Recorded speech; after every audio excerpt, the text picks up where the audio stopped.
My name is Anna Roach, and together with my co-captain of boat, Soph Terry, we would like to warmly welcome you to the 2024 Loreto Normanhurst Regatta. We look forward to a fantastic day of racing and wish all competitors good luck for their events. At the end of racing, the Mary Ward Point Score Trophy will be presented to the school with the most overall points. Good luck and go Normo. We pay our respect to this ancient land that breathed life for 300 million years, a land that extends from the ridgelines across the Blue Mountains, across the soft sandstone plateau, to the coast into the ocean. These ridgelines are the water catchment areas. It's where the rain hits first and flows down into our rivers and creeks, rejuvenating the earth and filling water holes and hanging swamps. A land that is kissed by rainbows and home to the tall blue gums. We acknowledge this land as mother to possums, lyrebirds and laughing kookaburra, the tawny frogmouth and bush turkey. We recognise the deep cultural and spiritual connection of First Nations people to country. We honour our elders, those past, present and emerging, and we pay our respect to all Aboriginal and Torres Strait Islander peoples within our community. Thank you.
What's this?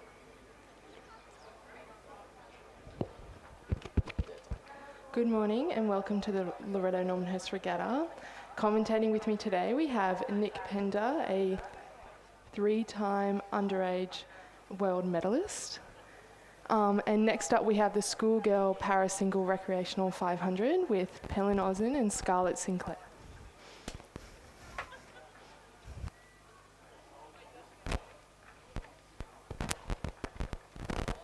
It's a lovely day. It's very sunny today. It's supposed to be a bit warm. Looking like good conditions out on the course. We've got a nice light puff of tailwind. Yes, it should mean for some fast races today, hopefully. And I thought that I should introduce my co-host here as Loreto Normanhurst old girl. Yes. And also an Olympic legend who came 6th, 8th in the quad at the recent Paris Olympics. We'll get more into that later. But we've got the Schoolgirl Paris single scull lining up at the 500 metre mark. And we've got 2 girls from PLC. We've got Helen Ozen and Scarlett Sinclair. This should be a good race. It's a quick 500, so we'll see how it goes.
the second race of the day.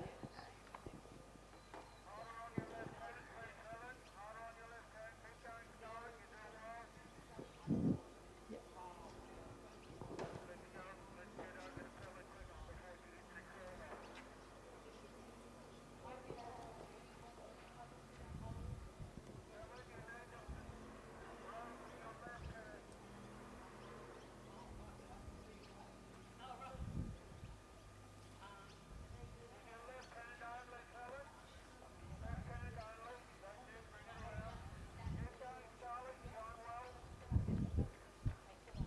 Okay, we're about 100 metres into the second race of the day. It looks like Helen Osmond has got a great start for her race. She's out in front.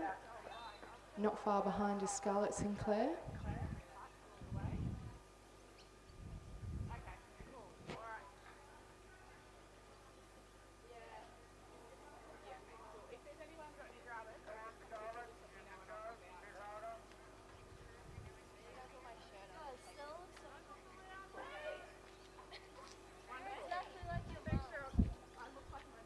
Coming back now, they look like they're evening up. They're just having a little trouble with the lanes, but once they get straight, they should be pretty good when they get going.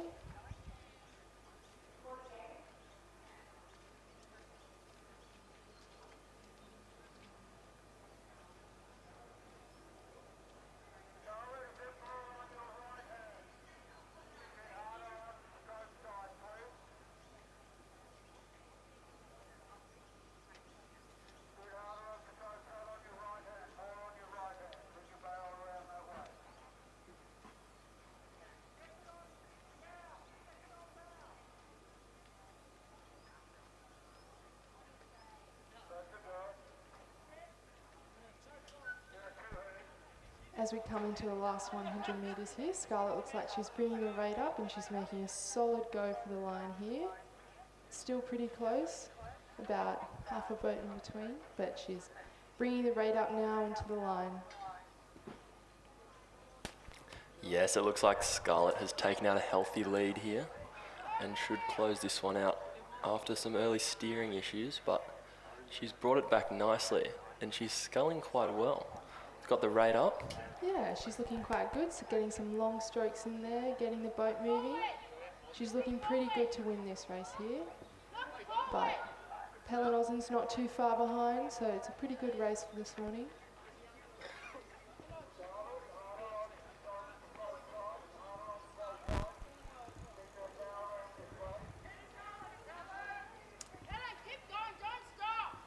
And there we go, there's the first race. That's Helen Osmond, finishing first. They must have switched lanes because Yeah. Helen Osmond has the lane 5 bow cut on, but she's finished on this side of the course.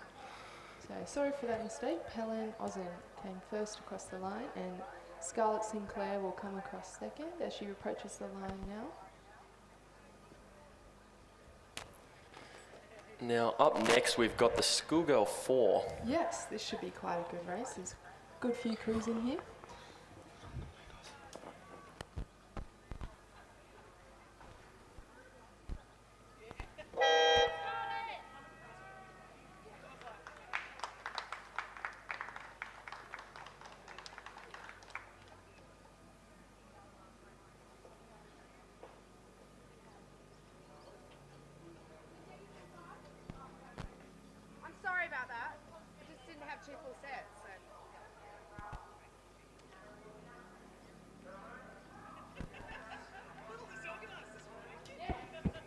Yes, this Schoolgirl 4 should be a good race. There's a few good crews in here.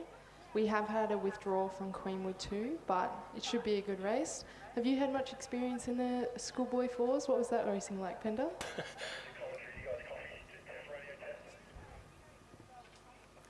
Yeah, so I graduated back in 2020, and coming from a smaller school, St Augustine's, I actually did quite a lot of Cox 4 rowing, and I quite enjoyed my time in the Cox 4. I think it's a good boat class, unfortunately being taken off the world stage next year, but I think it will still hold quite an important place in schoolboy, schoolgirl, underage rowing. Yes, that is disappointing, but you know, it's an integral part of the schoolboy, schoolgirl racing, so we'll see how it goes today.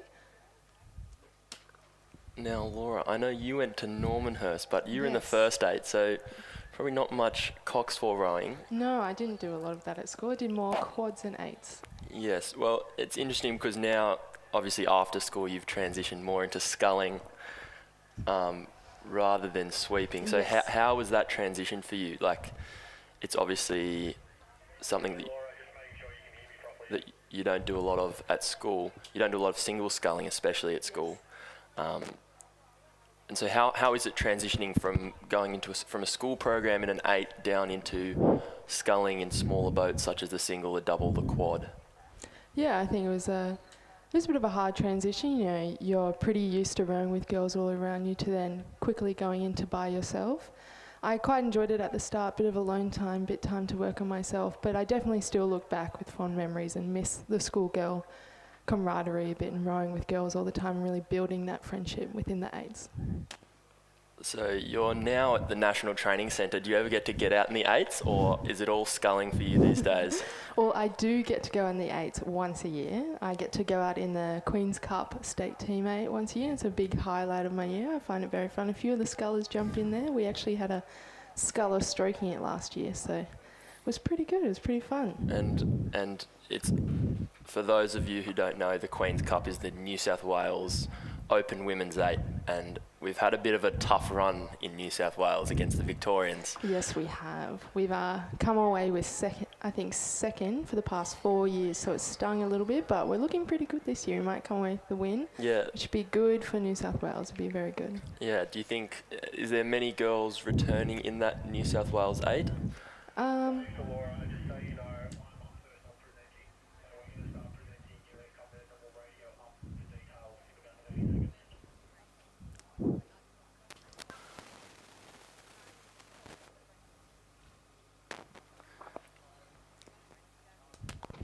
Sorry, got a little interruption there. The microphone's still working? Hello? I don't know. Just you speak,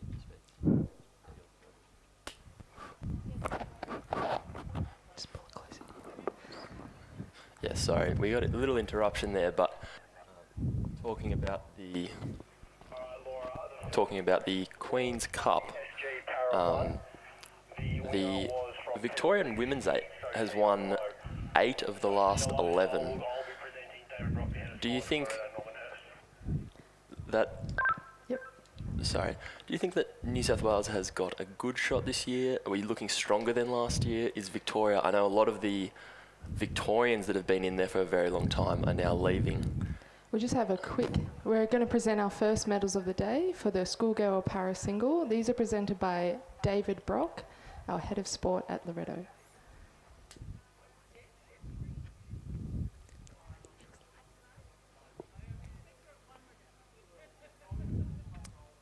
But yes, to circle back, I think we've got a good chance. You know, some of the Victorians are out, some of the New South Wales are out, so it could be quite even this year.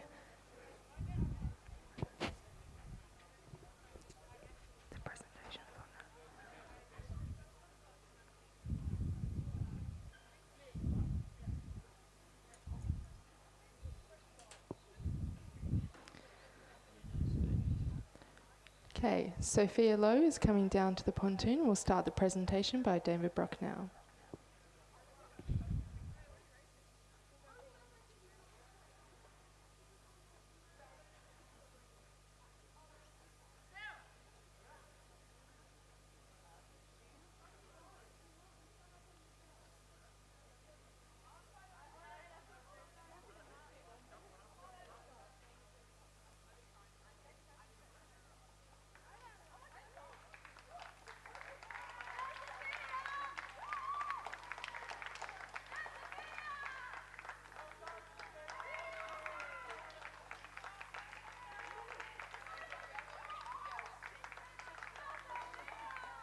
So congratulations, Sophia Lowe. It was a great race.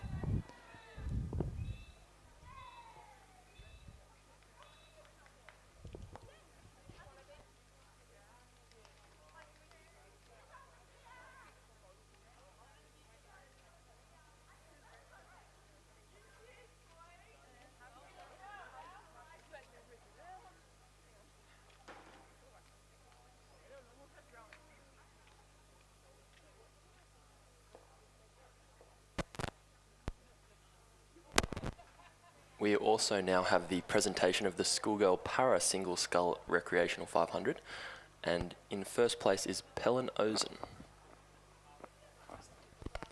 presented by David Brock.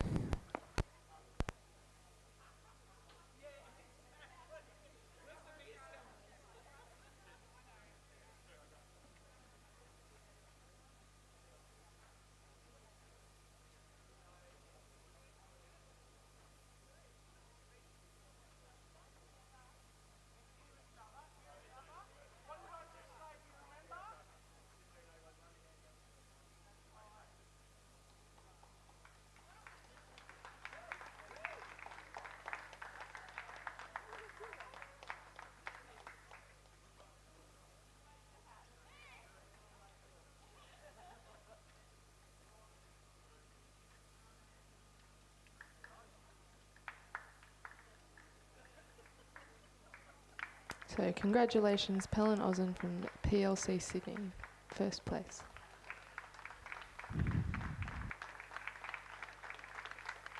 And Scarlett Sinclair.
Nope.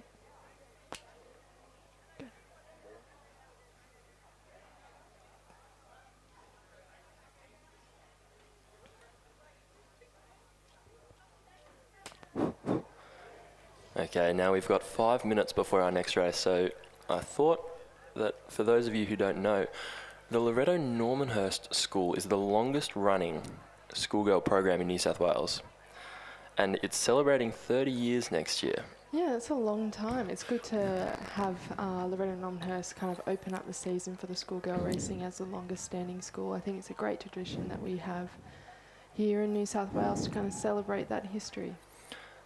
Yes, and I know the biggest club in Sydney, Sydney Rowing Club, only celebrated 30 years of women's rowing, maybe, it's just 2 years ago.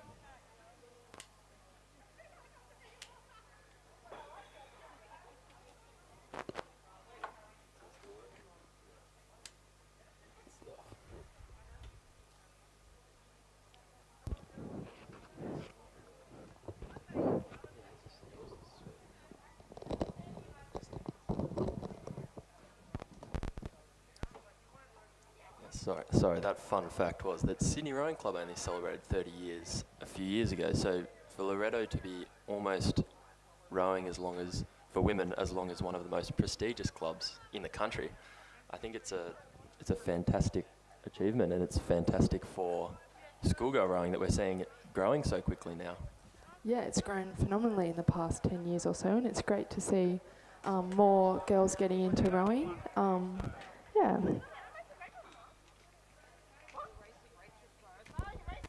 Now, Laura, we saw Loreto Normanhurst do well last week in the first 8, second place. It's the best they've done in a few years, in 5 years.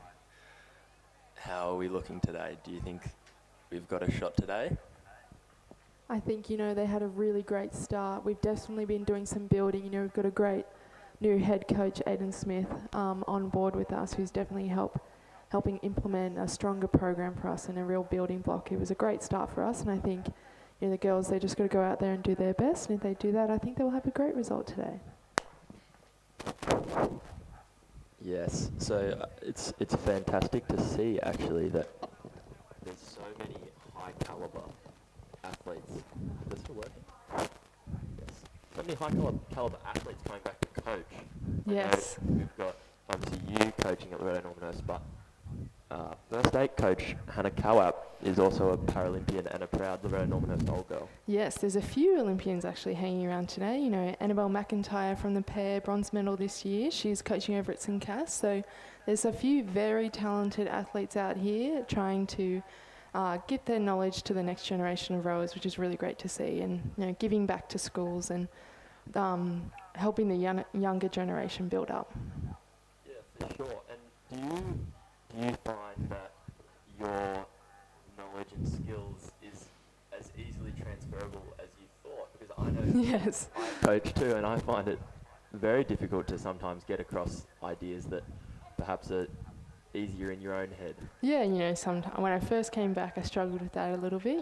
Just sometimes the things you say don't always make sense. You might need to say them about 50 more times than you think. But yeah, it's getting there. And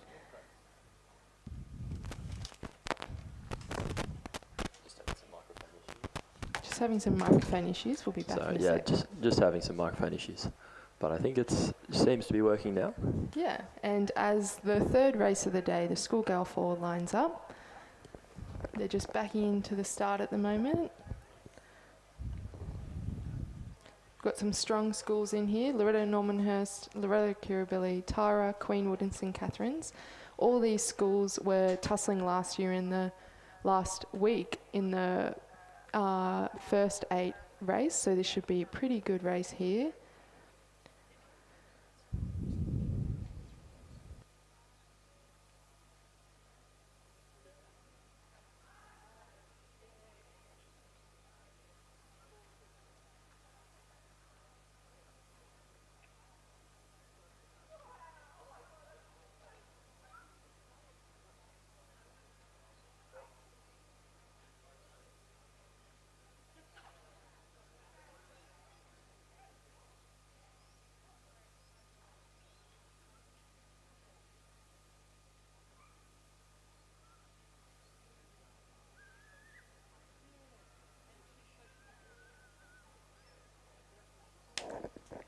And we have lined up on the start line for the Schoolgirl 4. We've got Loreto Normanhurst in lane 3, Loreto Kirribilli 1 in lane 4, Tara in lane 5, Queenwood 1 in lane 6, a scratching from Queenwood 2 in lane 7, and St Catherine's in lane 8. So that's St Catherine's on the near side, Loreto Normanhurst on the far side, and we are underway. Yes, it looks like quite a good start. Yeah. It's nice and close. And I remember, I think last week, Queenwood won, so this should be a good race for them to come back and see how they go weekend after weekend.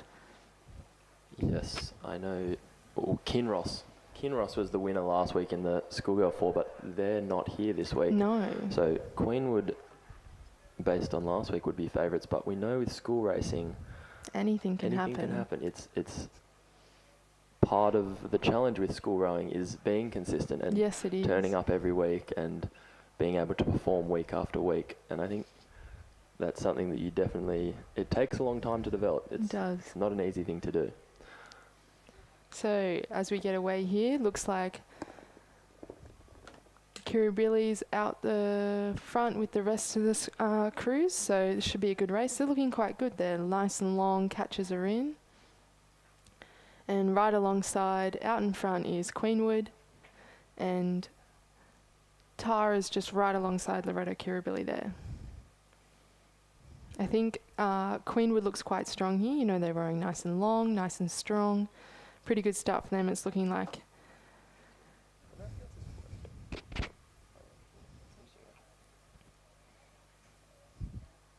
Yeah, so as we come through the 500, it looks to be Queenwood out in front by about a boat length. It's a great start. Great start from them. Times seem quite fast. Yeah, I think the nice and still conditions and maybe a slight tail every now and then could lead to some fast times today. But, St. Cass isn't far behind there, so the race is still up for contention for number 1. And then for third, it's still between Loreto, Kirribilli and Tara, and Loreto Normanhurst is just a little bit behind here, but, there's a whole race to go, so we'll see what happens. Yes, so that's Queenwood 2.5 seconds in front of St. Cath's, and then 7.5 seconds back to Loreto Kirribilli through the 500. I see Queenwood's made a substitution. Grace Bennett is out and Madeline Wark is in. Changing people on the day, we're not sure if they change it today or maybe leading up this week, but can be a big challenge. It often can be, yes. So performing very well with the substitute in there. Not an easy thing to do because you practice so much in one combination and you learn how to work, I guess, with that group of people, and then if that changes on race day, it can completely change your mindset. How do you manage race day nerves and race day issues like that kind of thing, the unexpected? I try and build a bit of a routine around racing. I have a little thing that I watch the same TV shows every now and again, try and calm the nerves, kind of settles them down. But we do a lot of prep to try and anything can happen on race day. You need to have that mindset going in just to relax, stay calm, do some breathing, but just that in the back of your mind, anything can happen and be prepared for every situation really helps me. Do you have any little quirks or little things you do pre-race? I always have to wear colourful socks. Nice. Colourful socks on race day is one for me, but it's all about being organised early, I think. Yes. The more organised you are, the less stressful things seem to be. So if you write down your plan and kind of have your rituals. I know I like to make sure my water bottle's filled up an hour and a half before. Yes, that's very prepared. Well done. So I'm always ready. Here we have coming through the 1K, and it's Queenwood still out in front by about 3/4 of a length. Has come up though. It's looking a bit tighter. It's only about under 2 seconds in between them now. So St. Catherine's is closing in, and it's looking quite close between those two. There's a bit of a gap down for the bronze medal contention. It's still between Loreto Kirribilli and the Tara School. They're only about a second and a half apart, so there's good contentions for medals in this race. Loreto Normanhurst has just slipped a little bit behind, so they're looking out of contentions for medals at the moment. Yeah, so strong race up in the front of the field between Queenwood and St. Catherine's, two schools we're used to seeing competing at the top over the last few years. Excellently stroked there by Zara Taylor in the Queenwood school. Looks lovely, long and strong. Yeah, that's exactly what you need in these types of races and schools. I think you can really get a good advantage over your competition just by even a simple thing as rowing long. That's it. The best way to make the boat go fast is row long.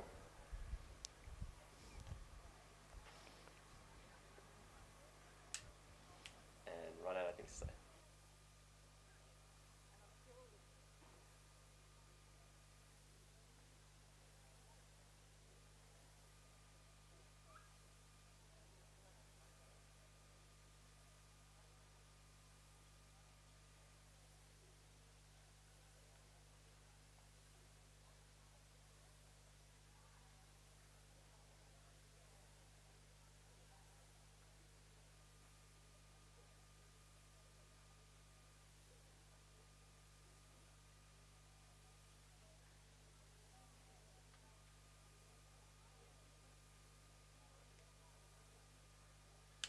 We're coming through the 1,500 metre mark now, and Queenwood still out by half a length, but St. Catherine's has closed the gap slightly. We should be in for a good finish here with around 400 metres to go.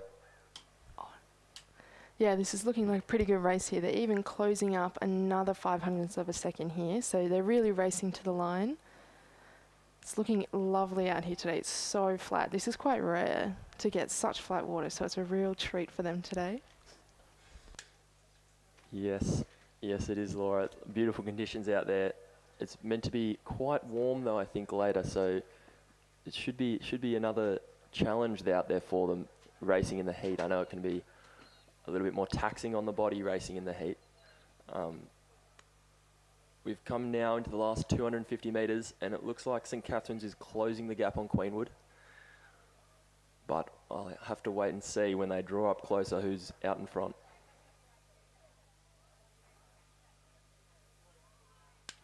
looks like Loreto Kirribilli back in third to Tara fourth, and Loreto Normanhurst on the far side back in fifth, coming through the 500 metre now.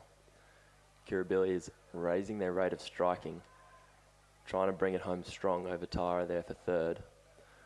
But out in front, we've got Queenwood leading St Catherine's by about a length, bring the rate up, looking to close this thing out strong.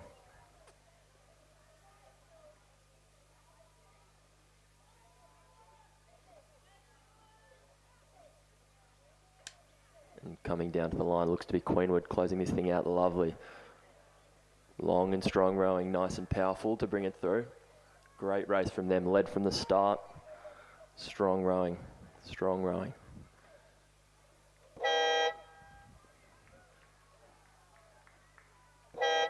So Queenwood in first, St Catherine's in second.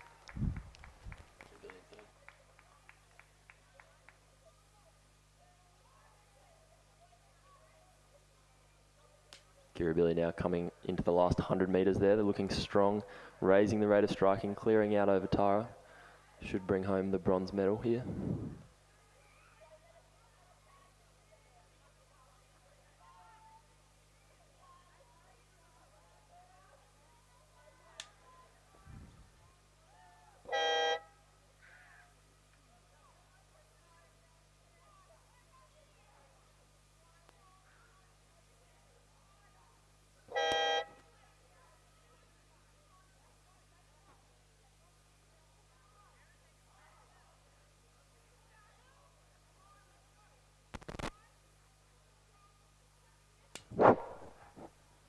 Meanwhile, we've got Division 2 coming down the course with Canberra Girls Grammar on the far side, Ascombe St Catherine's, Loreto Kirribilli 2, Queenwood 3, and Pymble Ladies College on the near side. We've got Loreto Normanhurst just crossed the line there in 5th to close out Division 1 of the Schoolgirl 4, but we now must turn our attention to Division 2, where it looks like Canberra Girls Grammar has gone out very strong and leading that race from the far side.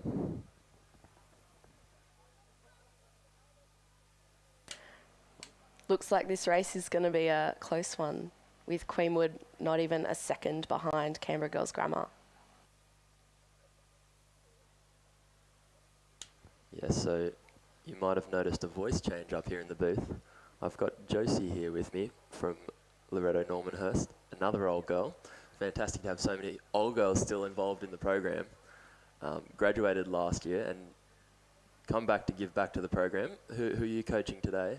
I'm coaching some Year 8s today, so they'll be racing a bit later, and it'll be a bit of a change to these races right now. So at the moment they're doing all these races that you're seeing are 2K races, so it's a bit more longer, lower rate, older girls rowing, and then later on we'll see some of the younger girls in a bit more of a sprint of a 1K.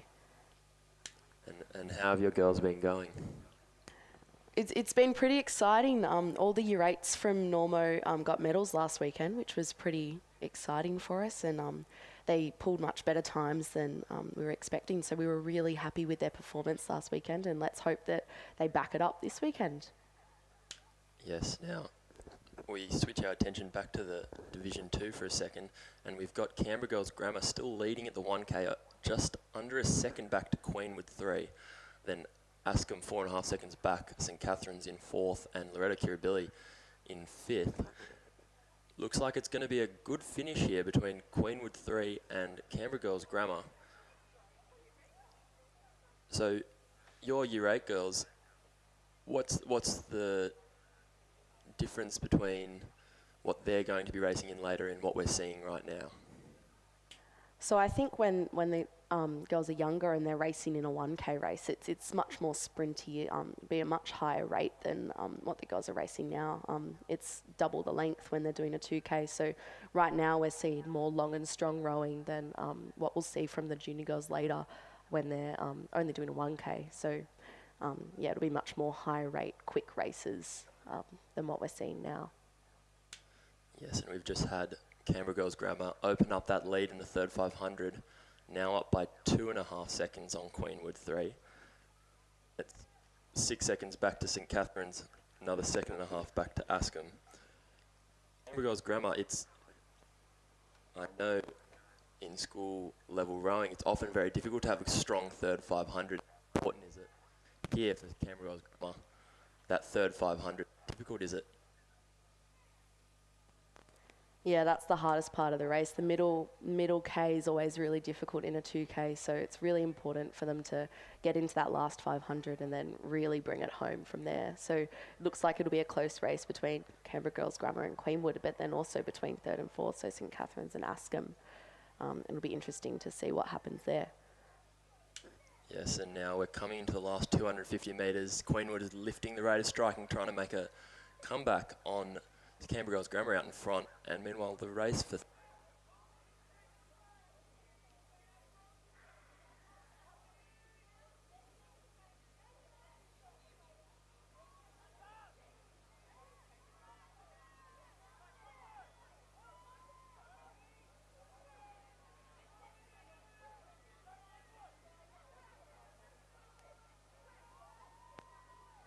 now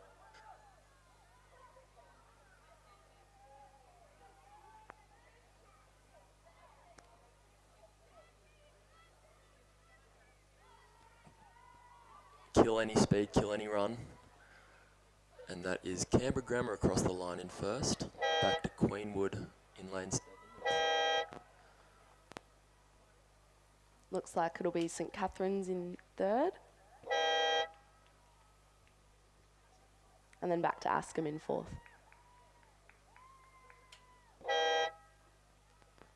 Yes, and rounding out Division 2 of the Schoolgirl 4 is Loreto Kirribilli 2.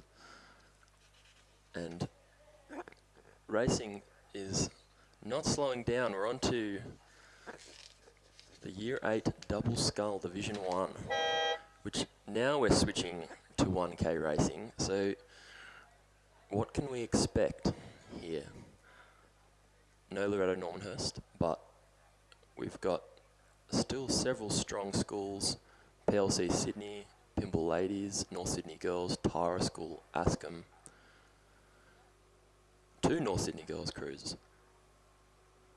Yeah, there's a few. Looks like it could be probably quite competitive in this race. And I think the interesting thing for these girls, year 8s, because they're a newer year group to rowing, that stuff like the steering and staying in the lane is probably more challenging. So I think a lot of it is you hope for the least amount of mishaps as possible.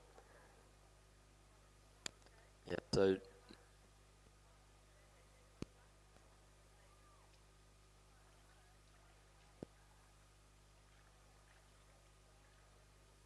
how is it that you steer? Well, I think that's the hardest thing, because when the girls are racing in quads, they have a coxswain to steer them, whereas when you're in a single or a double, it's up to you to kind of pull harder on one side or try and stay in the lane that way. So I think when you're newer to rowing, it's a bit harder to know how to do that. But I think so far, seeing the racing last weekend, everyone was doing quite well across the board in terms of staying in the lanes and managing that quite well in year 8. You've got the obvious challenge of you're also steering in reverse, like trying to reverse a trailer down, except you can't turn around the whole time because you've got to be facing, so you can row it at your top speed. Quite a... We'll see.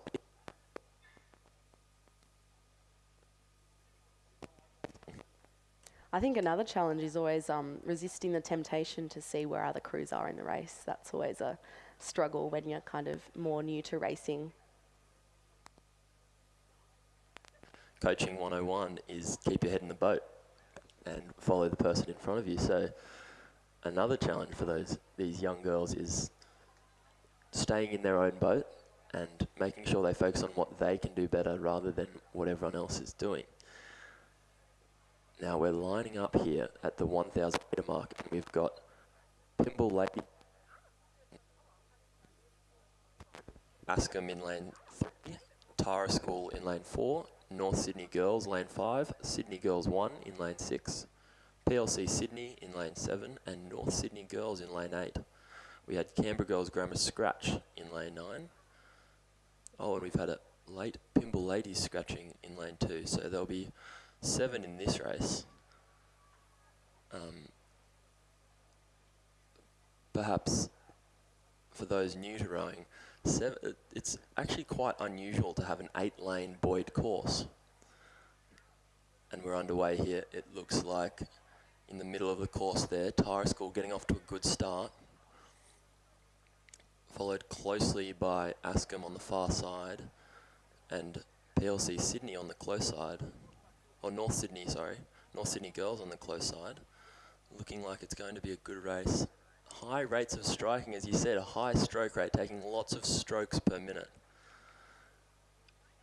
It should be a very fast race here today under conditions.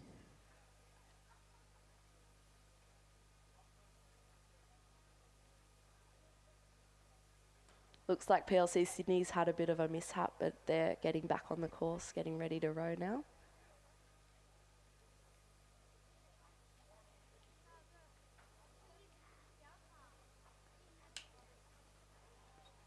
If I circle back to you, what did you row in at school, and what was your favourite boat that you rowed in? Oh, I rowed in a heap of different boats. Like I was in an 8 for a season, and 4s and quads. I think I really enjoyed the 8, but I think it's really an amazing experience to be in any boat. I think every boat has its strengths and weaknesses, I think, and certain parts you enjoy and certain parts that are a bit more challenging. I remember a 2K single being quite a challenging race. So I definitely sympathise with those girls who are racing that today, but I'm sure they'll do very well. Yeah, absolutely. It's a very long race. The 2K single scull, it's not something that I dabble in often. I prefer the bigger boats and rowing with more people. But 100%, it's a fantastic opportunity just to be able to get out on the water with your friends and have a go. I think it teaches you a lot more than just about rowing. What kind of lessons have you taken from rowing that you still find relevant in your day-to-day life? I think there's a lot of time management that comes with rowing, because you have to fit in all of this training and then manage school and everything as well, especially at this schoolgirl level. So I think, moving out of that, you learn how to manage your time very well. I think that's a really good lesson that all these girls would be learning. So it looks like we have Ascombe across the 500 first, ahead of Sydney Girls and then North Sydney Girls. Yes, Poppy Mallet and Hannah Kyle leading this race very well with just under 4 seconds lead over the Sydney Girls crew of Anya Menyon and Molly Chen.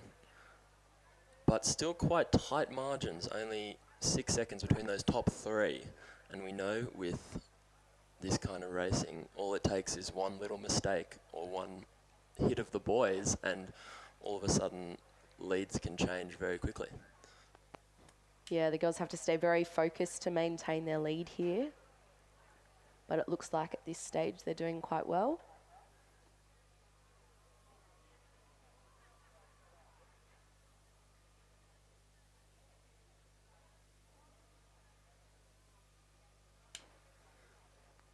We see here a few crews struggling with steering, which we spoke about earlier as being a real challenge. I know I still I still struggle with steering often and find myself hitting buoys during racing, and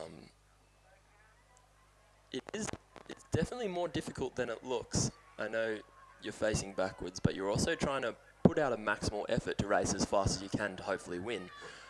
And often you're too tired or too focused on trying to row well that you forget that you're actually having to steer. But looks like that Ascombe and Tara doing a fantastic job of keeping that boat straight, running right down the centre of the course. And you can see what a difference it makes. They're leading out here, looking strong to finish this race off ahead of North Sydney Girls, or Sydney Girls. Ahead of Sydney Girls in lane 6, coming through in second.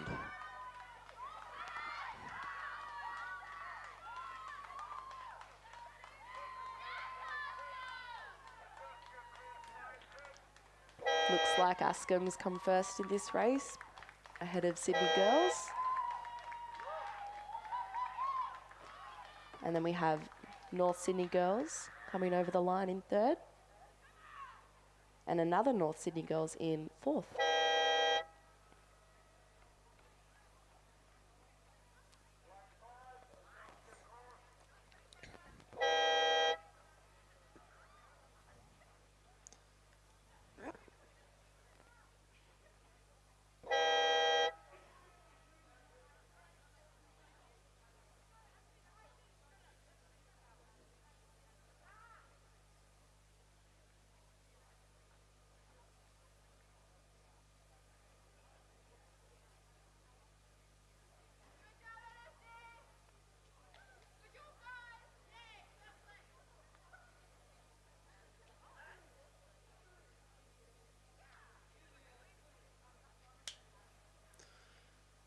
and we look down the course now, we have another 1 kilometre race, the Schoolgirl Year 8 single scull.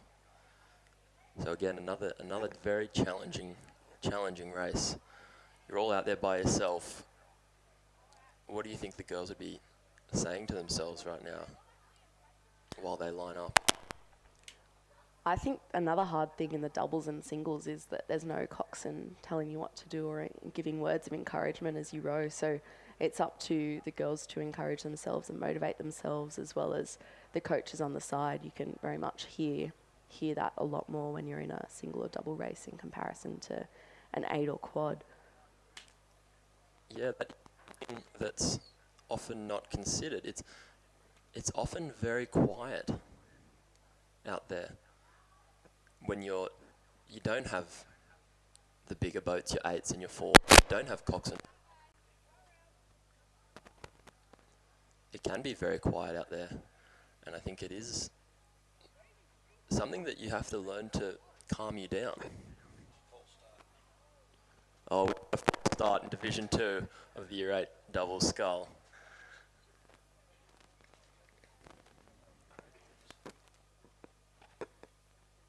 Looks like we're awaiting a restart for this race. We're waiting for them to line up again, and then they'll start the race again.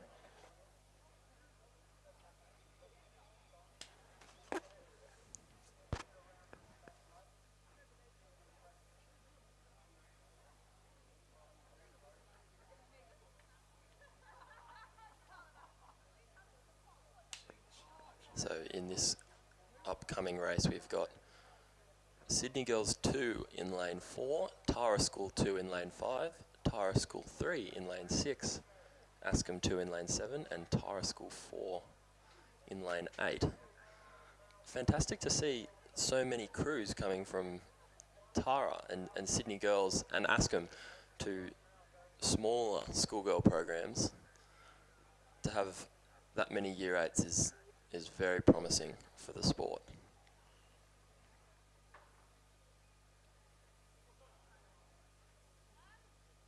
And I think because of the timings of the race today, it's also possible that these Year 8 girls could also be racing quads later, so they're possibly preparing for a second race later in the day.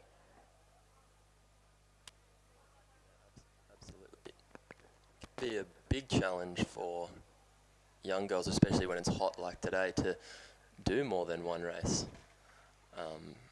and to be able to compete across the day. It's hard enough doing one maximal effort race, but even more difficult to do 2. And while I look down the course, we've got the Schoolgirl Year 8 double scull lining up after their false start, but we've also got, it looks like, the Schoolgirl Year 10-8 already backing into the start blocks too. That will be a very exciting race. Full field, nine lanes across. Lots of very strong rowing schools in there. But that race won't be able to start for a few minutes while we await the restart of the Year 8 double scull.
Looks like we should almost be ready to go for this Year 8 double race. They're just lining up at the 1K mark, restarting the race after it's been stopped.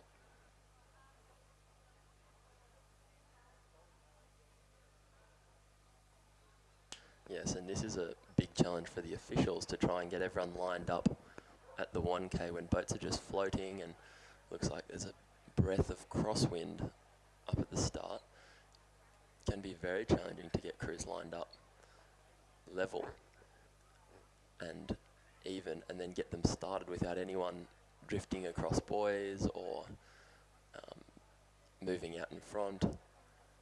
So they're doing a fantastic job right now. The boats all look very lined up, and we should be almost ready for a start here.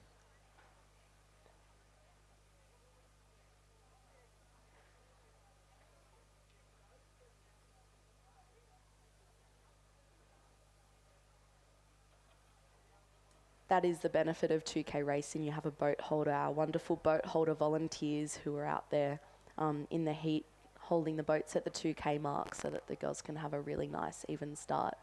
Looks like that 1K race, the Schoolgirl Year 8 double has just started. Nice high rate out of the blocks. That's it, and we're off and running here. Looks like Askham 2's had a good start, as has both of those Tara School crews in the middle.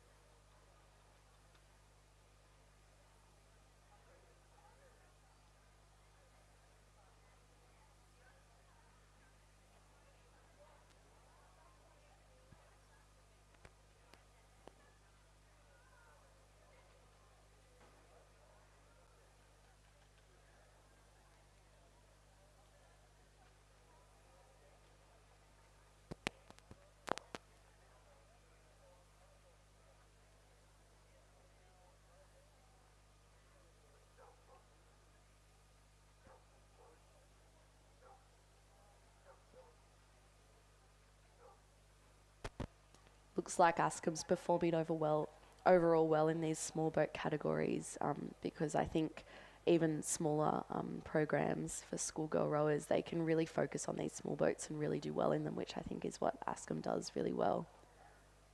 Can see their doubles performing quite well here.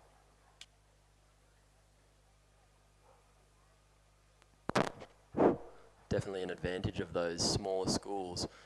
They can have more focus on those individual smaller boats to try and develop girls more so per.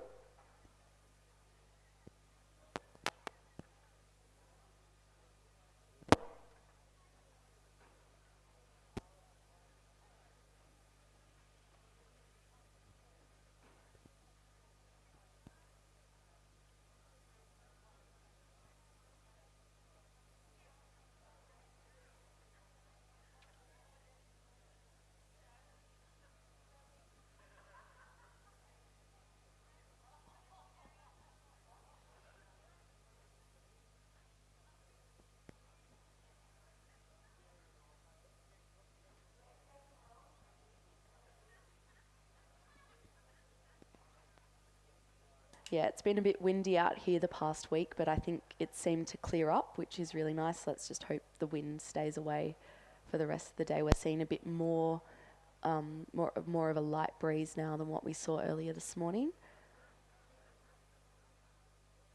That Askham crew is of Amelia Butler and Emily Zhu in the lead, Tara with Dora He and Tamika Tran in second, Sydney girls Cindy Shee and Meryl Gow in third, Tara 4 with Kitty York and Caitlin Yuongo in fourth.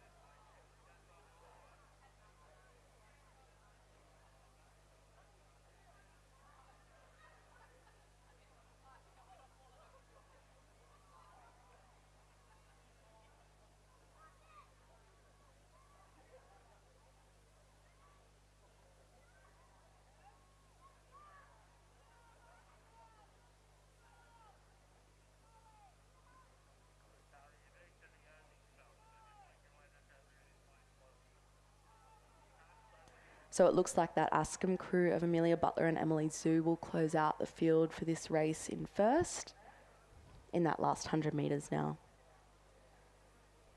Still with Tara 3 in second. Sydney Girls 2 in third. Oh, actually, it looks like Tara School 4 has crossed across a few lanes and overtaken Sydney Girls 3. Looks like they've drifted from lane 8 into lane 6. So Tara School 3 crosses the finish line in second. Tara School 4 crossed across a few lanes and finished in third. Tara School 2 finished in fourth.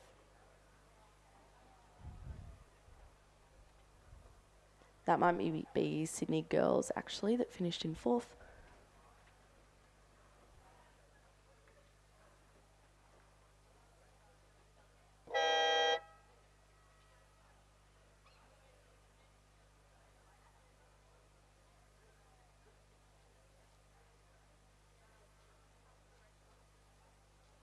Looks like the Year 8 single has started. So in lane 2 we have Larissa Liu from Sydney Girls. In lane 3 we have Vivian Gao from Sydney Girls. In lane 4 we have Jess Brown from Ascom. Lane 5 is Jess Robillard from Ascom. Lane 6 we have Tiffany Morley from Loreto Normanhurst. Lane 7, Summer Macon from Pymble Ladies. Lane 8, Lena Kwan from Sydney Girls. And in lane 9 we have Claire Wang from Sydney Girls. Looks like at the moment the 2 Ascom singles are in the lead, so Jess Brown is currently in the lead and less than half a second behind her is Jess Robillard. In third we go back to Sydney Girls, Claire Wang. Fourth is Tiffany Morley right now, so they're within 15 seconds, the first 4 crews. And then in fifth we have the 2 Sydney Girls at the moment. So we've got the results from that double race before, where it was a bit unclear who was crossing the line because a few crews ended up in different lanes. So Ascom 2 came first, Tara School 3 in second, Tara School 4 in third, Sydney Girls 2 in fourth, and Tara School 2 in fifth for that Year 8 double race. Yes, and we've got the Schoolgirl Year 8 single scull coming down now. They've started them quite quickly. And this looks like quite a hotly contested race. We've got 9 lanes across. Sydney Girls 3 on the far side, Sydney Girls 1, Ascom, Loreto Normanhurst in the middle, then Pymble Ladies, Sydney Girls 2 and Sydney Girls 4 on the near side. And it appears to be the Ascom sculler out in the middle, doing quite well, sculling very well. Long and strong, nice high rate of striking, that's what we want to see. And there's often what we see from those top crews when they're out in front. There's generally something they're doing well to move the boat.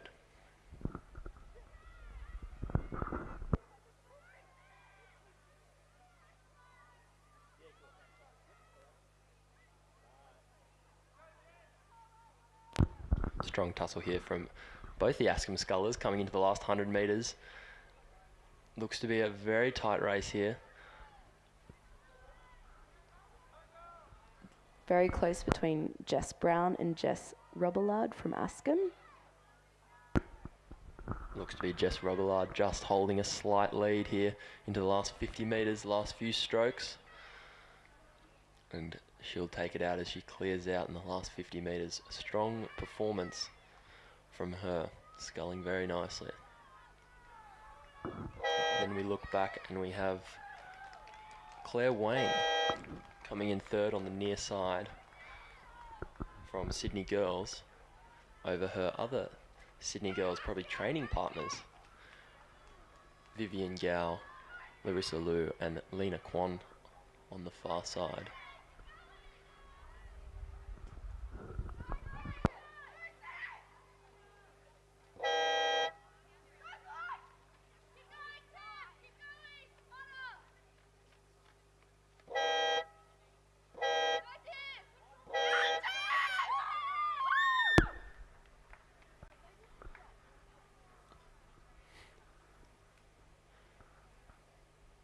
That was the two Askham Scullers in first and second, followed by Claire Wang from Sydney Girls in fourth, then Vivian Gao from Sydney Girls in fifth,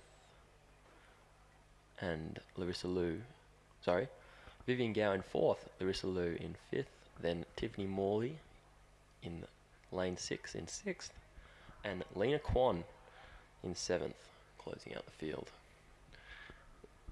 We now turn our attention back to the start, where we've got the year 10-8 coming down. So we're switching from sculling to sweeping, so from 2 oars to 1 oar, the smallest boat to the biggest boat.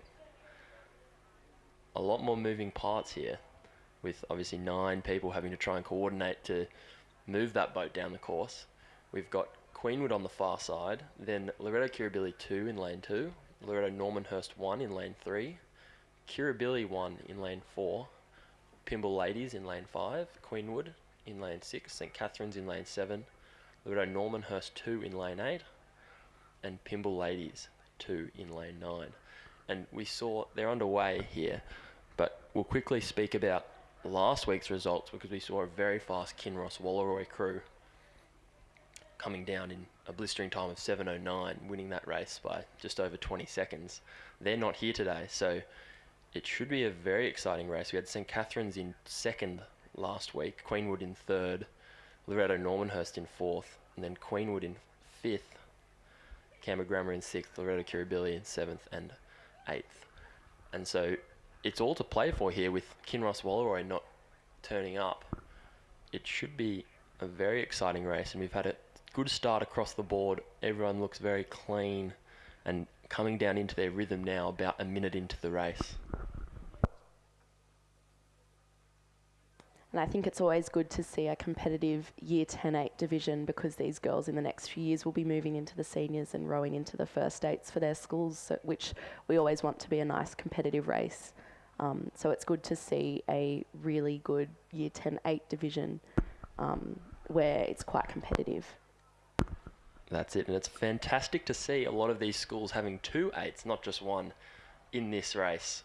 We see Queenwood, Kirribilli, Normanhurst and Pymble all have 2 8s racing, which is fantastic to see, because it is, as you said, a real foundation for that first 8 2 years later. And it appears to be Pymble leading this one out.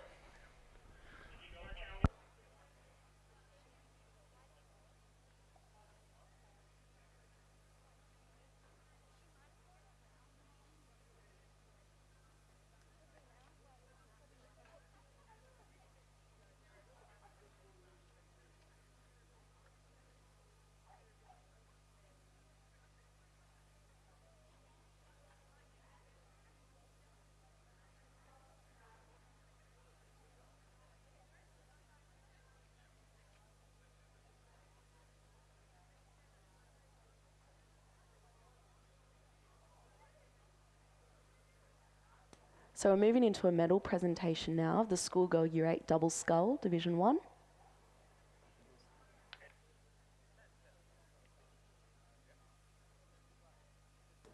Presented by Donna Baker, who's the head of sport at Loreto Kirribilli.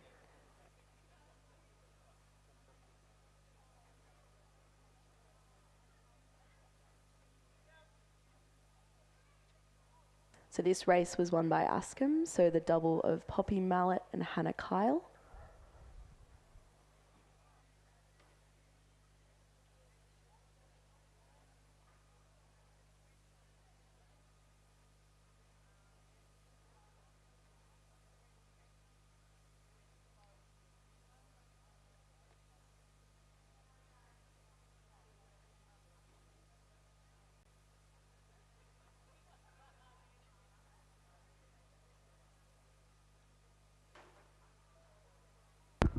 Congratulations to the winners of the Year 8 Double Scull from Askham School, Poppy Mallet and Hannah Kyle.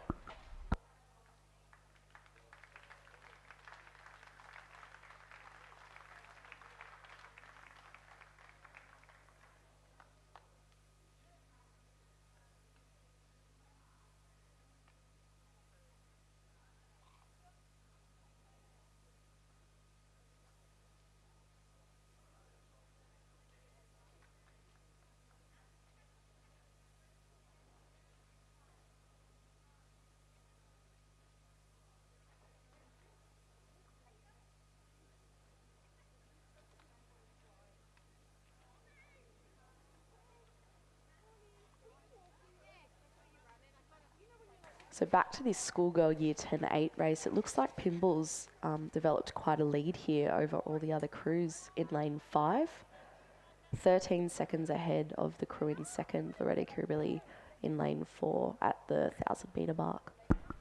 Yes, and in 8 racing, that is a commanding lead. To be 14 seconds up halfway through the race, very difficult to mount any sort of comeback from the other crews, but we see a very tight race developing behind them for the minor medals, the second and the third place, between Loreto Kirribilli 1, Pimble Ladies 2, Loreto Normanhurst and Queenwood, and even Loreto Kirribilli 2 is still in there in the race. So should be a very exciting finish with all crews coming down very close, besides that Pimble Ladies 1 who has absolutely blown the field apart, jumping out. They look to be coming through the 1500 now, and we'll check to see what kind of time they're doing, but it looks to be very fast.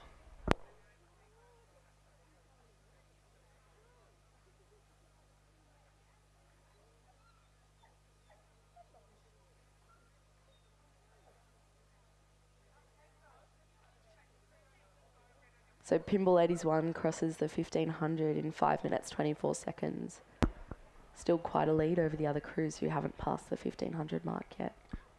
Yeah, they look to have even extended the lead in that third 500 back to, it looks to be Loreto, Queenwood. Oh.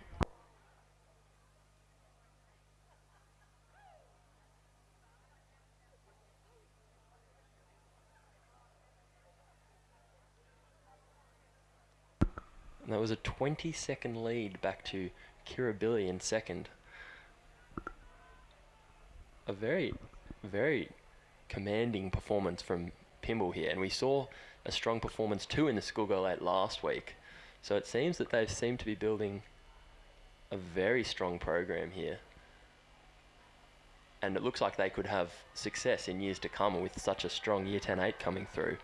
It'll be exciting to see them match up against the winners from last week, Kinross Walleroy, who did a similar time through the 1500. So we'll have to wait to see that race. Meanwhile, we see Pimble Ladies coming in very strong, right out in front. Then it looks back to Loreto Kirribilli 1, and then a tight race between Normanhurst, Queenwood, and the second Pimble Ladies crew doing very well too on the near side. So all the crews are increasing their rate as they get into that last 100 metres. They can see the finish line now. Pimble looks to be at least 5 boat lengths ahead of all the other crews, which is quite an amazing lead, and they cross the finish. All the girls look very relieved in that boat, proud of their performance. That's it, but we've got still a very good race here for second and third. It appears to be Kirribilli coming through with a strong second 1,000 metres, close out that second position. Then Queenwood on the far side appears to also have had a very strong second 1,000 metres to close out that third position. And Then for fourth and fifth, it looks quite close between Queenwood and Loreto Normanhurst. Looks like Queenwood's going to come in fourth, Loreto Normanhurst in fifth, with Pimble 2 coming in sixth, Loreto Kirribilli in seventh,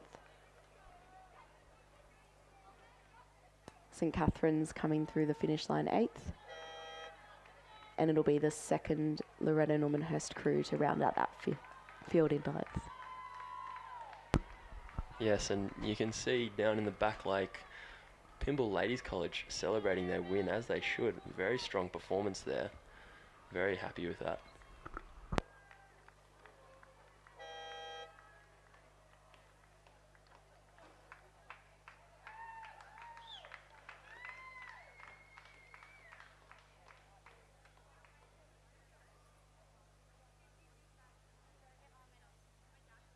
We now switch back to 1,000 metre racing, where we've got a stacked field in the Year 9 Cox Quad Scull Division 1, with Loreto Kirribilli on the far side, Loreto Normanhurst in lane 3, Queenwood in lane 4, Sydney Girls in lane 5, Pimble Ladies in lane 6, St Catherine's in lane 7, PLC Sydney in lane 8, and Canberra Girls Grammar on the near side in lane 9.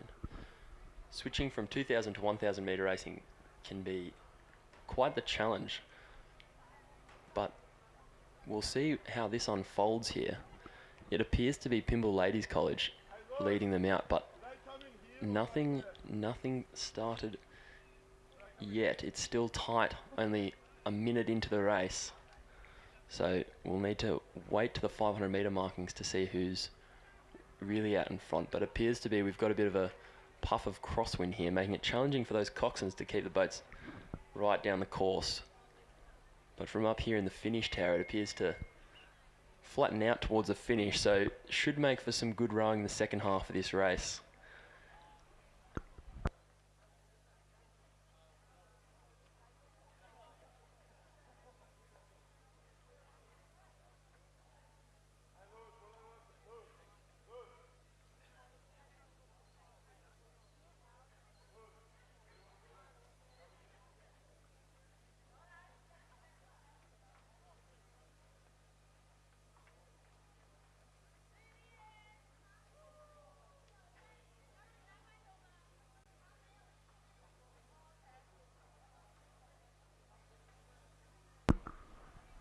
We're coming through the 500 metre marker now, and it appears to be the Pymble Ladies out in front, closely followed by Canberra Girls Grammar, just over a second back, then 4 seconds back to PLC Sydney, St Catherine's, Queenwood, Sydney Girls, Loreto, Kirribilli,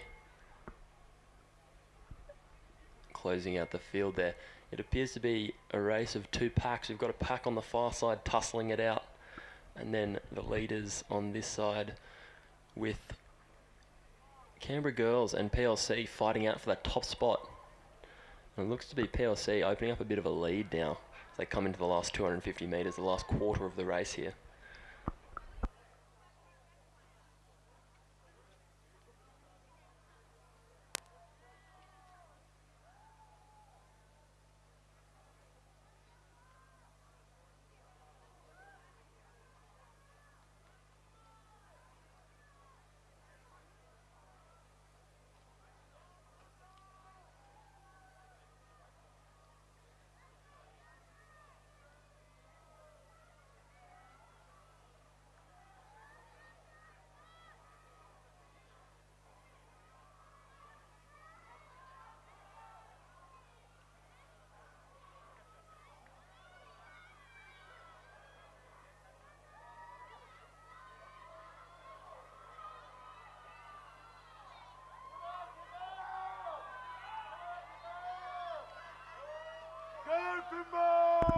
As we see this race coming into the finish, looks to be PLC winning, closely followed by Canberra Girls on the near side. We're going to turn our attention to the medal pontoon, where for the Schoolgirl Year 8 Double Scull Division 2, which was won by Ascom 2, Amelia Butler and Emily Zhu.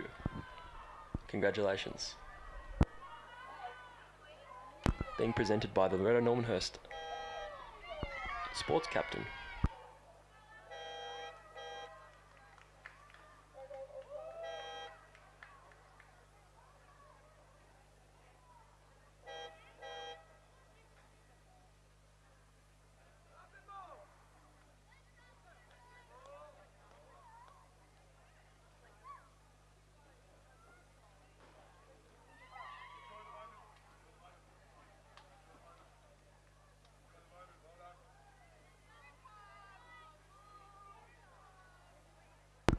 Congratulating Amelia Butler and Emily Zhu from Ascom 2, winners of the Schoolgirl Year 8 Double Scull.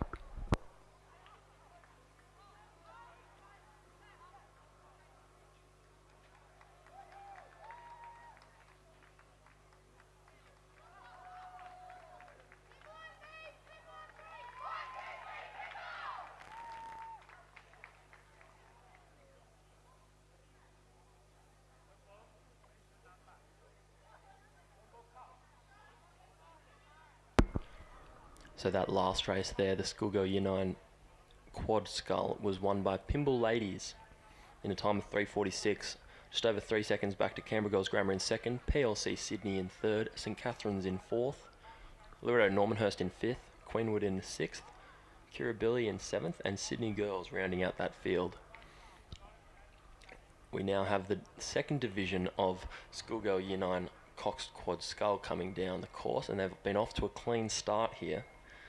Again, another stacked field right across, 9 lanes full.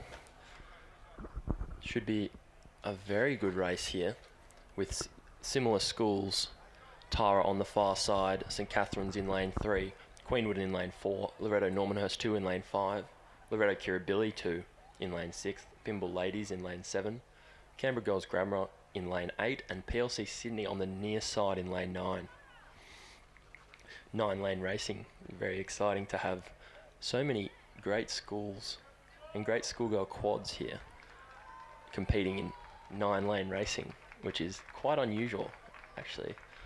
The majority of courses around the world don't have 9 lanes, and for those students of the sport will notice that a lot of the international courses are actually 6 lanes. That's why you see 6 lanes at the Olympics, 6 lanes at most other courses around the world.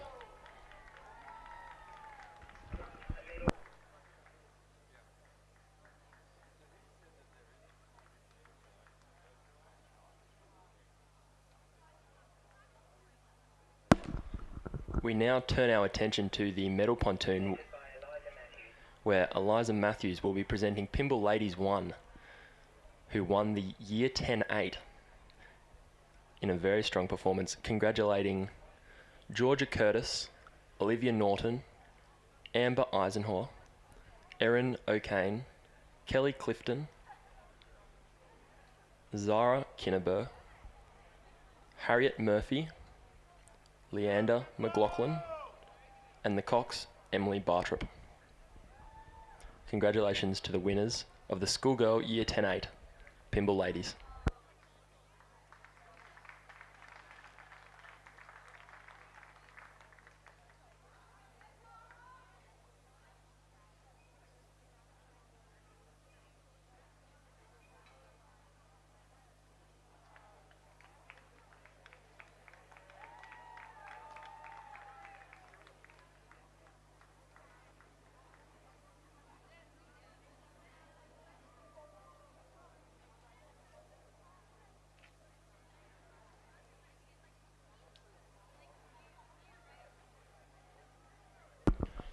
Congratulations again to that Schoolgirl Year 10-8 from Pymble, with a fantastic race there. We now turn our attention back to the second division of the Schoolgirl Year 9 quads, where we have Canberra Girls Grammar leading the field out in lane 8, and then it's a very tight race back for second and third there, with 5 crews all battling it out. PLC Sydney, Pymble Ladies, Loreto Kirribilli 2 and Loreto Normanhurst. And even St Catherine's on the far side still look to be in the fight.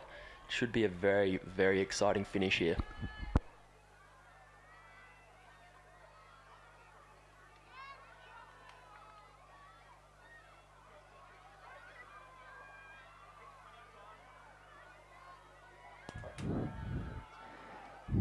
Yes, this is looking very close to the finish line. Loreto Normanhurst is having a good crack for the line here to see if they can come through for the medal positions. But we've got 4 across here going for second and third place. Canberra Grammar is looking really strong out the front here, and they'll cross the line first. Looks like Pymble might come through for second here, but they've got to get past Loreto Kirribilli. That's it as we come down the last 2 strokes. It is Pymble in second, Kirribilli third. It's possible. Too tight to call between St Catherine's and Normanhurst. It's a photo finish. Photo finish. I would take Normanhurst, I think, just by a bow ball.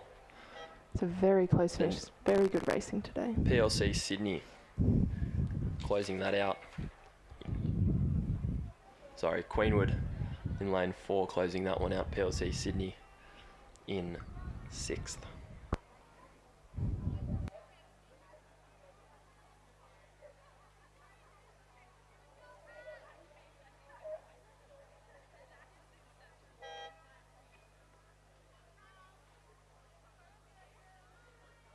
We're just awaiting results on that Schoolgirl Year 9 second division Cox Quad Scull for that third place between St Catherine's and Loreto Normanhurst.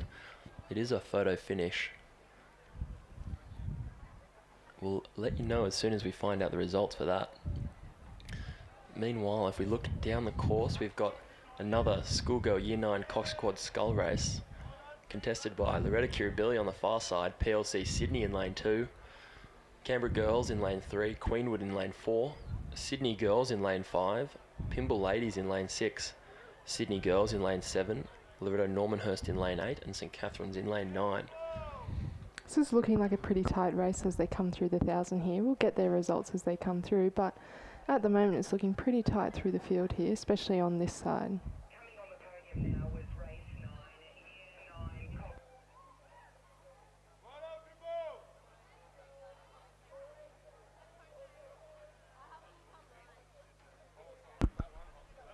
Presenting here the Schoolgirl Year 9 Cox Quad Scull Division 1 is Eliza Matthews, the sports captain, and she will be presenting to Pymble Ladies, the winners,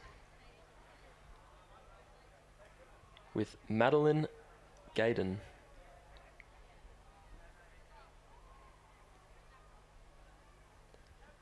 Rose Jones. Madison Landgrub. Claudia Wyatt. And coxed by Emma Wang. Their coach, Ben Booker. Congratulations to Pymble Ladies, the winners of the Schoolgirl Year 9 Cox Quad Scull.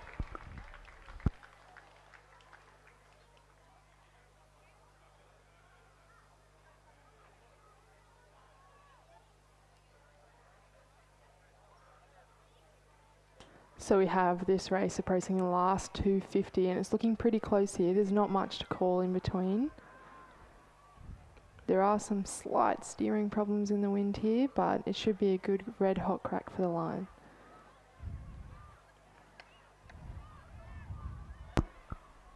And from my eye, it looks to be Pymble Ladies leading this one out. But it's not enough of a lead to call it comfortable. We've also got St Catherine's in the close lane, mounting a good strong finish here. This race is anyone's for the taking. Very tight across the field, all crews within 2 boat lengths. Yeah, St Catherine's is looking pretty good here to the line. They're just sneaking up on the outside, so I reckon they have a good chance of winning here. And then there's a very close race for second and third here, probably between 5 boats. But here comes Queenwood on the far side, coming through Pymble Ladies for the first place. Very close, we can photo finish here. I think St Cath's might take it just on the line. Yes, that's St Catherine's from Pymble in lane 6, then Queenwood in 3rd. Loreto Normanhurst from lane 8 in 4th. Then Sydney Girls 5th, Kirribilli 6th. Then Sydney Girls 7th, and Pymble PLC Sydney rounding out that field in lane 2. A very strong race there. It was very close. It's great racing here this morning. Yeah, it's good to see so many crews coming down and so many young crews too. It's yeah, having a really good go at today's racing all the way to the line, which is great to see. That's it. That's what we're here for. We're here for tight racing. Yes. Because that's good racing. Exciting yes, for everyone. It's everyone very to watch. exciting. It's very good watching today.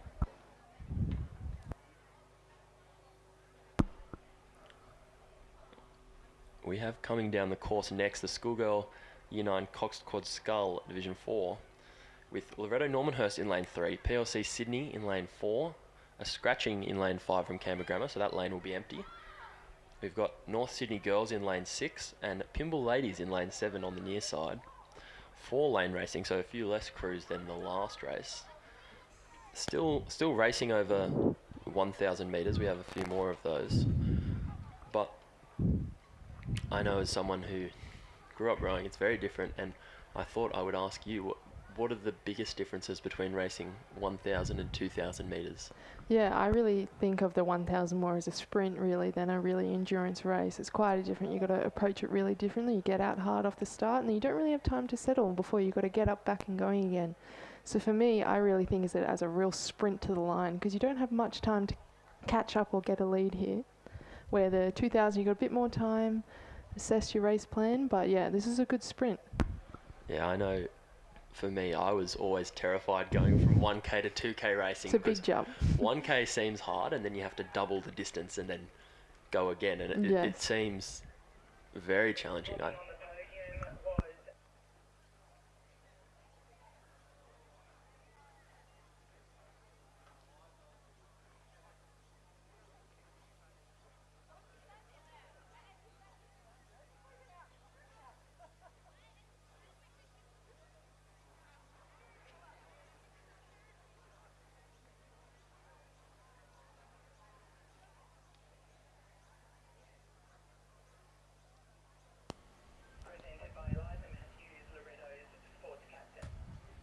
So now on the podium we have the winner of the Schoolgirl 8 single scull, presented by Eliza, a school sports captain. The winner is Jess Robillard from Ascombe. Congratulations.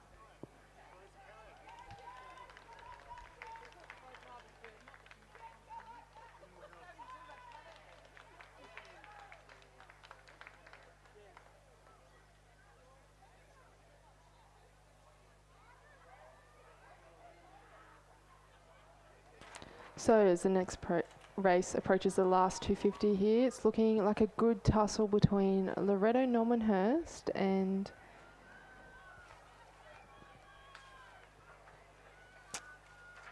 Pimble's Ladies College from what I see here. There's a really good tussle between 1 and 2 here. As they approach the finish, they look to be dead in line. As the boats now pick up the rate, Loreto Normanhurst bringing the rate up a few points here, trying to get that first lead. And looking very good over on the far side, Loreto Normanhurst. Not sure if they'll be able to come over the top here of Pimble Ladies, but it's going to be an exciting finish here. It's a good tussle from right across the course here. Both crews bringing the rate up right as they come across the line. That's it, and it's the job of the coxswain here to tell them where they are and tell them.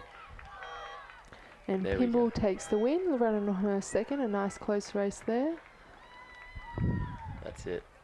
Well done to Pimble Ladies there, winning that one. The North Sydney girls Coming in at third. And PLC Sydney just approaching the line now will get fourth place.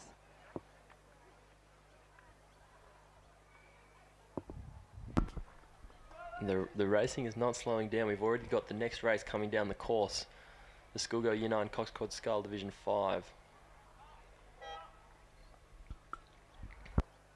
Yes, racing is running about 10 minutes behind here, but they're doing a really good job trying to catch up. That's it, coming down in this race. We've got Canberra Girls Grammar on the far side, although I'm not sure if I can see them. Sorry, I've made a mistake. Sydney Girls in lane 3, Queenwood in lane 4, Canberra Girls Grammar in lane 5, St Catherine's in lane 6, and Loreto Kirribilli in lane 7. Coming down here, it's the second division of Division 4.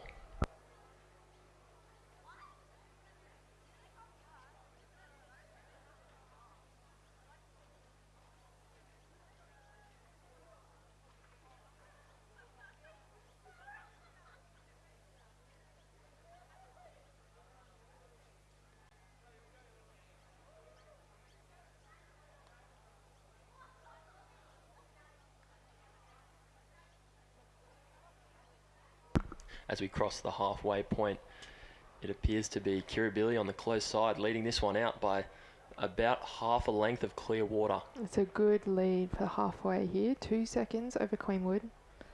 Very closely behind is St Catherine's. Now, when I say, for people who don't know, when I say half a length of clear water, what do I mean, Laura? It's about half a boat length, which is about 5 metres, I think, from my knowledge or my eye here. Yeah, so when we talk about clear water in rowing, we're talking about the gap between the stern of the boat or the back of the boat and the front of the boat that's behind you. So half a length of clear water means they've already got a full boat length and then another half a length after that. So these boats are longer than you think. So it actually ends up being quite a margin here that Kirribilli has carved out over the field with a strong first 500 metres. Yeah, they're looking very good here, rowing nice and long and in time to get that strong lead. I think they'll be able to hold on to it in this last 250, but we'll see. St. Cass is looking like they're giving it a red hot crack there.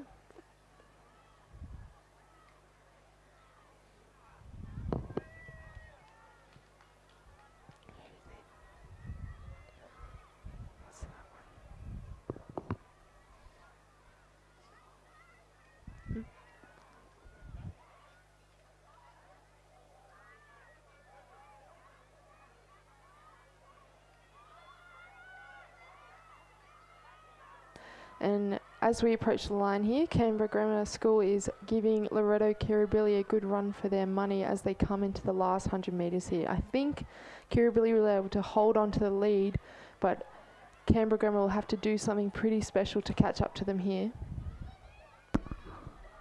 Yes, and we've got St. Catherine's back in third, then Queenwood in fourth, and then back to Sydney Girls of lane 3 in fifth. Yes, so Kirribilli will cross the line in first here. Good rowing from them, might I say. Yes, very good rowing.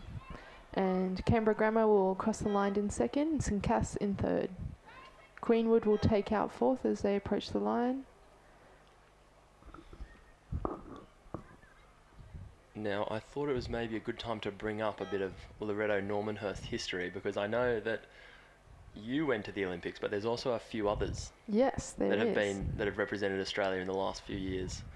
We've got Emma Fessy is also an old girl. Yes, she of is. Normanhurst. Hannah Kawap went coxed at the Paralympics in the mixed coxed 4 at Paris. Yep. And Anna O'Hanlon, who went to the first World Cup this year. Yes, we've had a really good pedigree of Loreto Normanhurst girls representing Australia in the last couple of years. Emma Fessy in the 8s, Anna in the senior A8s, and myself in the sculling.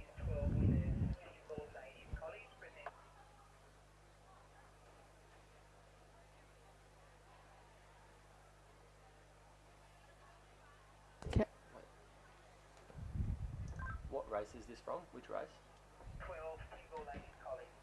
So now to the podium we go for the Schoolgirl Year 9 Cox Quad Scull, Division 4. Pymble Ladies College are the winners, and Eliza will be presenting this, the sports captains. Congratulations. Siri Tojenslag, Charlotte Lynn, Sophie Harris, Stella Walsh, and Eloise Jenkins, the Cox.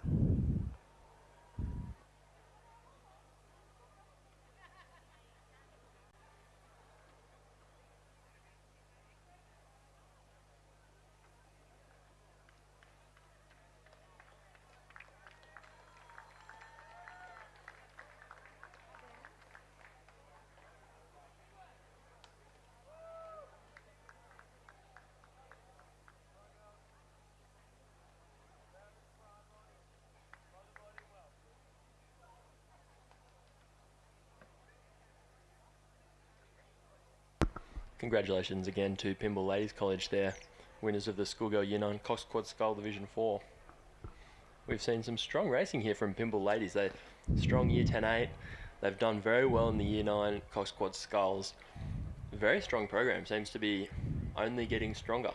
Yeah, they're having a really good regatta today. We've seen them up on the podium plenty of times. We'll just see how it goes later in the day. They've had a very good row last week in the Schoolgirl 8, which is coming up soon. I think it'll be a good race. Yes, that's one of the blue ribbon event, the Schoolgirl 8. Yes, it is. Very exciting race coming up.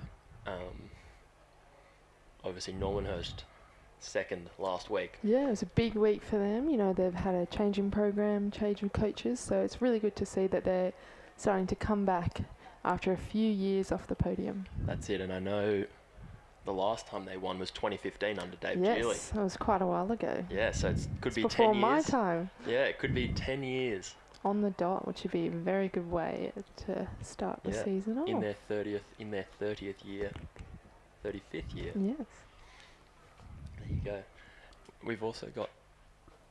We now turn our attention to coming down the course in race 14. We've got the Schoolgirl Year 9 Cox Quad Scull Division 5 with Loreto Normanhurst leading this one right now, followed by St Catherine's, then Kirribilli in third, Pymble Ladies in fourth, St Catherine's in fifth, Canberra Girls Grammar in sixth, and Queenwood 2 in seventh.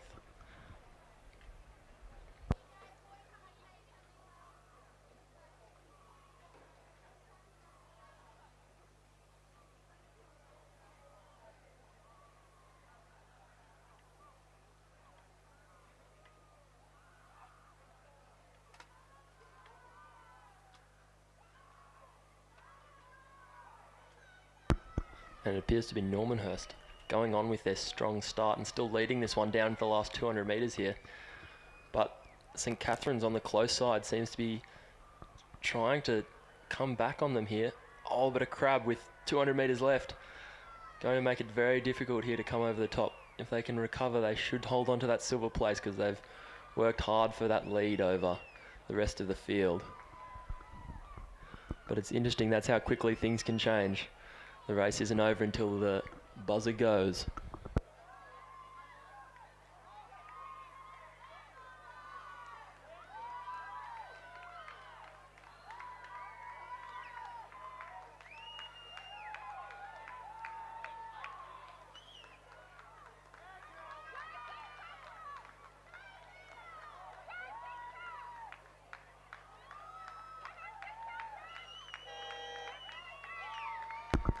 And that's Loreto Normanhurst crossing the line in first. Then about 2 or 3 boat lengths back to St Catherine's in second, in lane 8. And it appears to be Kirribilli and Pymble Ladies fighting it out for that third position. Going to be a tight finish here. It's just Kirribilli from Pymble right now, but with 2 strokes left. Oh, very tight finish there between lanes 4 and lane 6. Too tight for me to call, but we turn our attention to St Catherine's coming through in 5th, Canberra Grammar on the near side in 6th, and on the far side in 7th.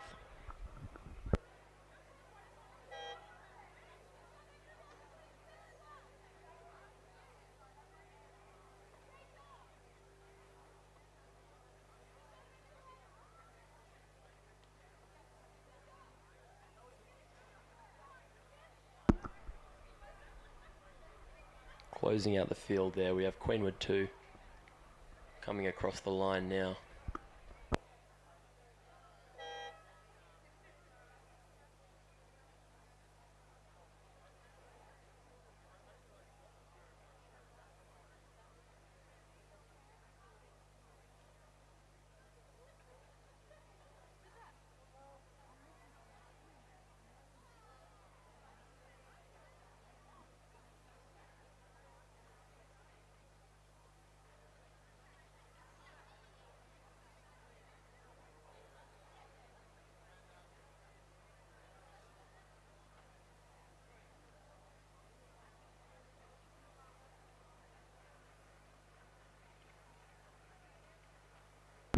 Coming down the course now is the 7th race of the Year 9 Cox Quad Scull, with Canberra Girls Grammar on the far side, Loreto Kirribilli in lane 3, Loreto Normanhurst in lane 4, Pymble Ladies in lane 5, Queenwood lane 6, St Catherine's in lane 7, and Canberra Grammar's on the near side in lane 8.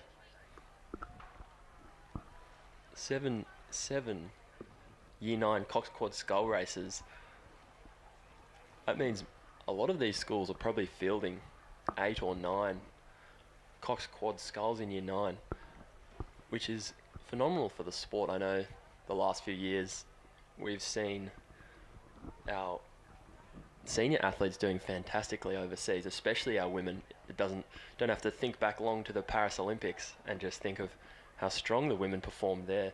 Really bring it in all sports, not just in rowing, but fantastic to see so many Cox Quad Sculls. They're coming into the last 250 metres now, and it appears to be Canberra Girls on the close side, coming home strong, leading just from St Catherine's in the lane next to them. Then over to Normanhurst and Canberra Girls on the far side.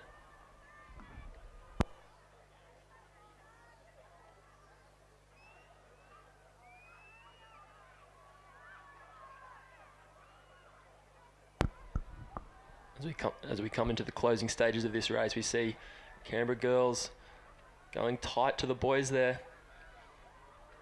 St Catherine's about a length back, and then back to Normanhurst on the far side, battling it out with Kirribilli, for that third position. It would appear to be Canberra should be able to hold on to this one, but it might be Normanhurst coming back on St Catherine's here. We'll have to wait and see as they come into the last 50 metres here. It is Canberra Girls Grammar will close this one out.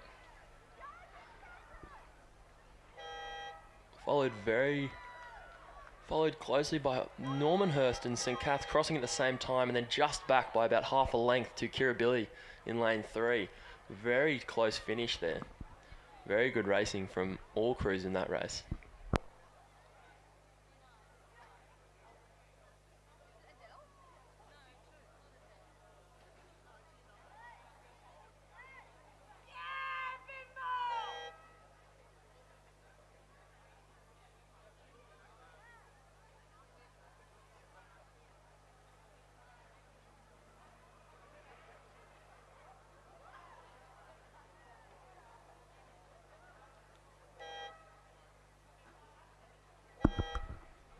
I would now like to invite Miss Uganotti to the stage to present St Catherine's, the winner of the Schoolgirl Year 8 Cox Quad Scull Division 3, with their medals. Congratulations to Mila Bell,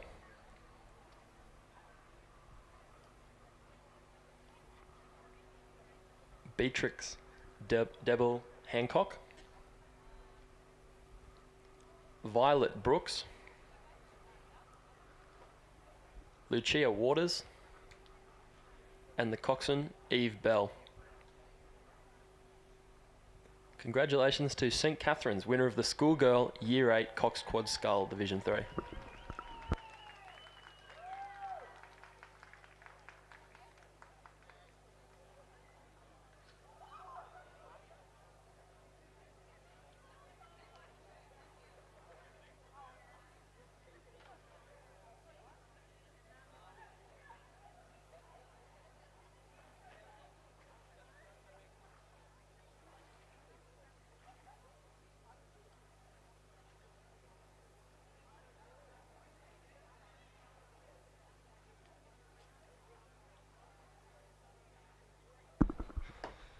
And that was the last of the 1K racing for now. Next, coming down the course, back down at the 2,000 metre mark, we've got the Schoolgirl Cox Quad Scull Division 1 with PLC Sydney on the far side, Canberra Girls Grammar in lane 4, Queenwood in lane 5, Mossman 3 in lane 6, Mossman 1 in lane 7, and Sydney Girls 2 in lane 8. Moving back to 2,000 metre racing. Obviously slightly longer race, probably just over 7.5, 8 minutes for these girls. We see 2 club crews from Mossman. So it's fantastic to see. Fantastic to see one of the oldest clubs in Sydney coming back with a strong underage group. I know, coached by Rowena Meredith and Tom Schramko is that top Mossman crew, and coached by Ben Whitewolf and Joshua Hewitt, that Mossman 3. Rowena Meredith, one of the Olympic legends from Paris in the quad there with Laura. She also won bronze in Tokyo and is a fantastic ambassador for the sport, a fantastic person. If anyone gets the chance to speak to her, I would definitely say take that opportunity, because she has so much knowledge to share, especially about this division, the Schoolgirl Cox Quad Scull, obviously being to 2 Olympics in the quad.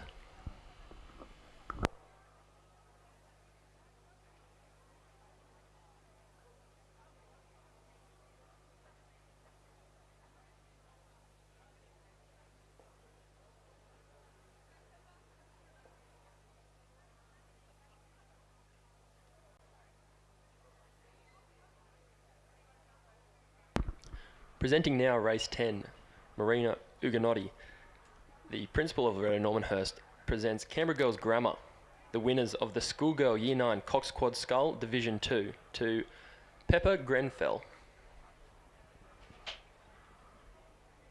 Emily Lenfield,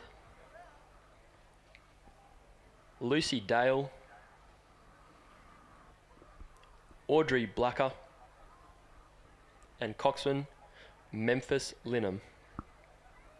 Congratulating Canberra Girls Grammar, winners of the Schoolgirl Year 8 Cox Quad Scull Division 2.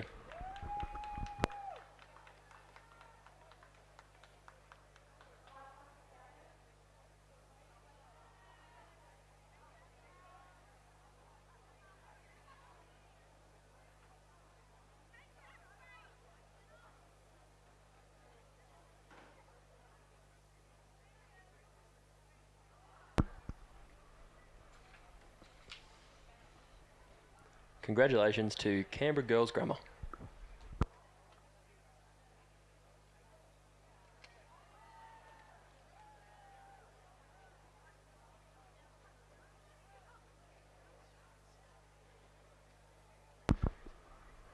And they're coming through the 1K now, that Schoolgirl Cox Quad Scull race. And through the 500, it was that Mossman in lane 7. Mossman 1 appears to be leading by just over 3/4 of a length through the 1K over Canberra Girls Grammar in lane 4. So a bit of a gap between them. Can be challenging for athletes when you don't exactly have the crew right next to you. You've got a few lanes in between. You're facing backwards, especially for that Canberra Girls Grammar crew. They wouldn't even be able to see Mossman in their peripheral. So really important job for the coxswains here is just letting their crew know where they are, because they want to know. They want to know how far they've got to get back into first. Then back in third is PLC Sydney. Then that second Mossman crew in fourth. Then a bit of a gap back to Queenwood, and then Sydney Girls rounding out that field through the 1K. Still plenty of race to go though, even here for the race winners. About 600 metres left. They'll be starting to see the finish line. They'll know that they've got to lift it up here to bring it home strong. And it'll be a very exciting race to see if Canberra Girls Grammar can come back through Mossman 1.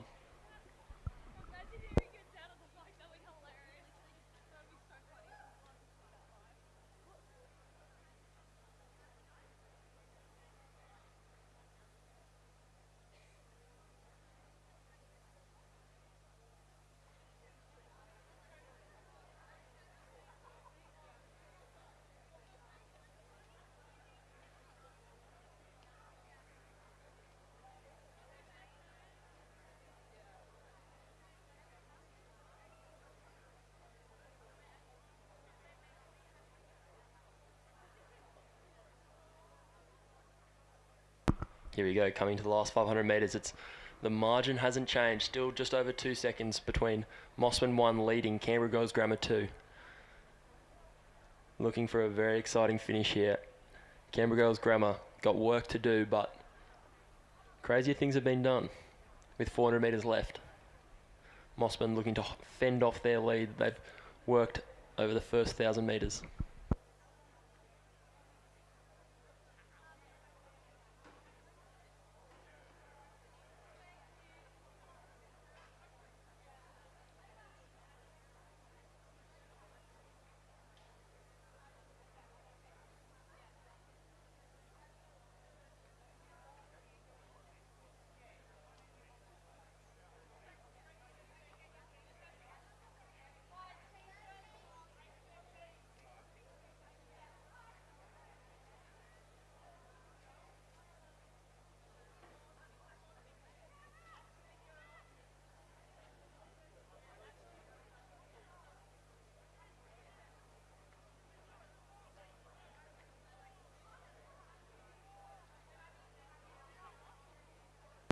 Through the 1500, we still had PLC Sydney in lane 3 in third, Mossman 3 in fourth, and Queenwood in fifth.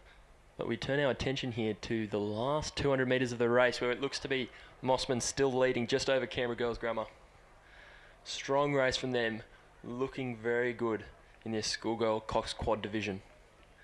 Likely these girls would be from Monty and Winona. I know that Mossman has done a fantastic job trying to recruit from non-traditional rowing schools. And there we go, across the line in lane 7, Mossman wins this one just over Canberra Girls in second. Strong race 2 from Canberra Girls. Can be difficult being from one school and trying to compete with some of those club crews that sometimes combine girls from different schools, but nonetheless a very strong race. You see the margin that they've carved out on the rest of the field just from being in that peloton and pushing each other the whole way along.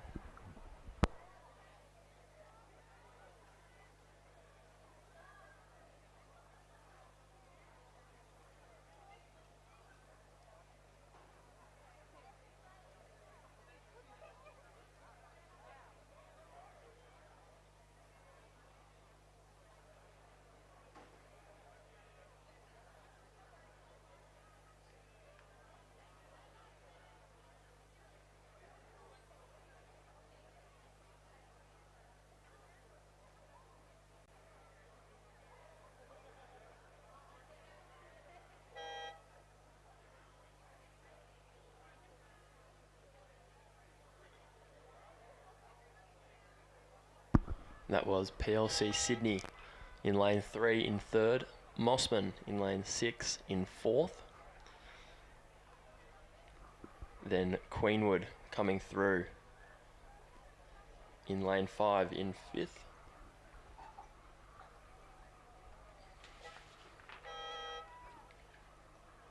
and then Sydney Girls on the close side will round out that field.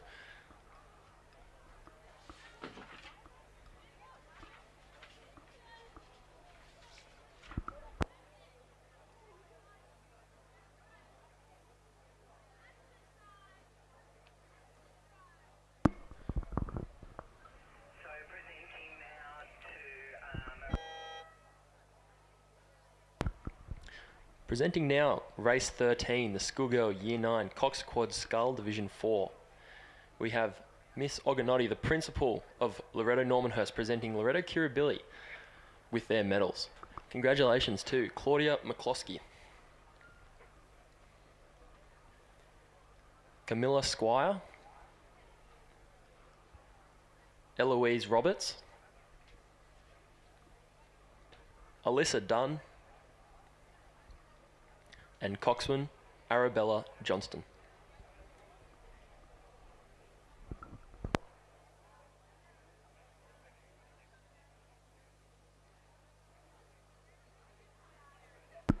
Congratulations to Loreto Kirribilli.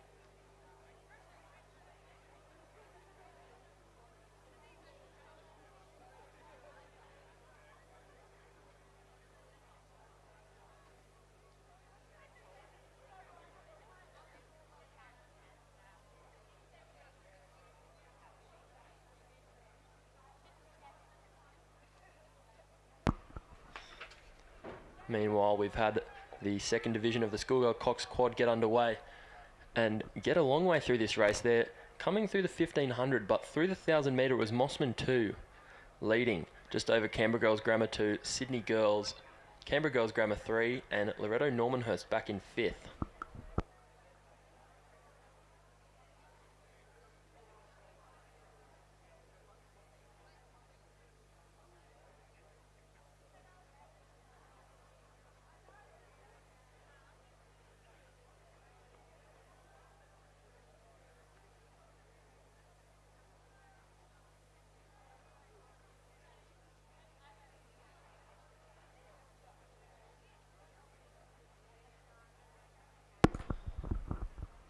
We would now turn our attention back to the medal pontoon where Marina Uganotti, the principal of Loreto Normanhurst, will be presenting Mossman 1, the winners of that last race, the Schoolgirl Cox Quad Scull.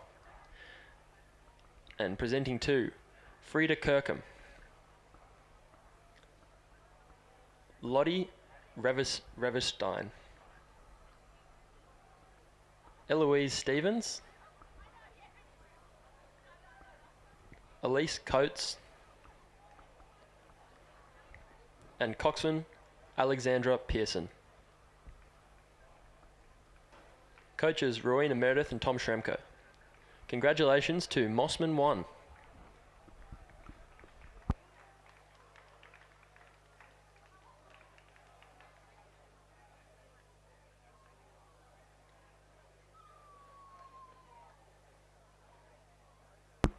And as Mossman 1 leaves the medal pontoon, we see behind them the second division of the Schoolgirl Cox Quad Scull. Coming into the last 200 metres, we've got Mossman and Canberra Girls. Canberra Girls has switched that lead and now leads with just over 150 metres to go.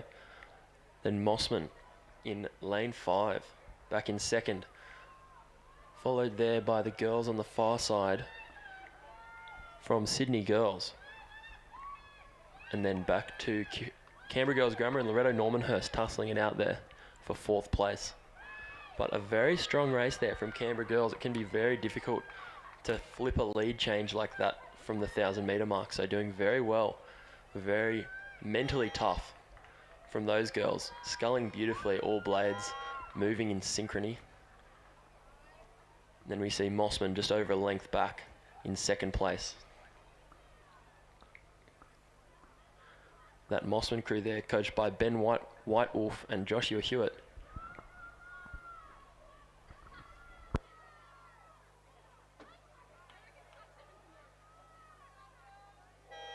And there we have Sydney Girls 1 crossing the line in 3rd.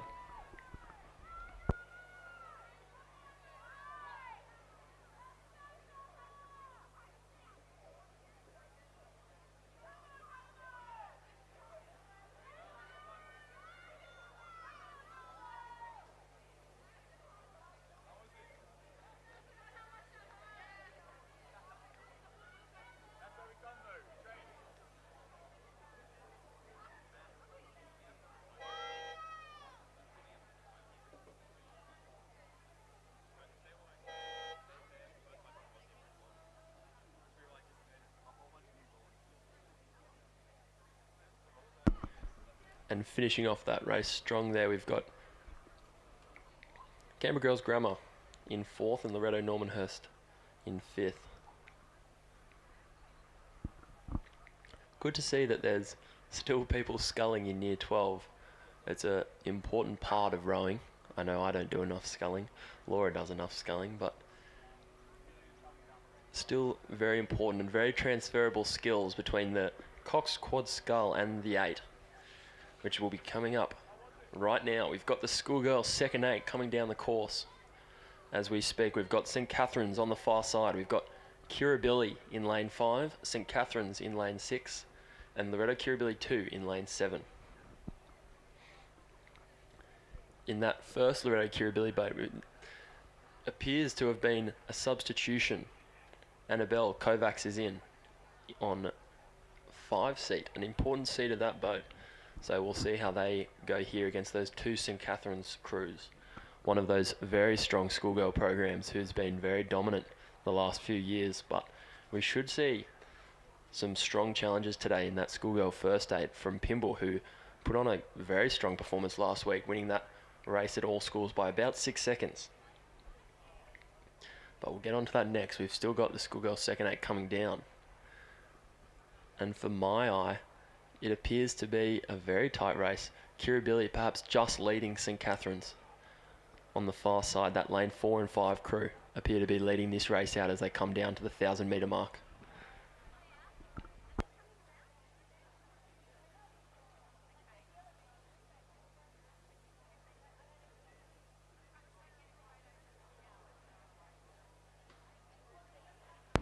Still very tight racing. It was only 0.7 between them at the 500 metre mark, and I don't think it will be much more coming through the 1,000. Loreto Kirribilli has edged out just slightly by about a seat. It's now 1.4 seconds back from Kirribilli to St Catherine's. Lanes 4 to lane 5.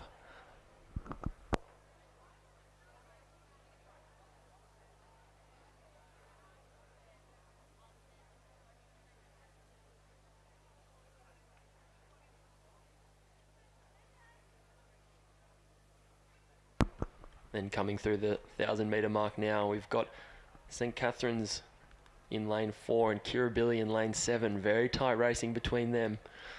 Less than a second deciding that third position.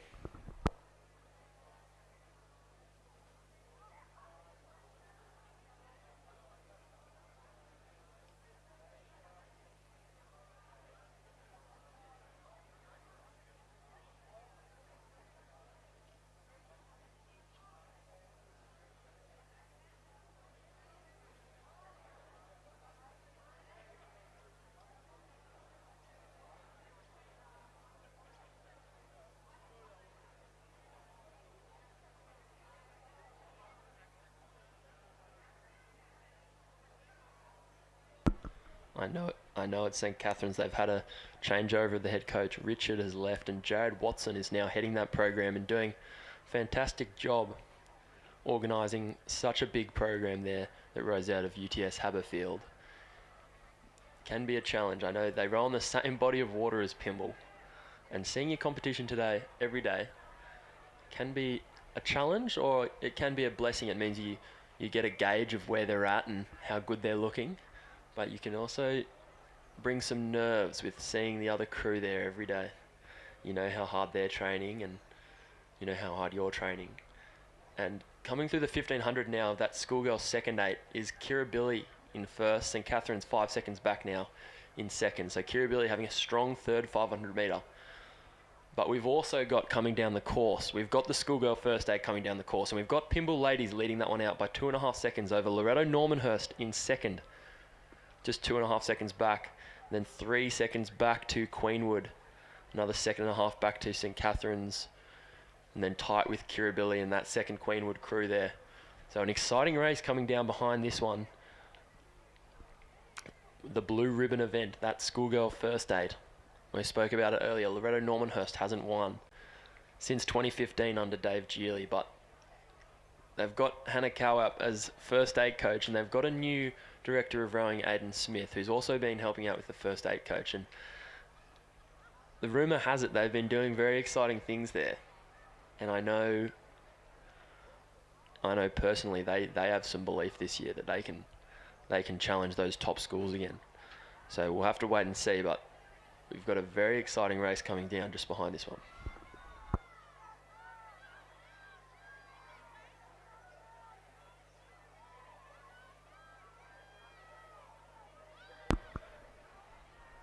Right now, coming down to the last 150 metres, we've got Kirribilli leading St Catherine's by about a boat length.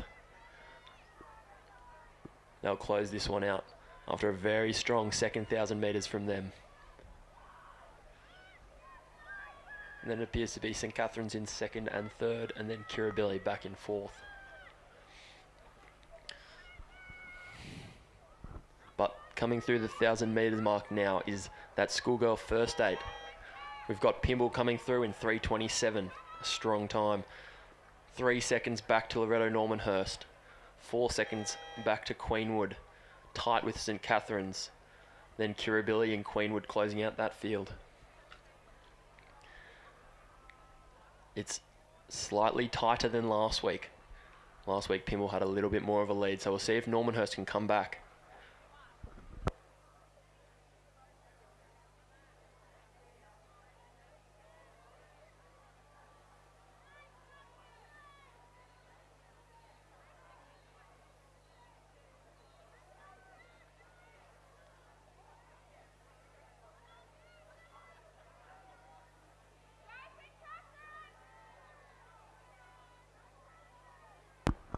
And St Catherine's coming through the line here in third, behind their teammates and their schoolmates in second, and then Kirribilli in fourth.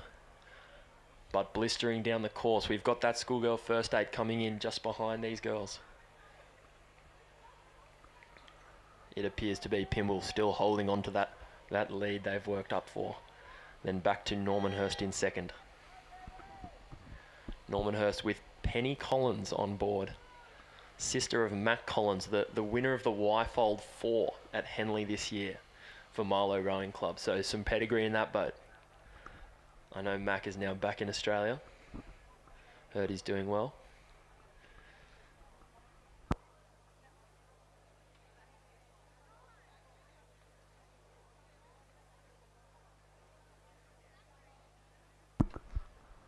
Here we come now. Coming through the 1500 metre mark, it's Pymble Ladies leading out. Just over Normanhurst, 5 seconds back. Then Queenwood, 4 seconds back. Then Kirribilli in 4th.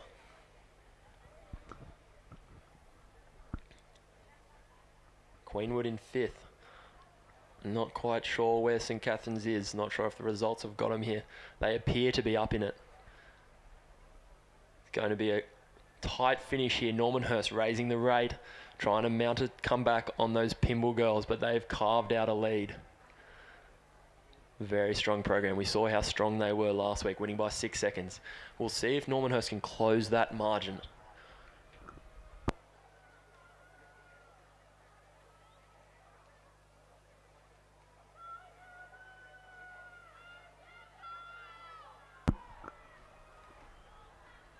Coming down to the last 200 metres here. The sprint home is on. Pymble Ladies in lane 4. Leading out over Normanhurst in lane 6. Then St Catherine's in lane 8, coming through in 3rd. We've got Queenwood lane 5 right there with St Catherine's. Going to be a very exciting finish here.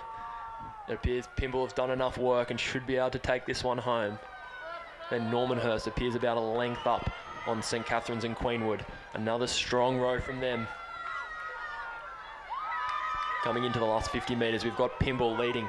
Normanhurst 2nd, St Catherine's in 3rd and Queenwood in 4th. And across the line, Pymble wins another. What's the margin? 7:01, another strong time from them. We've got Normanhurst 2nd, 5.5 back. St Catherine's in 3rd and Queenwood in 4th. About a boat length between those top 3 crews, then half a boat length back to Queenwood. Another very strong performance from those 4 Schoolgirl crews. We're in for plenty more exciting racing this season, I think. Kirribilli coming through in 5th and Queenwood in 6th. So congratulations to Pymble Ladies there, winning that Schoolgirl First 8, the Blue Ribbon event. We saw them do well in all those younger age groups, and often that can mean that they've got a stronger program and they've got hopefully a few good years in them. I know their head coach would be definitely hoping for that, and looking down the line, they've got a strong year 10-8 and strong year 9 quad, so not a lot to suggest that they're going to slow down anytime soon. I guess it's up to the rest of the field to try and make up some of that margin. 5 seconds, 5.5 there. Loreto Normanhurst in 2nd, then 4.5 back to St Catherine's. So work to do for the rest of the field, but plenty of time still until that big Schoolgirl head of the river here. We're now into race 20, the Schoolgirl Year 10 Double Scull, Division 1, where we've got Queenwood on the far side, then Pymble Ladies in lane 3, North Sydney Girls in lane 4, Askham in lane 5, North Sydney Girls in lane 6, Sydney Girls in lane 7, Tara School in lane 8, and Loreto Normanhurst in lane 9 on the near side. Another one of those challenging races. 2 kilometres, a long time to stay focused for, and no shortage of things to focus on. You've got steering and how hard you're going and where everyone else is in the race. So the girls are doing a great job, and through 500 metres, it's North Sydney Girls leading this one in 1st and 2nd, then Queenwood, Tara, Askham and Sydney Girls. But still a very tight field, only about 3 or 4 seconds separating those top 6 crews.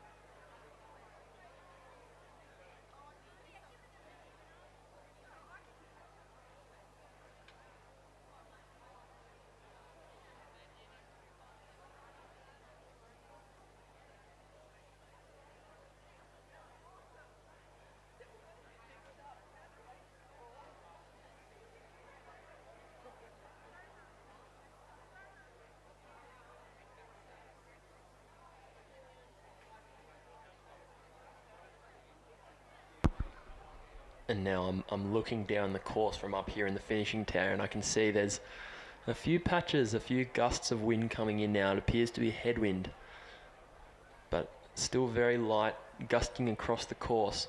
So there will be patches where the girls will be hit and then patches where they'll get some good water, and perhaps it's part of the strategy here to try and push the boat a bit when you get flatter water to try and carve out a bit of a margin over your opposition. Not sure if that's a strategy that these coaches will take on or just something that maybe I do.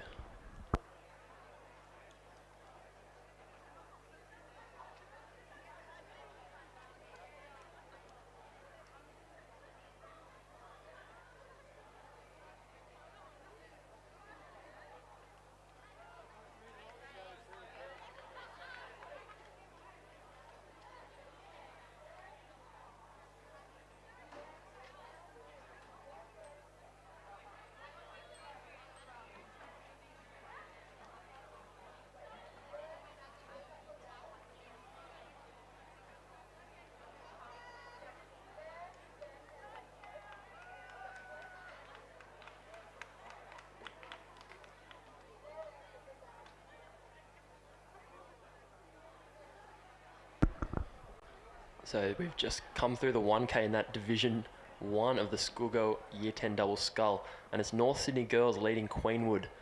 Then the second North Sydney Girls crew back in third, Ascombe in fourth, Tara School in fifth, Sydney Girls in sixth, and Pymble Ladies in seventh. 4 minutes 20 for North Sydney Girls there through the 1,000 metre mark, through the halfway mark. They're coming into about the last 750 metres of this race here.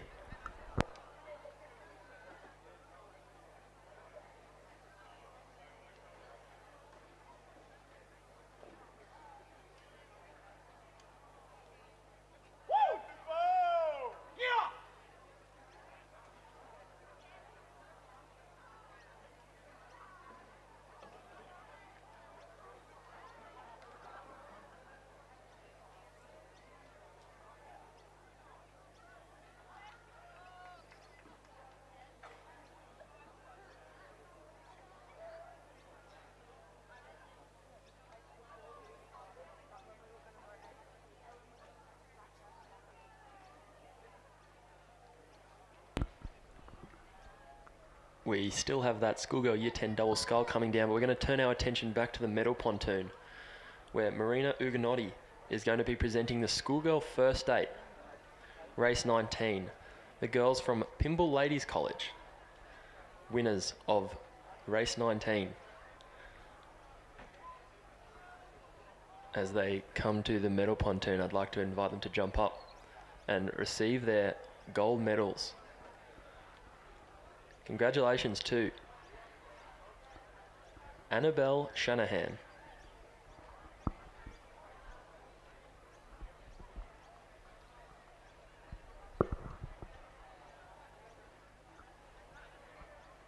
congratulations to Annabelle Shanahan, Lauren Gibson,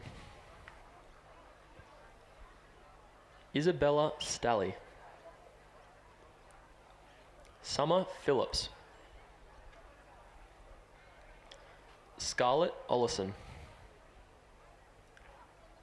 Millie Cullinan, Erin Porter,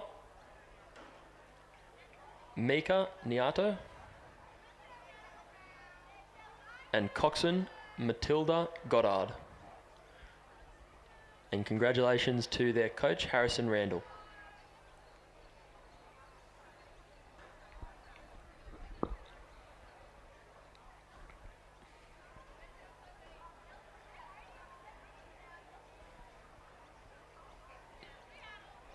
That is the winners of the Schoolgirl First Aid, Pymble Ladies College.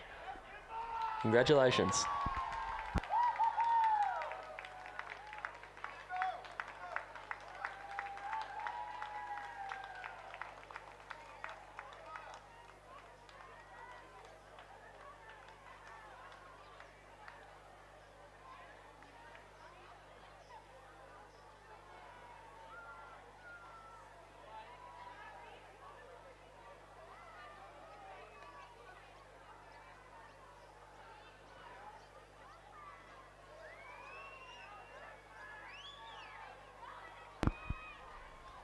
As they're leaving the pontoon, we see behind them Leading the whole way is North Sydney Girls in the Schoolgirl Year 10 Double Scull Division 1. Then 3 boat lengths back to Queenwood on the far side in lane 2. Then Ascombe in lane 5, coming in third here. But very strong race here from North Sydney Girls, crossing the line here in lane 4. Then back to lane 2 on the far side.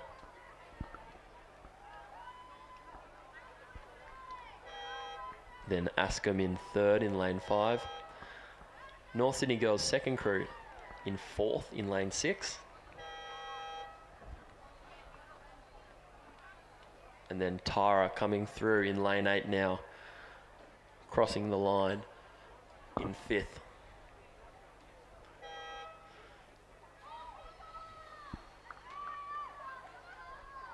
And then in lane 7, Sydney Girls coming across the line now to close out that field.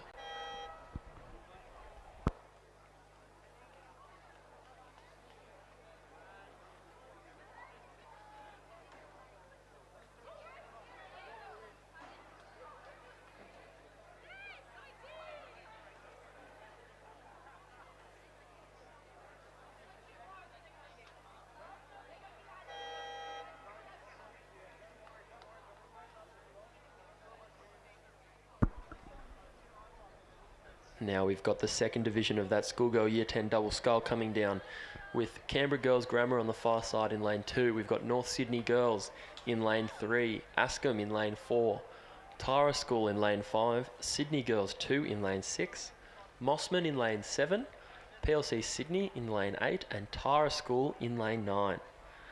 So a full field in this one, and looks to be a very good race coming down here with Tara School leading in lane 9.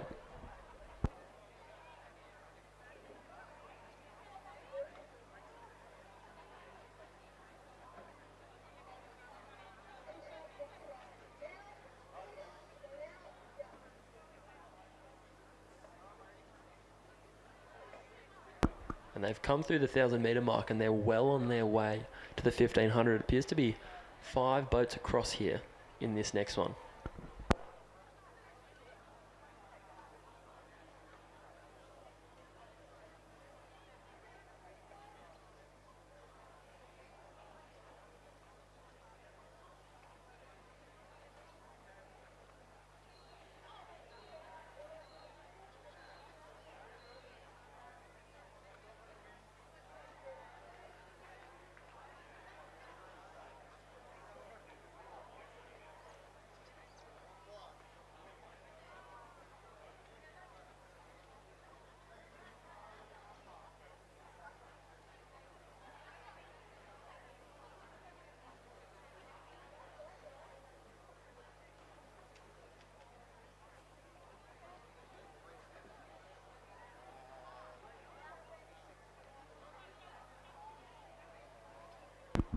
Here we go through the 1,500 metre mark. We have Canberra Girls Grammar leading, Sydney Girls in second. Then a margin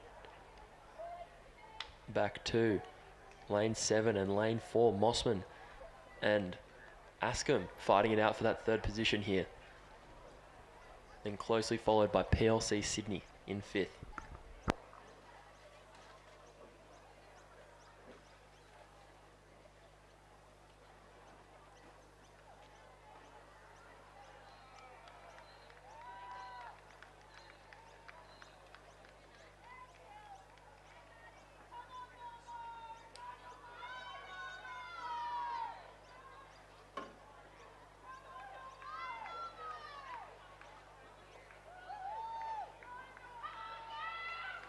Over on the far side, Canberra Girls coming into that last 250 metres with a strong lead over the rest of the field.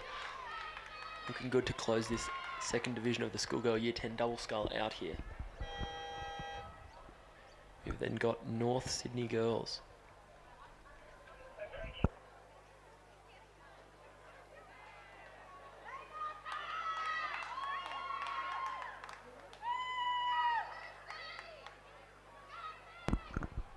We've now got Miss Linglong presenting Race 20, the Schoolgirl Year 10 double scull to North Sydney Girls.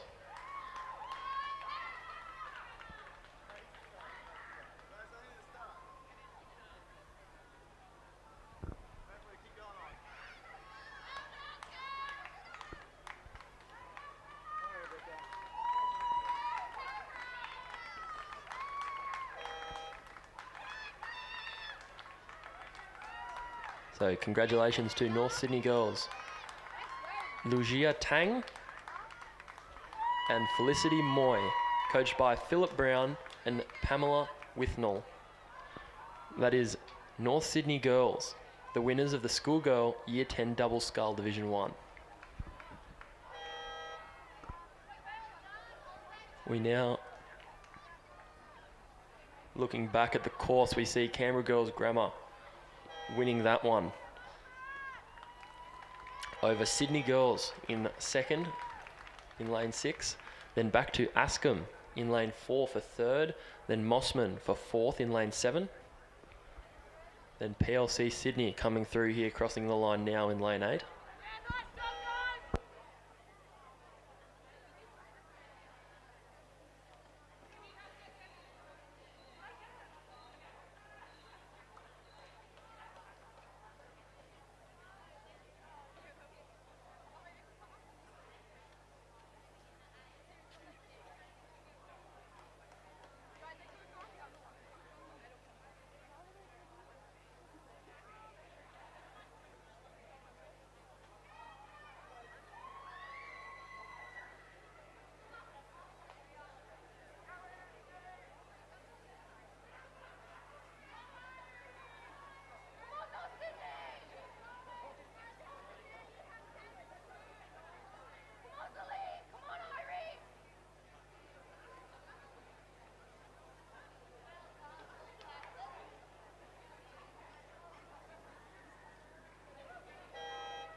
Crossing the line there in lane 3 was North Sydney Girls. And then coming through now is Tara in lane 9. And then a little bit back to the other Tara crew in lane 5.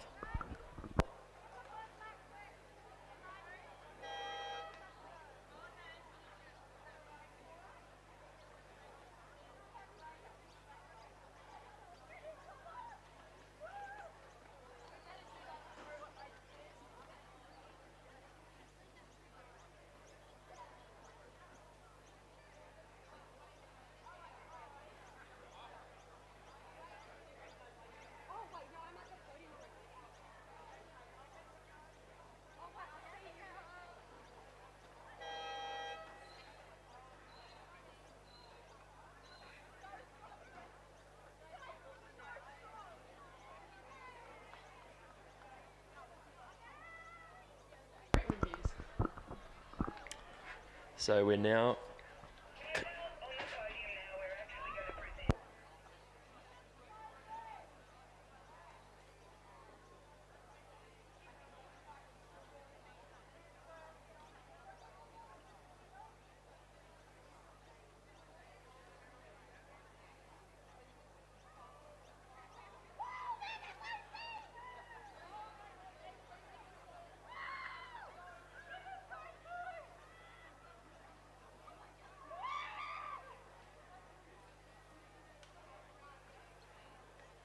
Okay, we are now presenting race 15, the Schoolgirl Year 9 Cox Quad Scull Division 5 to Canberra Girls Grammar. Congratulations to Eliza Sweeney, Grace McClay, Eleanor Hall, Ivy Fagan, and coxswain Ligia Wang. Our next race approaches the line here, the school Year 10 Scull. It looks like Mossman's out in front here, and really, she had a really good lead at the 1500 and she's been able to hold on all the way to the end. She's looking really good here to the line. Congratulating Canberra Grammar, the winners of the Schoolgirl Year 9 Cox Quad Scull Division 5. And as you might have heard, I've now got two friends in the booth. I've got Jackson, coach of the second junior 8 of Loreto Normanhurst, and I've also got Laura back in the booth with me as we see Canberra Girls Grammar, Fleur Baseby, crossing the line first there in lane 8, then followed closely by Mossman 1, then Sydney Girls in third. Loreto Normanhurst coming through now in lane 6 in fourth.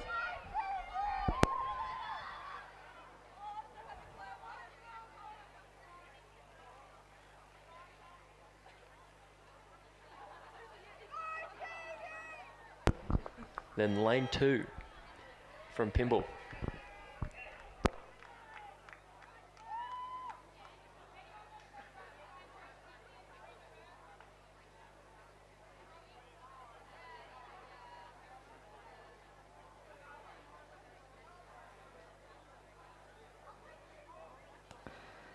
Now, if you look down to the podium, we're presenting for the Schoolgirl Year 10 Double Scull for Canberra Girls Grammar.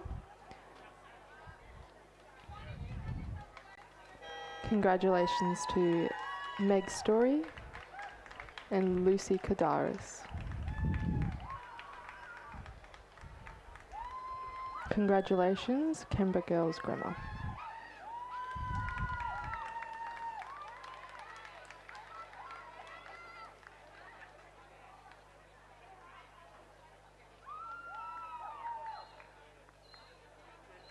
Congratulations there to Canberra Girls Grammar. We now have concluded the Schoolgirl Year 10 single scull, but it looks like we've had a bit of a mishap on the course here. A capsized single sculler from Tara. It is tough out there. It is tough to scull. I know I've capsized plenty of times. Yeah, I've capsized a few times in training. It happens out here quite often, especially when you're racing, because the oars can get pretty tangled at the back.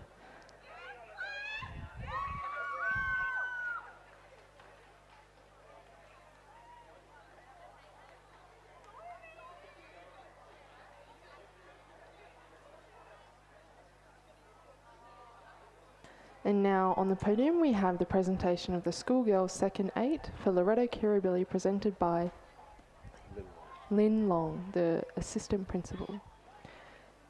Congratulations to Phoebe Aarons, Mary Dunstan, Chloe Stevenson, Eliza Roberts, Annabelle Kovacs, Sarah Holt,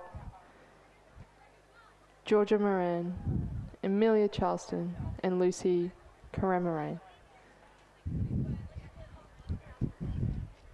Was that the right one?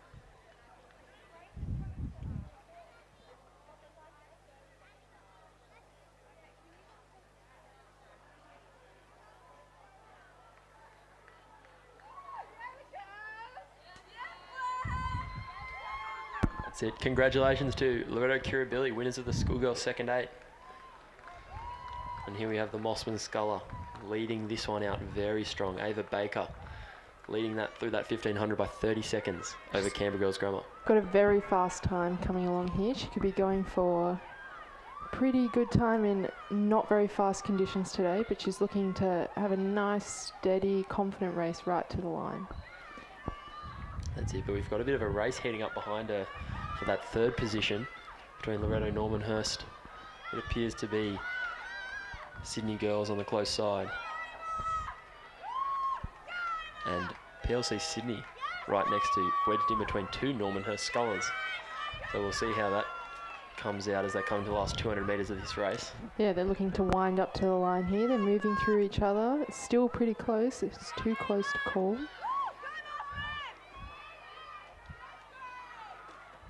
That was Mossman 2, Ava Baker winning that one. Then coming through the line now on the far side of the course. That is Grace Disney from Canberra Girls Grammar.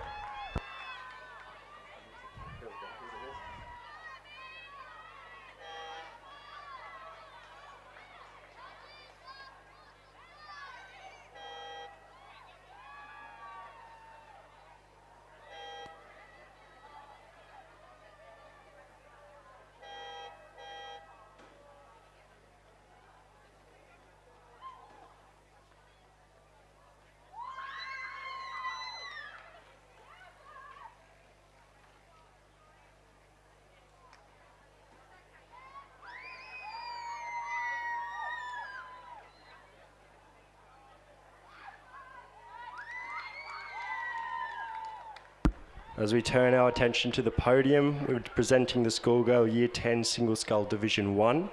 Fleur Baseby from Canberra Girls Grammar got the champion. Presented by Lynn Long, Assistant Principal of Loreto Normanhurst. Congratulations, Fleur.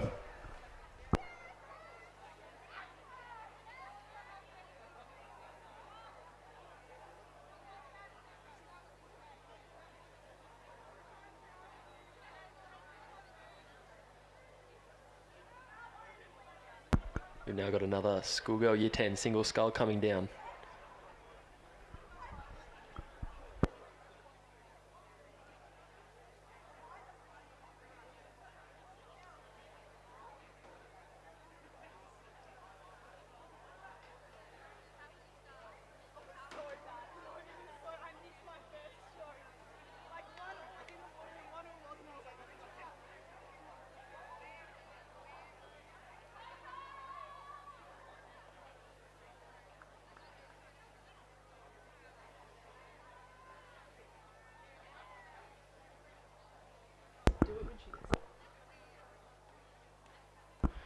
Rounding out the field now, we've got Rita Liu.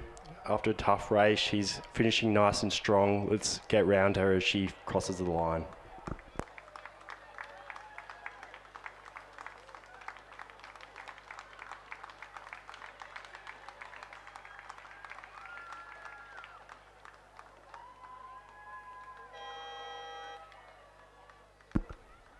Now, Laura, I know you had to race off before because you were filling in, coaching that first date. How was the race?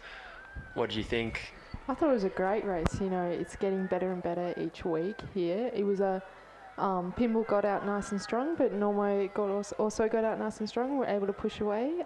It was pretty close, I'm not going to lie. St Cass and Queenwood did a really good job pushing Normo up and Pimble, but I think the field's getting closer and closer, so I think this year there could be a hot contention for medals across the field, which I think is really exciting for the sport and for the girls. That's it. And you see often a lot of improvement, a lot of lead changes throughout the season, especially in those younger age groups, those schoolgirl races and whatnot. You can see crews come from nowhere almost and still have an impact at Head of the River and Nationals. Yeah, so it's really anyone's race at this point in the season, so it'd be really cool to see how it progresses. Yeah, definitely, but you'd still think work to be done for the rest of the field. Pimble leading 5.5 seconds. They're still leading, they're still out front, so the rest of the field has a little bit of way to go, but I think we could close it up. I'm going to interrupt you here because we've got two Normanhurst girls coming through. Lane 4. Ellen Ogilvie, winning that Year 10 single scull Division 3. Strong race from her. right on the line she's got in front. It was very good.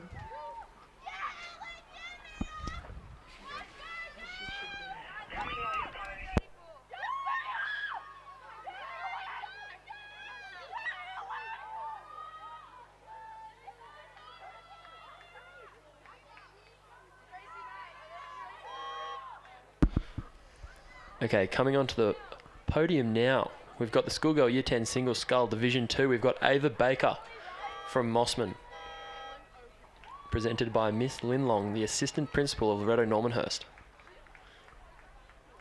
Congratulations to Ava.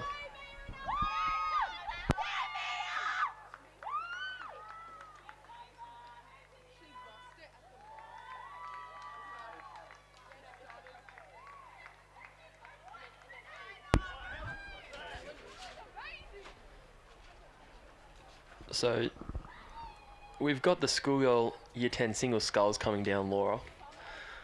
I know I'm not the best of scullers, but I might ask you for more advice. Yeah.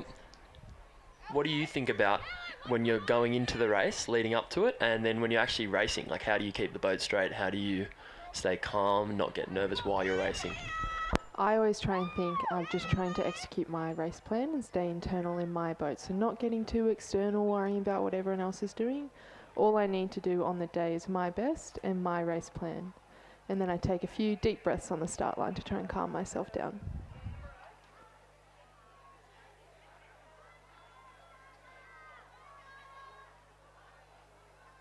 So as we look to the podium here, we have Canberra Grammar School receiving 2 medals for 2 consecutive races. race 4 and 17 for the Schoolgirl 4, Division 2. Congratulations, Canberra Grammar School. They also won the Schoolgirl Cox Quad. Presenting to Maddie Beasley, Mia Wiley, Audrey West, Sophie Murphy, and coxswain Heidi Bell. Congratulations to Canberra Girls Grammar. Yeah, very strong performance from them, winning both the Schoolgirl 4 and the Schoolgirl Cox Quad Scull. Not easy. 2 races within a few hours of each other, switching between sweeping and sculling, 1 oar and 2 oars. It shows a great depth that the school has, that they're able to excel in both sides of the sport. It's very exciting to see. As you see the Tara School sculler coming across in lane 6 to finish off that Schoolgirl Year 10 single scull race. Now, you said you like to take a few deep breaths on the start line. Yes. Do you think that helps lower the heart rate? I think a little bit. I think it helps you just focus in on what you're about to do. It helps me just stop worrying about what everyone else is doing and stop the heart from racing. And if you had one tip for a young single sculler, a young girl coming through about, I don't know, what they could achieve or where rowing can take them, what would you tell them? My biggest advice would just be have fun and enjoy the journey, and you'll make it to where you want to be if you enjoy it along the way, because sport is always supposed to be fun. So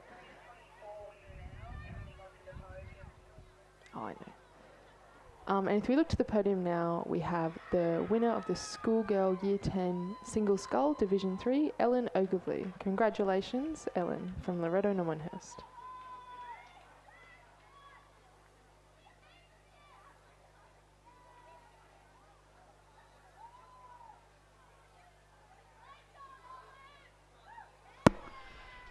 Yeah, I think that's a strong message, not just for schoolgirl rowers, but even people outside. It's easy to lose sight of why we row, but at the end of the day, we row for fun and we row to be with our friends. Yeah. And so I think if we're not enjoying it, then it's always going to be difficult to succeed in anything we do. Yeah, I think that really helped me to make it onto the Olympic team and see my success there. I really had to take a look at what I was doing and restructure how I thought about racing. And it's not racing because you have to, it's racing because it's fun and you love the competition. That's it. And so when you're not perhaps having the most fun, you're having a bad day, or how do you turn that around? How do you change the perspective to be positive? I try and just center myself back in and remind myself why I'm here and why I'm doing it. I've always loved racing, and I love the side-by-side aspect that you can really get in the scull. So I always try and, if it's a really tough race and I'm not going that well, just hone back in on my technique, do a quick 10 strokes, do some counting, do some breathing, and I think positive chat is really good. So a lot of positive self-talk really brings back my confidence on a bad day. For sure. I mean, coming from perhaps not a single scull, I row with other people, so I know that one of my big motivators is the people I have around me, and often when I'm having a bad day, some of my mates in my crew or whatever won't hesitate to try and pick me up and tell me I'm doing well and kind of carry me along for that session. I think that's really important too, as we see the Schoolgirl Year 8 quad scull coming down, that it is a team sport. Yeah, I learned that this year in the quad. It's always about supporting each other and being there for each other. You can really feed off each other's positive energy, and when you get on the start line, you're there to back each other up and you're there together. It's not a one-man show, it's a team sport. So it's really good to see some of the schoolgirls, get around each other and support each other as they line up on the start line here. Yeah, absolutely. And I think that's something really important for these young girls to remember, is that they're not on the start line alone a lot of the time. That right now they're sitting there with 4 of their teammates who are all going to try their best to try and win this race. Yeah. And that it's a team effort. And once you get into that team mindset, often becomes more difficult to beat. Yeah, a strong team is hard to beat out here. Absolutely. And we've seen some strong teams coming down today. Some strong schools too. We've got Sydney Girls here in lane 1. We've got Canberra Girls Grammar in lane 2. Queenwood in lane 3. Pymble Ladies in lane 4. St Catherine's in lane 5. Tara School 1 in lane 6. Loreto Kirribilli in lane 7. Loreto Normanhurst in lane 8, and PLC Sydney on the near side in lane 9. And we've got a start. We're about 30 seconds in here. Looks like a good start here, especially from Pimble and Normo. They seem to be making good starts nice and quick. We've had a little bit of steering trouble here from Tara, I think, but they're looking to get back in the race now. They're settling into their rhythm. That's it, and it's super important here in these short races to get a good start and get out in front, because not a lot of time to come back if you're not in front. Yeah, we saw that in the Schoolgirl 8s this morning, that a good start is really integral, and once you're out in front, you're hard to beat because you're pretty confident and you can control the race from out front. That's it, and we're coming through the 250 metre mark, and looks to be Normanhurst on the near side doing quite well, but wouldn't be surprised if those schools on the far side, Pimble, Queenwood, Canberra Girls and Pimble Ladies College, all mount a comeback.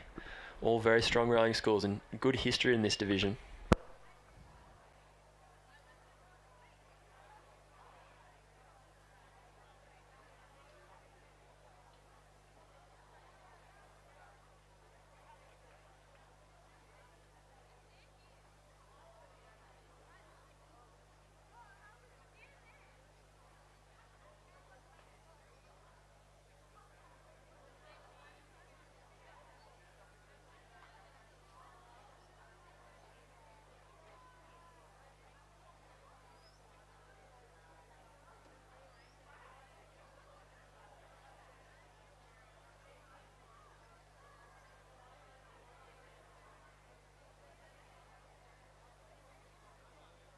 Here we go, coming through the 500 metre mark now. We've got Pimble Ladies leading us out over Queenwood and then St Catherine's.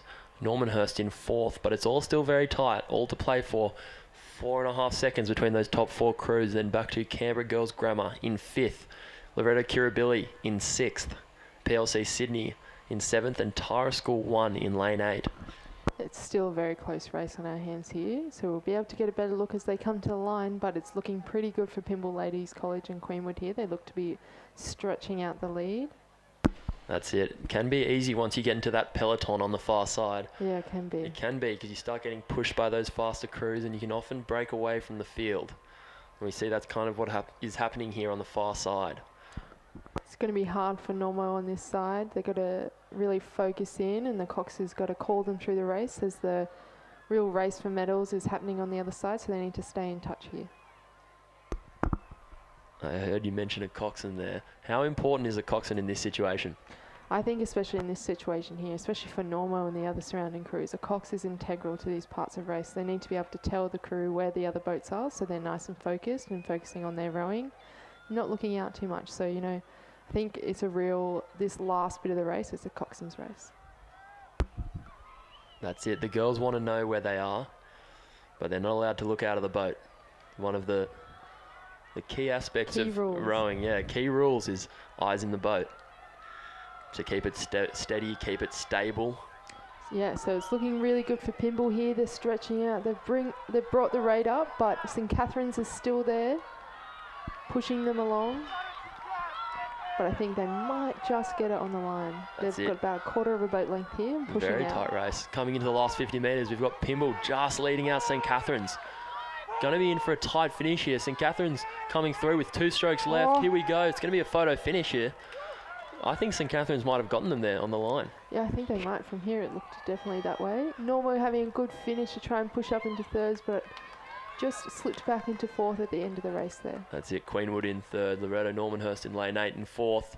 Then back to Canberra Girls Grammar on the far side in lane 2. Just having some steering issues at the back end of the race here.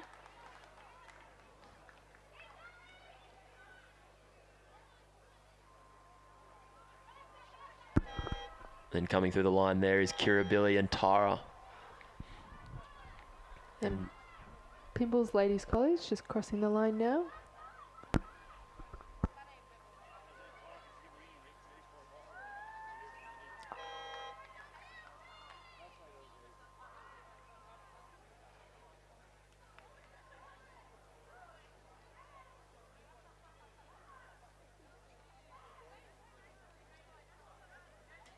We've just got Sydney Girls Grammar on the far side closing out this race. as they look to wind to the line here. A strong finish.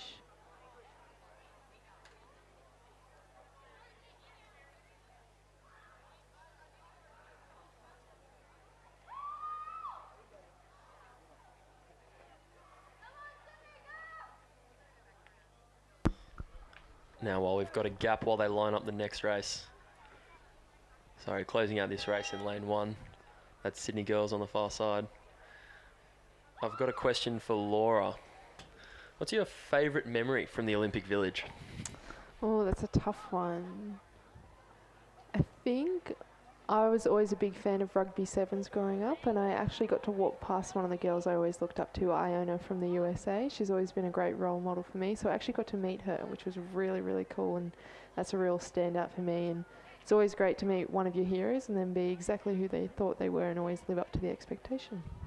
Perfect. We've got a start here in the second division of that Schoolgirl Year 8 Coxed Quad. We're at another full field here. Looks Pimmel strong in this one. I think we've had a collision between Kirribilli and Queenwood in those middle lanes. A tough start for them. They'll have to do a pretty solid effort to catch up to the rest of the field here because they're moving away quite quickly. Yes, I know. Back to that Olympics Village. I guess growing up you always kind of see these people and you expect them to be superhuman, but often they're not quite as intimidating or quite what you thought. You got to remember that they are just human too. Yeah, no, she meeting her made me realise that she's just another person, and going to the Olympic Village, you know, you always looked at it like you idolise these people and they're untouchable, but actually when I went there, they're just people as well. And it was really great to see around the village, everyone saying hello to each other and a lot of friendly faces, and everyone just was there for their just to compete and do their best, and no one was above each other, which was really eye-opening to see, and it was really great. That's it. And then even amongst sports, there's this mutual level of respect. Yes. That they're also at the top of their game, and they're also very talented at what they do. Yeah, there was a lot of respect at the Olympic Village this year, and even just around all the sports, different sports coming along to support each other. I went to a few other sports, and it was great to see other athletes supporting athletes. Exactly, and we've got here, it looks to be PLC just leading over Loreto Normanhurst 2. Then back to Canberra Girls Grammar on the far side, and St Catherine's on the close side. Looks to be two very close races here. For that first position, it's Pymble Ladies and Loreto Normanhurst, and then for that second position, it's Canberra Girls Grammar and St Catherine's. We've then got Sydney Girls back in 5th and Tyra School in 6th. After that early collision, Kirribilli and Queenwood are going to be fighting it out at the back there. Here we come through the 500 now. Appears to be Kirribilli just over Queenwood.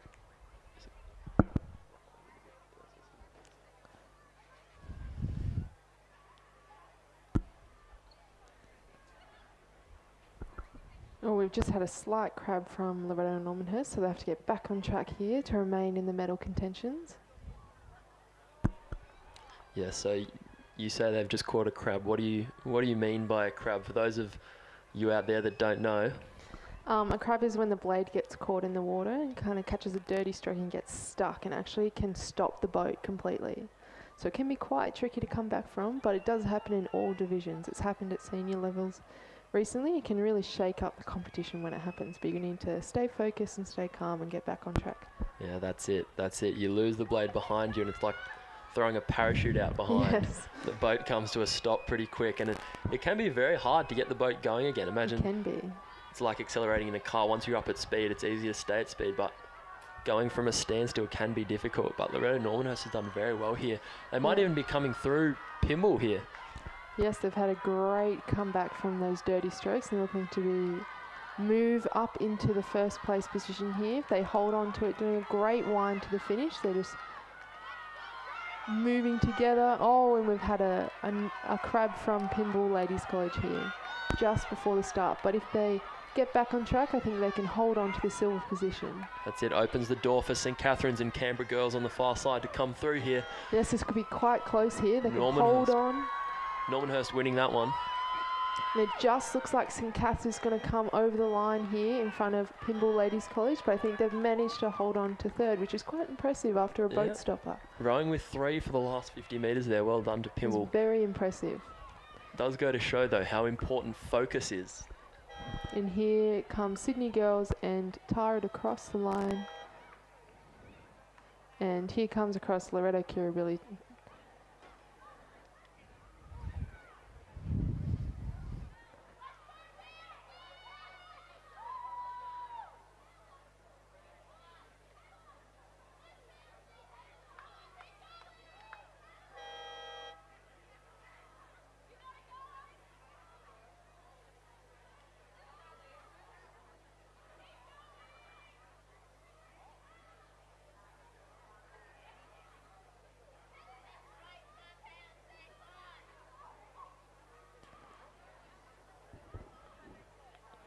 So just as these girls cross the line, we have PLC Sydney and Queenwood to round out the field.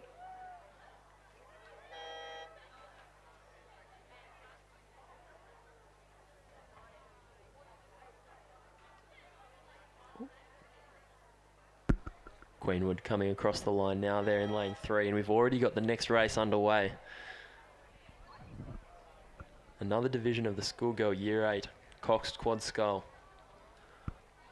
Got PLC Sydney, North Sydney Girls, St Catherine's, Queenwood, Pymble Ladies and Sydney Girls on the closest side to the grandstand here. Looks like a fast start from the middle of the field. That's it. It looks like St Catherine's getting out well there off the line. Coming through, but as we saw in that last race, anything can change. Anything can happen.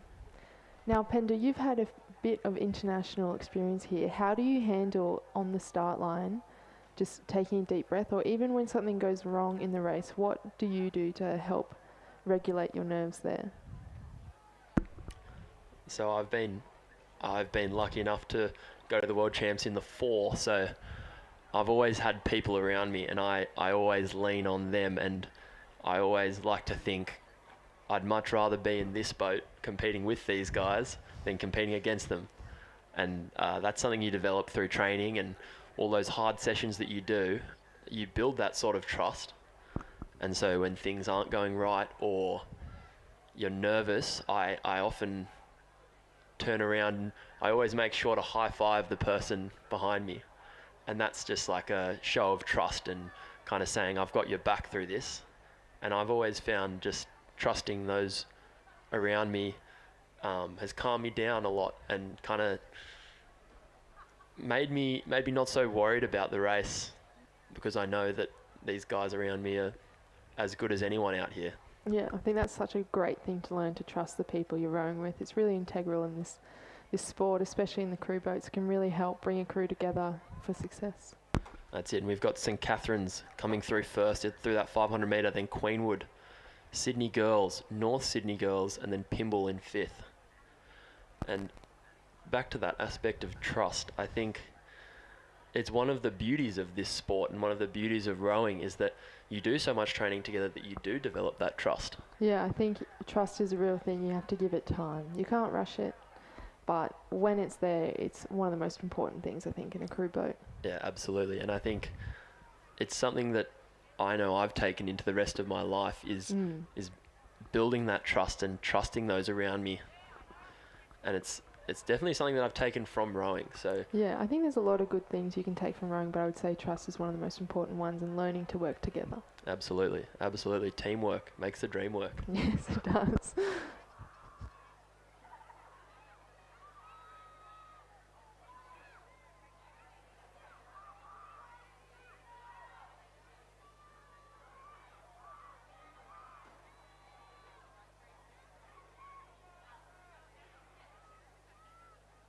Here we go, coming into the last 200 metres of this race. Strong race here in the middle of the field. St Catherine's slipping back to second. Appears to be Queenwood leading this one home. Good second 500, good second half of the race. St Catherine's in second, then on the close side, it is Sydney Girls coming through in lane 8. They've had a fantastic day today. Yes, they've definitely. I've seen them up on the podium plenty of times. It's really good to see other schools coming and racing in Sydney and competing against the best here and giving them a really good run for their money. But looks at Queenwood coming across the line here first, followed by St Cass for a strong finish there. Then in lane 8, the near side, Sydney Girls coming in third. Then back to Tara School in lane 4 in fourth. And then it appears to be Pimble Ladies closing out that field. Now I know you're from the country here, Laura. Yes. You're not from Sydney. No.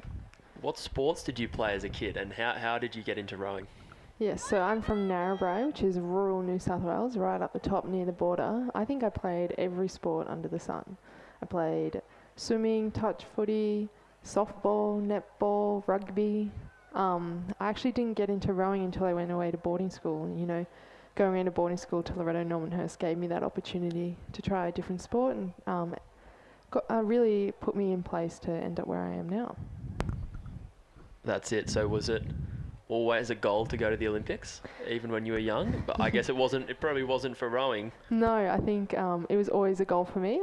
It would swap sports a few times. You know, I thought I was going to go for swimming for a little bit, maybe a bit of rugby, netball, softball. But I really found my sport when I went away to boarding school to Loreto.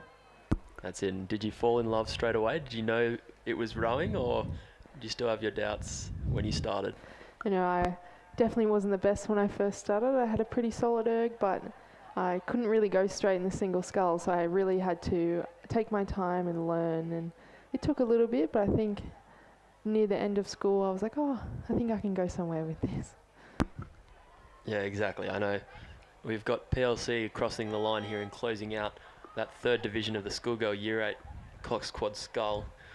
I know I certainly wasn't the best sculler when I started. Yes. Still not now, but I know I still have the record at St Augustine's for most capsizes in a single. So it's not exactly an intuitive sport. No, you facing backwards. Yes, it can be quite difficult sometimes. Yeah, it often looks a lot easier than it is. Yes, definitely. I think the girls today are doing a pretty good job of making it look easier than it is. Yeah, definitely some of these top competing schools are making it look really smooth and, you know, like a Sunday row, but they're doing their best and they're actually maximising their efforts out there, so they're doing a really good job. And you know, when it looks easy, you're going really, really well. That's it. A fast boat looks easy, but I can guarantee you it's not easy. Definitely doesn't feel easy. It doesn't feel easy, and it's probably not easy for the girls out there in the heat either today. No, it's quite warm. I've ducked out a few times and it's pretty warm out there. We've got here another Schoolgirl Year 8 Cox Quad Scull race coming down. It's Ascombe, Loreto Normanhurst. And in lane 5, it is Canberra Girls Grammar. Doing very well in this one, leading this one out here. Yeah, I think it could be a tight race between them and Ascombe. It's looking like Ascombe's really pushing to the line here. Maybe moving through Canberra Girls Grammar, but they're picking the rate up now. I think it'll be a nice tight race. That's it, a couple messy strokes there from Normanhurst. We'll see them back in third, but Ascombe making a good charge to the finish line with 3 strokes left. Yeah, I think they might be able to get over the top. No, Canberra Girls Grammar is really pushing to the line here. I think they'll get the win. Good response there from Canberra Girls Grammar to hold off a charging Ascombe in lane 4. Then back to Normanhurst in lane 7 in third.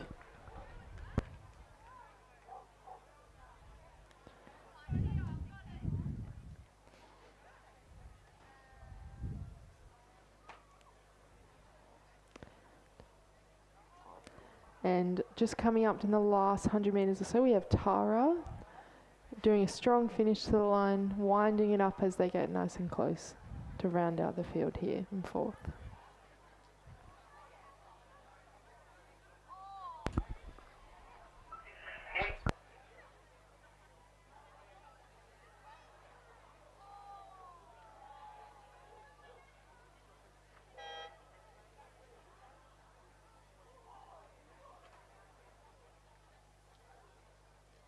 Yeah.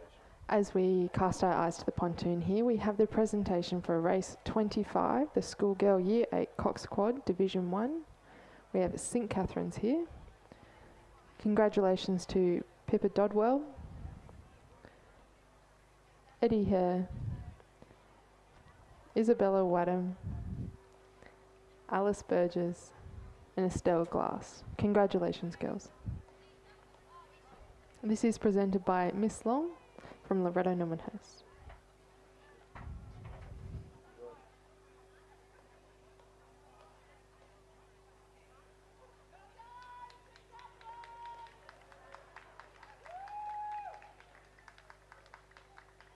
Congratulations there, St Catherine's winning the Schoolgirl Year 8 Cox Quad Scull Division 1.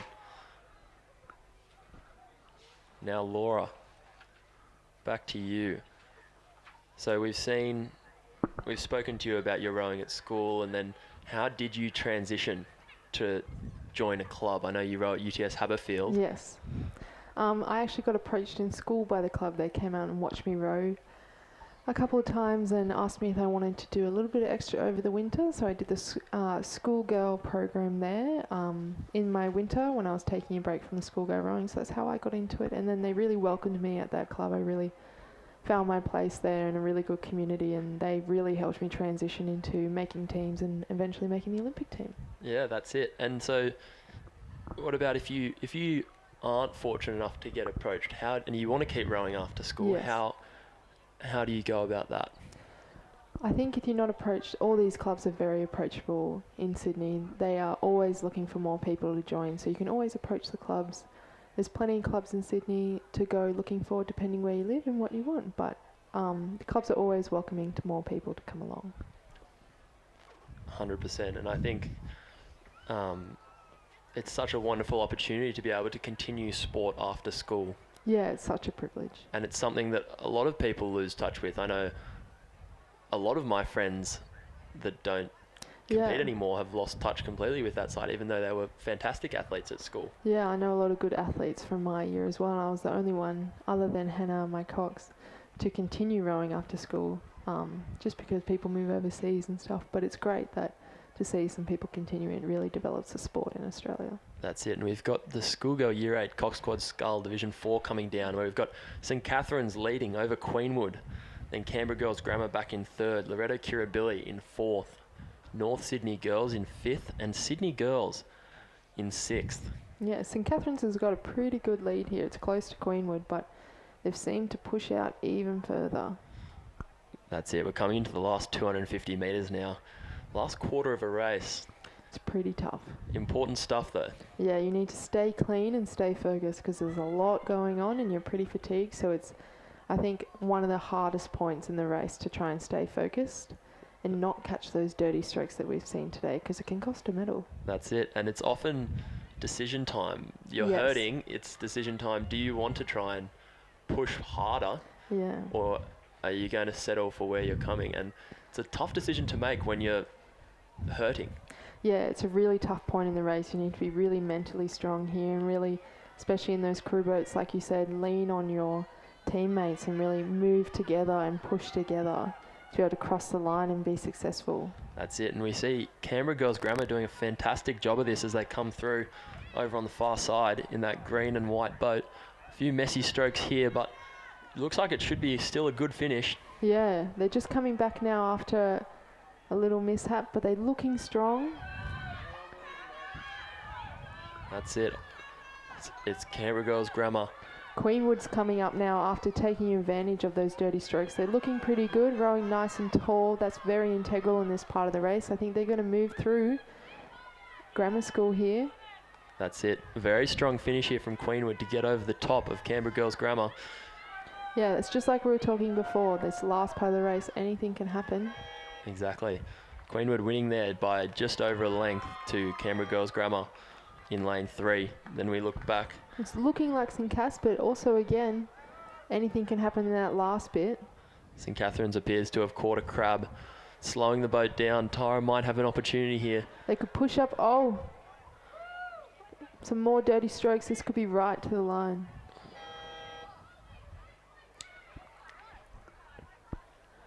That's it. St Cath's lane 5 come through in 3rd, then Tara 4th. Then Loreto Kirribilli. And on the far side, we have Sydney Girls Grammar, Sydney Girls High. Yeah, closing out the field in lane 2.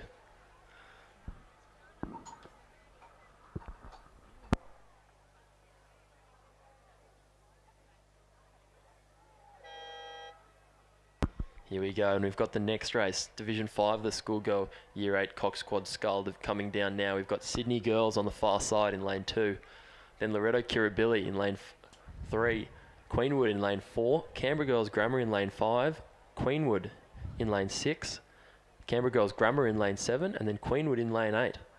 Lots of Queenwood. Yeah, Queenwood's got a really great depth at the moment. We've seen a lot of boats out there really rounding out the field in most events here. It's really good to see how many boats they have. That's it, and it's so important to have numbers in those younger Yes, age groups. You just want to develop those athletes up, and it doesn't matter how. It's really good to have quality here and just learn from the older girls. That's it. It's a privilege to be able to compete Yes. alongside your older school friends, and it's definitely something that I took for granted, was being able to become friends with kind of Yes. older people at the school while I was still young. And I hope these girls have the opportunity through rowing to meet some of their older schoolmates. Yeah, it's a great way to get to know other ages at the school, I think. You know, I really learnt that when I was in school and was able to make friends across all year groups, and it was really good to look up to girls as you were coming through and also be that role model for young girls coming up and setting a good example. That's it. So it's important that those older girls know the responsibility they've Yes. got. Lots of eyes on them, that first and second aid especially. Like, there's plenty of girls looking up to them and Yes. wanting to be in their position one day. Yeah, definitely. I know when I looked at them, I exactly wanted to be in that boat, so I always looked up to them. That's it. And fortunately for Loreto Normanhurst, they've got a few old girls they can look up to Yes. too. They do. A few of the old girls have come back to coach, so hopefully they can look up to us.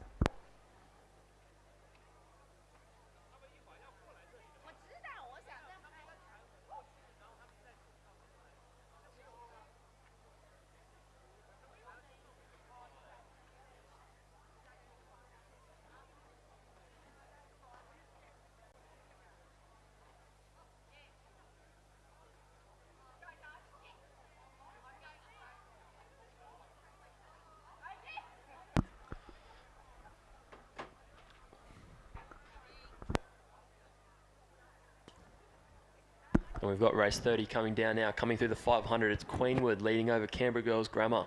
And back in third is Queenwood again. Loreto Kirribilli in fourth. Canberra Girls Grammar in fifth. Sydney Girls in sixth. We're just And- having some steering issues here down the back of the race. We've seen that in the last couple. I think starting from the 1K can be pretty challenging here, especially with the crosswind, because they don't have the fingers to hold on. So the girls have really got to hone in and focus. That's it. And we see a crash down the back of the lake, about the 500 metre mark. And Yeah. for those who haven't gotten to touch a rowing boat yet, it's like an eggshell. Very Yeah. fragile. Yes, it is. They break quite easily, so these crashes are not good. No, and they're not exactly cheap pieces of equipment either. No, definitely not. So hopefully there's no damage back down there between those two schools. But we've got, it appears, Queenwood on the close side, leading this one the whole way, doing well with about 200 metres left. Yeah, they're looking very good here. You know, they're rowing long, rowing together. And as they bring the rate up here, I think they could be very solid on for a win. Looks like they've controlled the race from start to finish.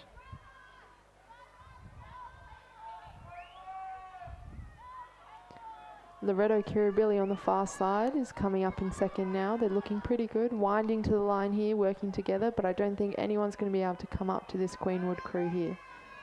That's it, but Loreto Kirribilli being challenged by Canberra Girls Grammar in the last 100 metres here of this race. We've got Queenwood across the line in lane 8. Then a tight finish here between lanes 3 and lane 7. Yeah, it looks like Canberra Grammar School is really pushing up on them now. This could be very close. Loreto Kirribilli is going to need to keep their cool and stay calm. It looks like Loreto Kirribilli will take second. Canberra Girls Grammar will take third. Queenwood in fourth. And the other Canberra Grammar School will take fifth here. I think we've just had a boat issue out the back of this race from the earlier crash.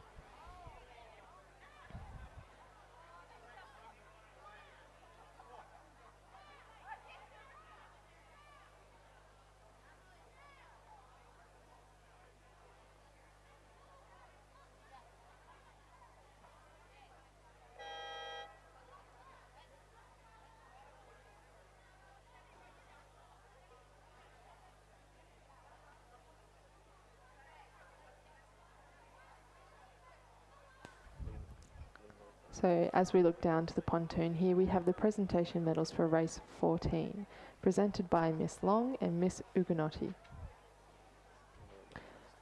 It's Loreto Normanhurst. Congratulations to Constance Whitaker, Camilla Olgavi, Camilla Lampe, Clara Bradford, and Ava Forrester. Congratulations, Loreto Normanhurst.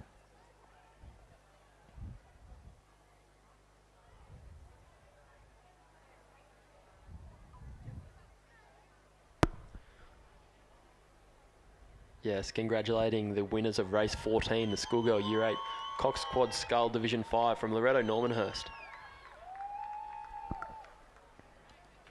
We have the next race now, just approaching the last 500 metres of the race here. Queenwood had a early lead here, and they've looked like they've hold on to it. St Catherine's not far behind, followed by Loreto Kirribilli, Queenwood, and then Loreto Kirribilli 6.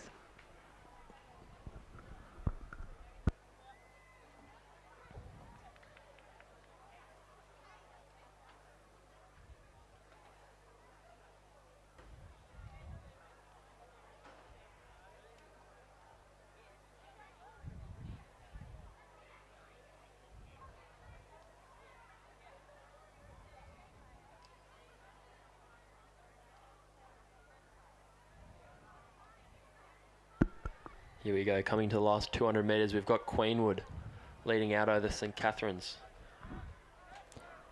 About a 5-second gap between them. Looks like they've closed it up a little bit here. St Catherine's is looking good to the line, but I don't know if they've been able to get over this Queenwood crew here. They're looking quite strong. As they bring up the rate here in the last 100 metres, they look like a sure win. And that's it. And now, Laura, you're back coaching. Yes. Not for long, though. You're back in Penrith in January. You're back out here. Yes, at the National Training Centre. I'll be back out here full-time shortly. That's it. That's it. So you get a short window of opportunity to go back and coach at your old school. Yes. What does it mean to you? What do you hope the girls can get from it? I hope they can see where you can go in rowing, and you can develop after school, but also to remind them to really enjoy the journey while they're here and enjoy rowing in the 8s and the quads and all the big boats, because once you leave school you don't always get that opportunity, so it's always great to take advantage of it while you're here. That's it. And once you leave school, you determine your own destiny a lot. Yes, you do. It's a bit of a self-selecting sport. You're as good as you want to be, which is, I guess, the beauty of it. Because the more effort you put in, generally, the better you are, the better results you get. Yeah, exactly.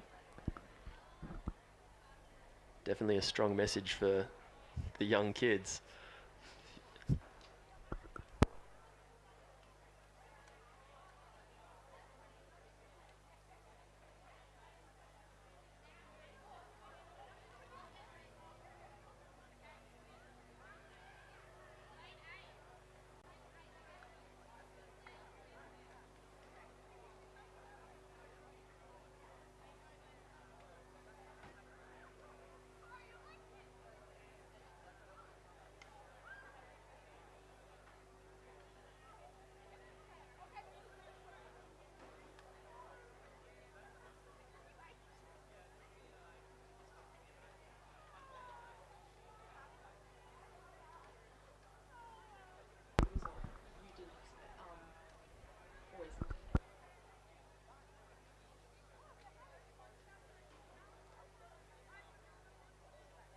Okay, we've got underway the Schoolgirl Year 9 Double Scull Division 1. A few more 1,000 metre races coming down.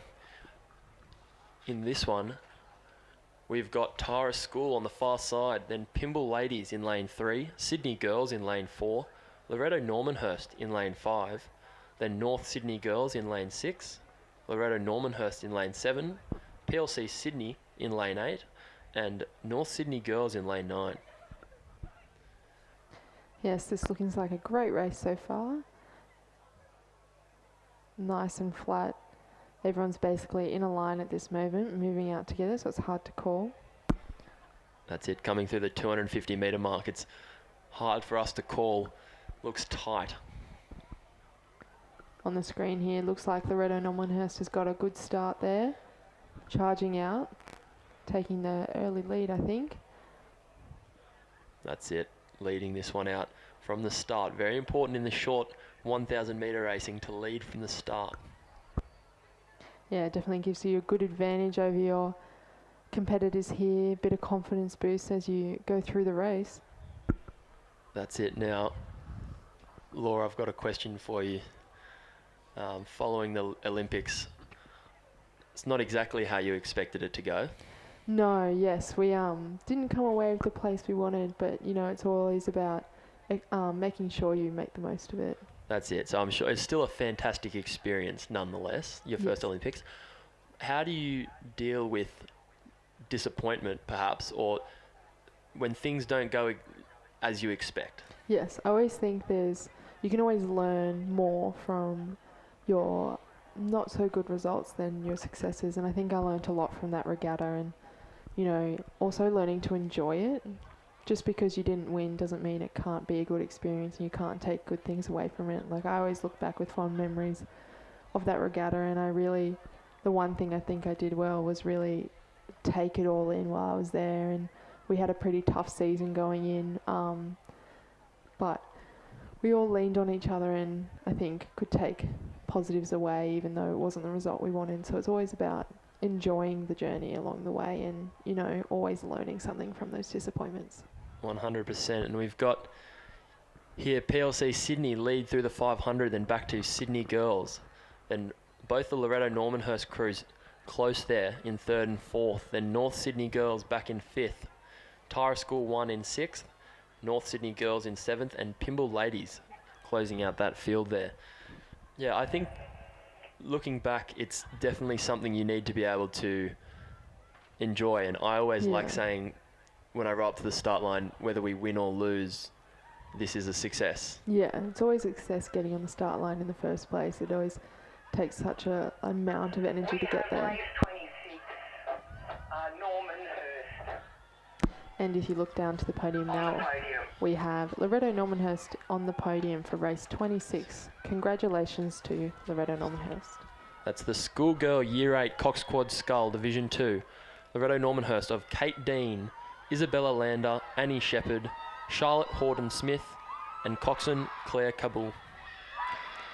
Congratulations to Loreto Normanhurst. And if we cast our eyes to the finish line here, we have a great finish from PLC Sydney, really rewinding it to the line, taking the lead. It's a close 2nd and 3rd between Sydney Girls and Loreto Normanhurst here. It'll be a real fight to the line, but PLC takes the win.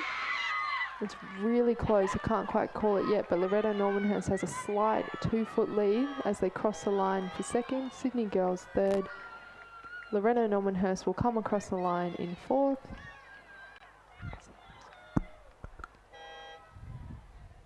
Then Tyra School coming in 5th here.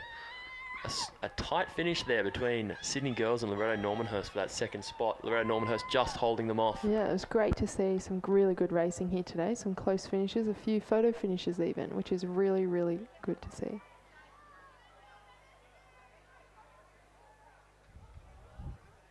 That's it, and we've already got the next race coming down, the Schoolgirl Year 9 Double Scull. Coming through the 500 metre mark now.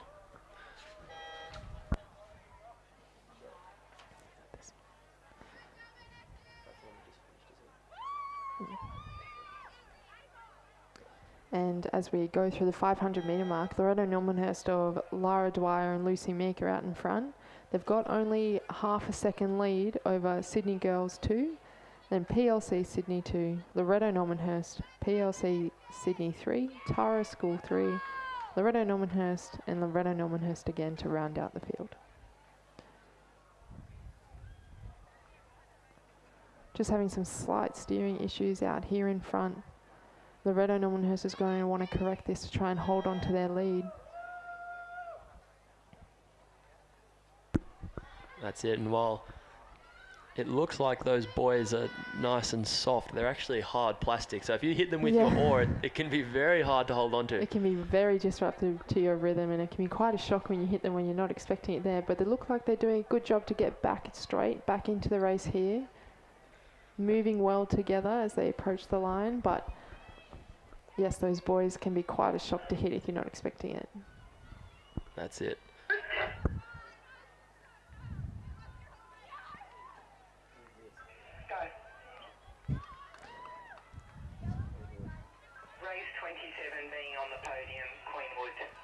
And now, as we cast our eyes back to the pontoon, we have Queenwood for race 27 for the Schoolgirl Year 8 Quad Cox Scull, Division 3. Congratulations to Manola Taylor, Alexia Dorisma, Miller Beavis, Alessandra McWilliam, and Cara Jolie Poole, the Cox. And as we cast our eyes to the finish line here, we have a really close finish. I think Loreto Normanhurst might just get it over Sydney Girls. Well done. And for third, we have PLC has a good lead over Loreto Normanhurst here to take the last medal. It was a strong finish from Loreto Normanhurst there after a bit of steering issues. That's it. Congratulations to Queenwood School winners of race 27, the Schoolgirl Year 8 Cox Quad Scull Division 3. Yes, well done to Loreto Normanhurst to hold on to that lead through the dying stages there after some tough steering. Yeah, it's quite hard to come back through there. As we said before, those buoys aren't soft. We have the girls from PLC getting on the podium now from race 32. And now we have the presentation for race 32. The Schoolgirl Year 9 Double Scull Division 1. Congratulations to PLC Sydney,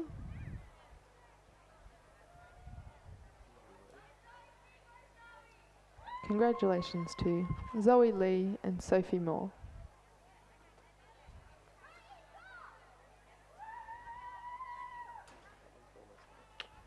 This one more. We have the next race here coming towards the finish line. Askham was out in front at the 500 metres, followed by the two Loreto Normanhurst boats, then Tara and Sydney Girls. Askham still holding on to that really strong lead, as we can see here. She's got boat lengths behind her, looking really confident and strong as she comes close to the line. It's a close race here for the remaining medals between the two Loreto Normanhurst scullers here, about half a boat length in between. Askham just follows the line here with a solid win. That's it. Ingsy Dive from Askham in lane 6 wins that one comfortably. Over looks to be Loreto Normanhurst over on the far side in lane 2. Yes, battling out for second and third here as we bring it up. They're racing right to the line. I think lane 2. Then lane 4 from Loreto Normanhurst also. Then back to Queenwood in 4th. Sydney Girls looks to take out the next position, then Tara in 6th.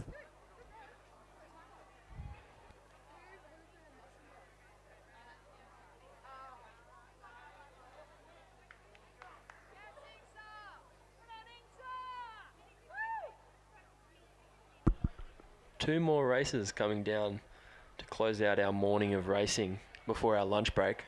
We've got the Schoolgirl Year 9 Single Scull Division 2 coming down, where we've got Loreto Normanhurst on the far side in lane 3, and then Loreto Normanhurst again in lane 4, Sydney Girls 2 in lane 5, Loreto Normanhurst in lane 6, Loreto Normanhurst in lane 7, and Pimble Ladies in lane 8.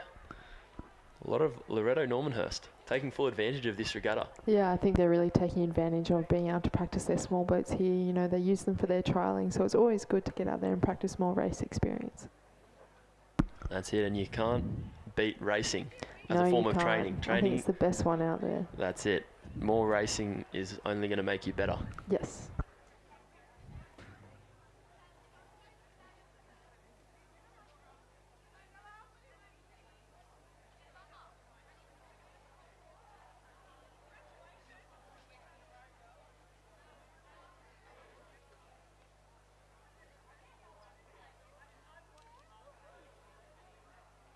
So they're just lining them up on the 1,000 metre mark for the Schoolgirl Year 9 Single Scull Division 2. We've had a scratching from Pimble Ladies. Ginny McCann scratched out of this race, so there'll only be 5.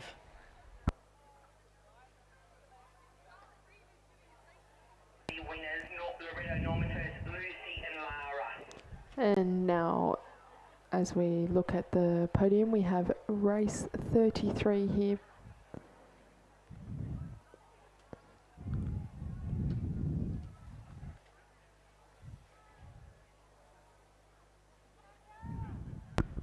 And coming up to the medal pontoon is race 33, the Schoolgirl Year 9 Double Scull Division 2, won by Loreto Normanhurst.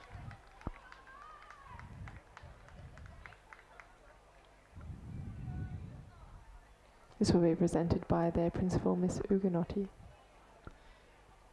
Congratulations to Lara Dwyer and Lucy Meek.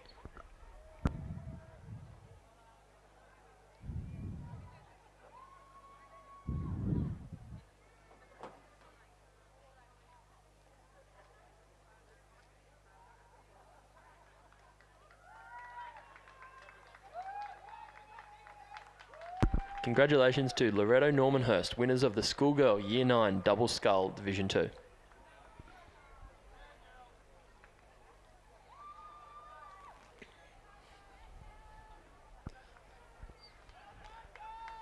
Now, Laura, question for you. I know that there's lots of opportunities with rowing outside of school.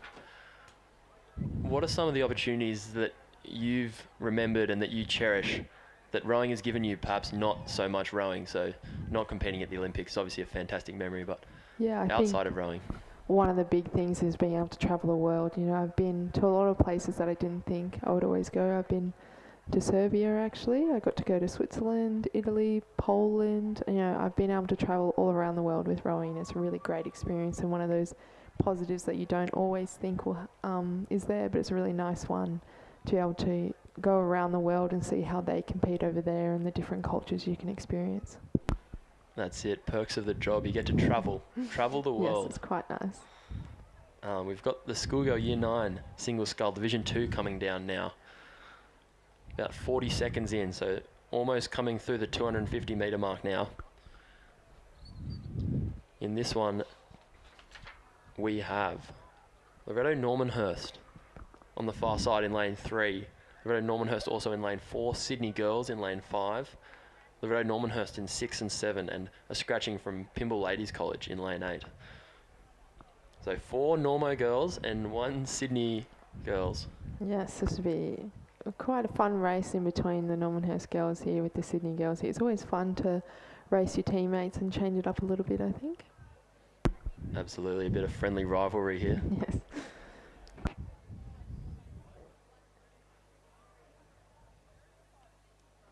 Looks like the far side of the field is taking the early lead here.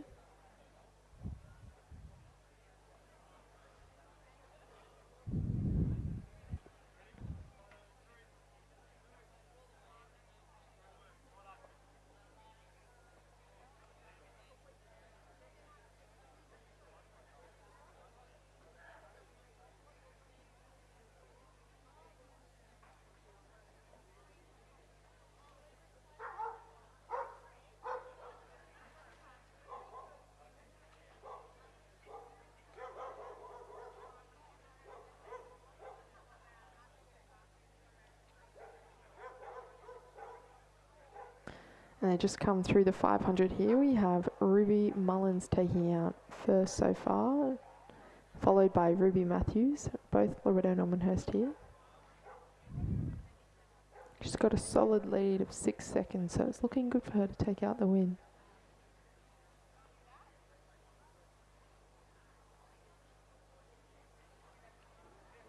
I think the boat coming second, they didn't hit the split time on it.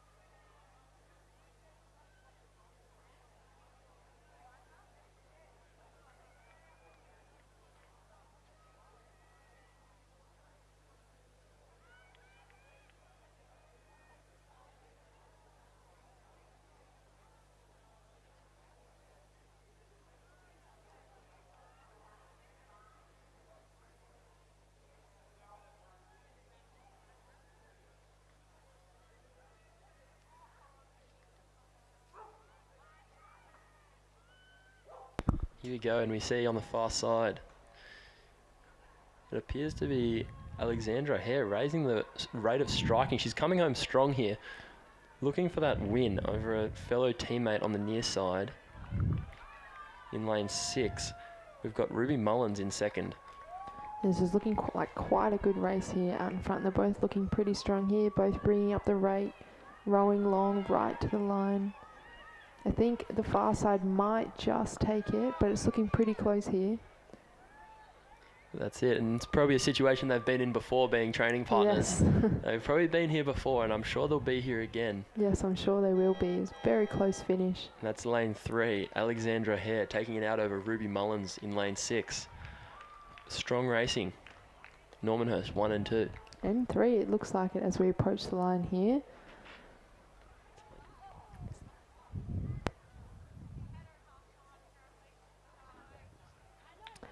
Looks like Ruby Matthews crossed the line in 3rd.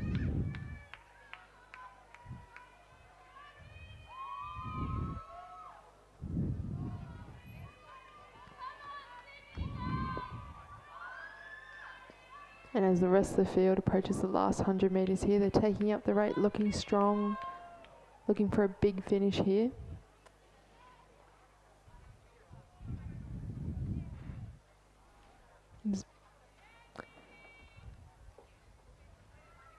Loreto Normanhurst will look to take 1, 2, 3 and 4 here as they cross the line, and Sydney Girls will take out 5th.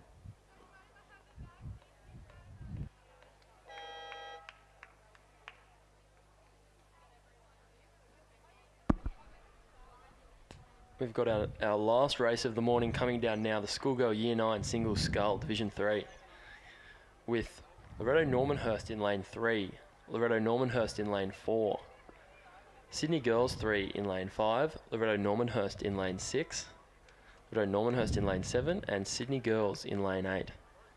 But there's been a scratching from Amelia Bossotti in lane 4, so there'll be a lane 3 over on the far side. So it can be difficult for Amelia Edwards in lane 3 because she's far away from the action.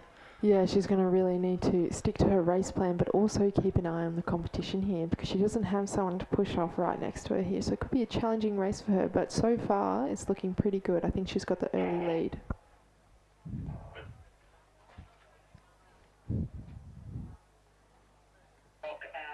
Loreto Normanhurst, master.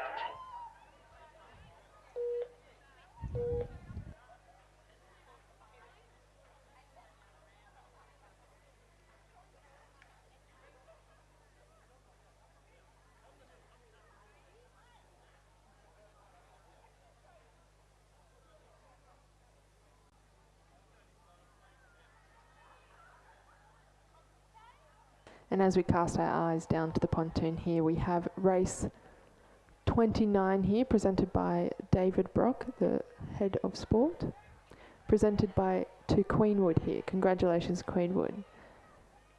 Annabelle Gardner, Emily Zhu, Charlotte Butland, Sabella Carlos McCall, and Alana Elliott. Congratulations, Queenwood. We have the last race here coming up to the line of the morning session. It looks like Loreto Normanhurst from the far side will take out the win here, but it's pretty close between her and the Sydney Girls sculler. She's going to need to bring the rate up as the Sydney Girls high sculler looks to come through here. It's looking pretty close, a real race to the line. And even at the back of the field, the two Loreto Normanhurst scullers are going toe-to-toe all the way to the line, but it looks like Loreto Normanhurst from lane 3 will take the win, Sydney Girls for second. It's a really close race here for third, but it's looking like lane 7 will take the win, lane 6 for fourth.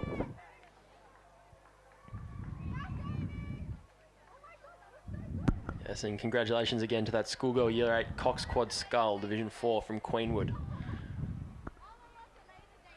Yes, and that concludes our morning of racing. With this last sculler approaching the line from Sydney Girls High. Yes, that's Eliza from Sydney Girls.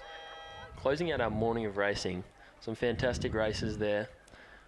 We'll pass over to some proper commentators this afternoon. You'll be lucky enough to hear Lizzie Chapman's voice over the microphone this afternoon. Yes, thank you, Nick Pender from UTS and newly the National Training Centre of Australia. Thank you for commentating with us this morning. And thanks to Laura for being here with me and my earlier co-host Josie too. It's been a pleasure to take you through this racing. Hi, coming on the podium is race 30, Queenwood from race 8, from lane 8. Coming on to the medal pontoon right now, we've got race 30, presented by David Brock, the Sportsmaster. Presenting to Queenwood, the winners of the Schoolgirl Year 8 Cox Quad Scull Division 5. We have Georgia Self, Ella McIntyre, Elisa Newton, Maddie Ellison, and coxswain Amali Gilchrist. Congratulations to Queenwood School, winners of race 30, the Schoolgirl Year 8 Cox Quad Scull Division 5. Okay.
Ladies and gentlemen, welcome back to this afternoon's racing here at the 2024 Loreto Normanhurst Regatta at beautiful Penrith, the Sydney International Regatta Centre here at Penrith Lakes.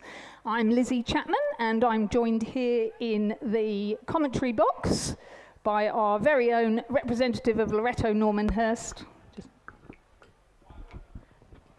Josie Sims. Josie, good to see you. You've been on quite a lot already today, haven't you? So how's the racing been from your point of view?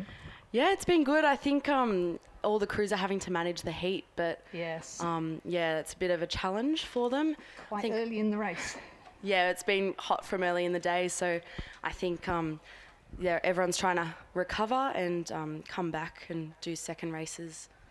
Yes, indeed. And one of the things we do know as a fairly early in the season regatta is that we have a lot of people racing here today who haven't raced at the Sydney International Regatta Centre before or who aren't very experienced at racing. So just a reminder, please, coaches and coxes, as you go out on the warm-up lake, please stay very carefully to your bow side of your crew so that you're going up the right-hand side as you look up towards the bridge. And if you are circulating around the warm-up lake, you follow the far side back down, circulate right down through the buoys and then back up again.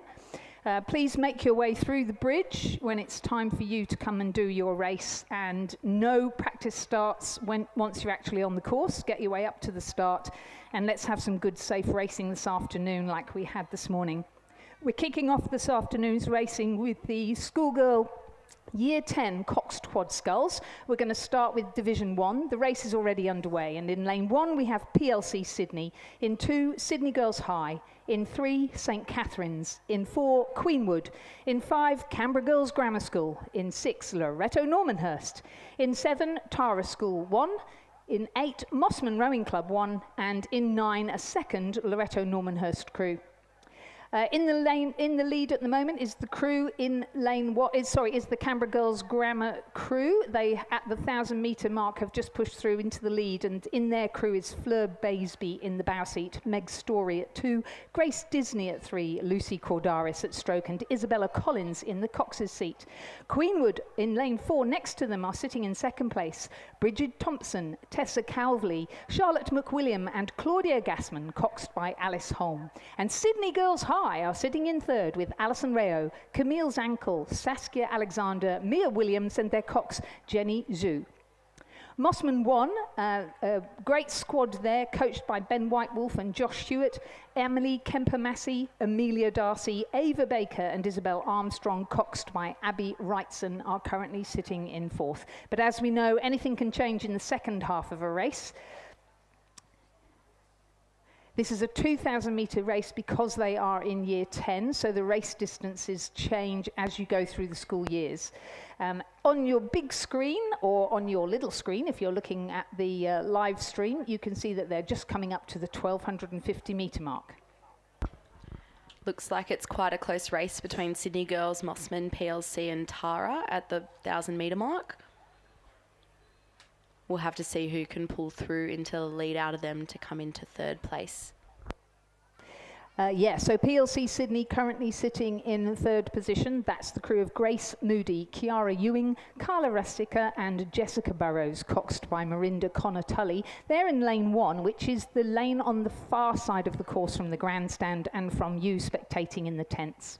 So still in the lead, Canberra Girls Grammar School, 500 metres to go, and they are leading by a couple of seconds now. Queenwood still sitting in second position, but the lead that Canberra Girls Grammar have over Queenwood has now been extended to almost 8 seconds. Another 5.2 seconds back to Sydney Girls. Mossman still sitting in fourth, but very close to Sydney Girls. PLC Sydney still sitting in fifth position.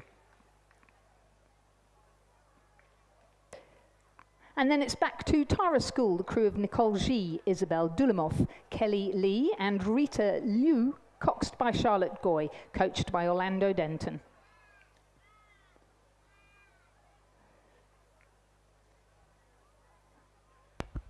So we'll see the stroke rate increasing for these crews as they come into the last 250 metres and into the red buoys where they can see the finish line. Looking across to lane 3, we have a crew from St Catherine's, which is leading the charge in the later crews. The crew is Lillian Orangi, Amelie Fletcher, Phoebe Sherrard and Ashley Innes, coxed by Claudia Lynham. And then our last 2 crews would be the Loreto Normanhurst crew in lane 6, is that right? Alexandra Ward, Gracie May Lander, Elizabeth Pennington and Libby Lacko, coxed by Adele Simon. And Hazel McPhail, Nessa Kinchington, Grace Luffman and Alice Montano, coxed by Annika Clark. And that's the second Loreto Normanhurst crew, which is the one closest to the grandstand. Fine win there for the crew in lane 5 from Canberra Girls Grammar School. Interesting to see them in white boats. I'm so used to them being in those green boats. But they're taking out a fine win there in the Schoolgirl Year 10 Coxed Quad Scull, Division 1. Nice timing. Looks like Queenwood's maintained their position in second, and Sydney Girls has pushed into third place. And we know the plucky Mossman girls are not going to give up. They'll race it all the way through to the line, but unfortunately it will be half a length. Sydney Girls High will take out third place. Mossman will be fourth. Then it's across to the crew from PLC Sydney, who will place 5th in this Year 10 Coxed Quad Scull. Then Tara School from lane 7 will be 6th. St Catherine's will be 7th. And then our 2 Normanhurst crews battling it out. Coming now into the area in front of the grandstand, looks as though the crew in lane 9 will take 8th place, and our crew from Loreto Normanhurst in lane 6 will take 9th place. How fantastic. I know we said it before on the commentary, but we'll say it again. To have 9 lanes of Schoolgirl Cox Quad racing is so fantastic. Well done to everyone for a great clean race. The winning time for Canberra Girls Grammar School, 7 minutes, 54.65 unofficially, and the unofficial margins back to Queenwood, 8.85 and 9.04 to St Catherine's. That should be Sydney Girls, sorry.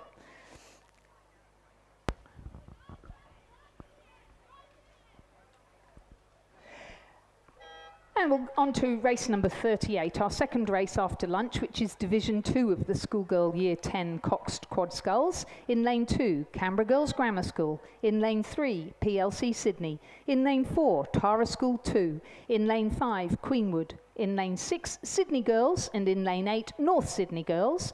The lane 7's St Catherine's crew having scratched.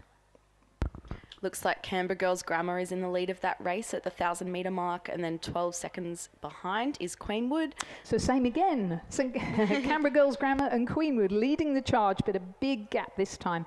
The Canberra Girls Grammar crew in Division 2 is Chloe Owen, Zoe Tran, Camilla Griffin and Layla Biddington, coxed by Lucia Wildman. And the Queenwood School crew is Isla Macmillan, Lara Sculliner, Bronte Hannah and Lauren King, coxed by Elsie Hood. Great to see North Sydney Girls here. It's not a huge program, but it's been there for a long time and good stable program. And this is the crew of Andrea Deng, Sarah Wang, Luojia Tang, Felicity Moy, and their cox is Daisy Meng.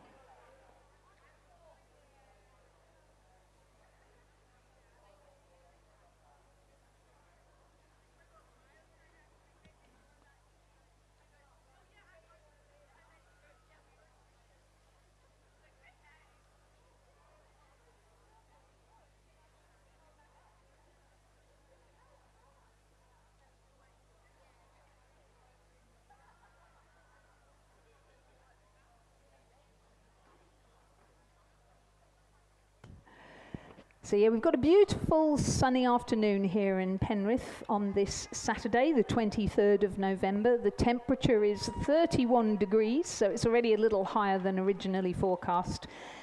We've got a lovely little breeze that has sprung up about 11 kilometres an hour really, so, and the humidity is relatively low, but as you mentioned, Josie, the heat is high and the UV factor is high too. So just a reminder please to everybody to keep applying that sunscreen, get your hats out, and if you've got a long sleeve t-shirt, please do wear it.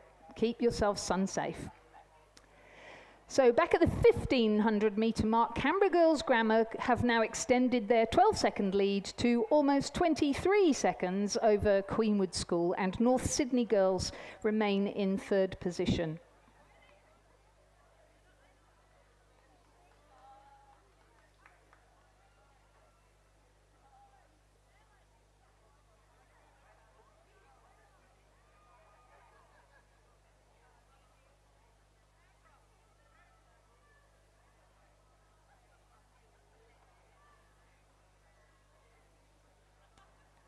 So looking outside the top three, we've got PLC Sydney sitting in fourth position.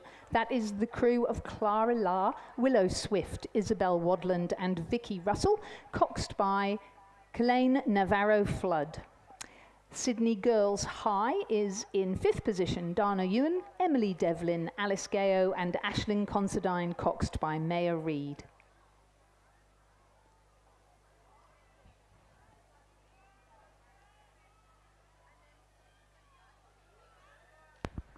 Looks like Canberra Girls Grammar is pushing strong into that last 100 metres, maintain that large lead over Queenwood.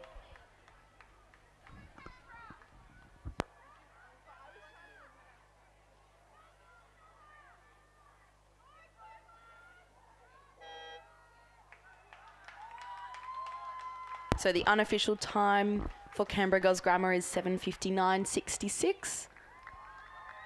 Looks like Queenwood would be coming in second.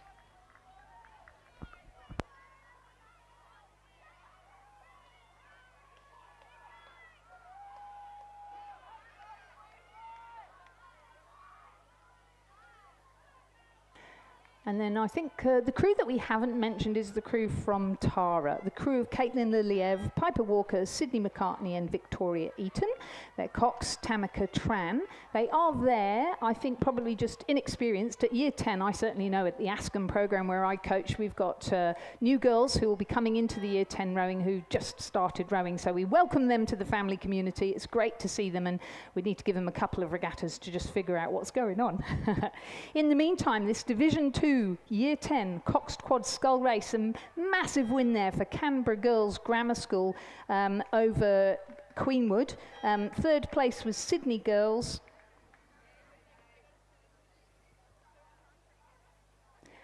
And fourth place PLC Sydney.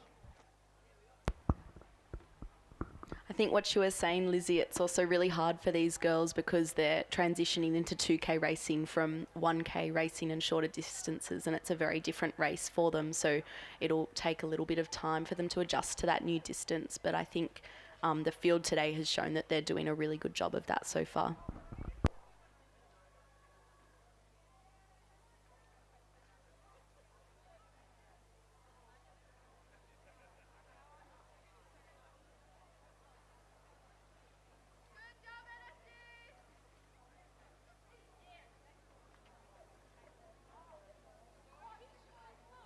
So we've also got the third division of the Schoolgirl Year 10 quad. Crossing over the 500 metre mark, Canberra Girls Grammar is in first in lane 6. Sydney Girls comes across in second in lane 5. Loreto Kirribilli is currently in third in lane 7. Pymble Ladies in lane 3 is coming fourth. St Catherine's lane 9 is currently in 5th position. And Queenwood in lane 4 is coming 6th in that race so far. Looks like a close race so far at the 500 metre mark for the Schoolgirl Year 10 quad third division. So congratulations to Tara School. They've completed the course safely. Well done, Tara. And just confirming the results of Division 2 in the Schoolgirl Year 10 Coxed Quad Scull. A win for Canberra Girls Grammar. Second, North Sydney Girls. Second, Queenwood. Third, North Sydney Girls. Fourth, Sydney Girls. Fifth, PLC Sydney. Sixth, Tara School. Winning time 7 minutes 59.66. Our Canberra Girls Grammar School crew in the lead in race number 39, Division 3 of the Year 10 Coxed Quad, is the crew of Constantina Sulius, Chloe Ryan, Olivia McBride and Abby Barlow, coxed by Elizabeth Tarver. In second position from PLC Sydney, which would be a big jump up from Sydney Girls. Allegedly is Grace Logan, Lily Horsberg, Sophie Meyer and Chloe Lau, coxed by Isabel McFarlane.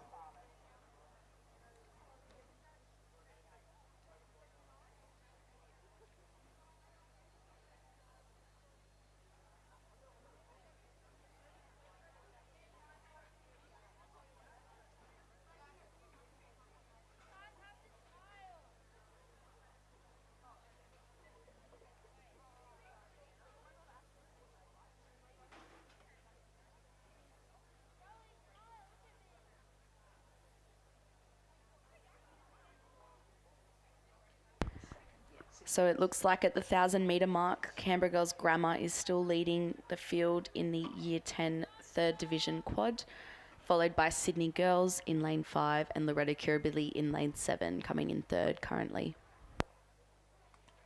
So the Sydney Girls crew is Amy Dew, Meda Anil, Betty Lynn and Karina Lee, coxed by Anna Gandhi. Loreto Kirribilli is the crew of Jasmine Smith, Lily Cadwallader, Mirella De Giovanni, Julia Kearney and Adelaide Russell.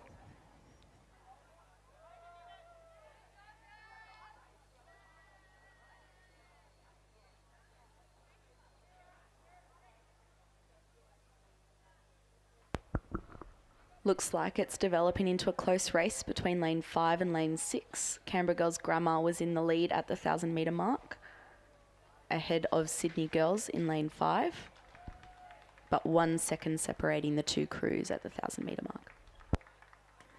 And whilst that race is progressing, we've got the first presentation of medals this afternoon. That's the win to Canberra Girls Grammar School in Division 1 of the Year 10 Cox Quad Scull. The crew of Fleur Baisby, Meg Story, Grace Disney, Lucy Cordaris and Isabella Collins, their cox. Congratulations, Canberra Girls Grammar School. So,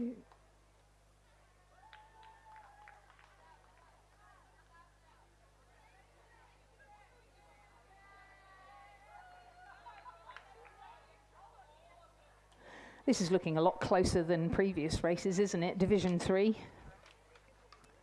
Spread out across the lanes. We've again got we've got an 8-lane race here.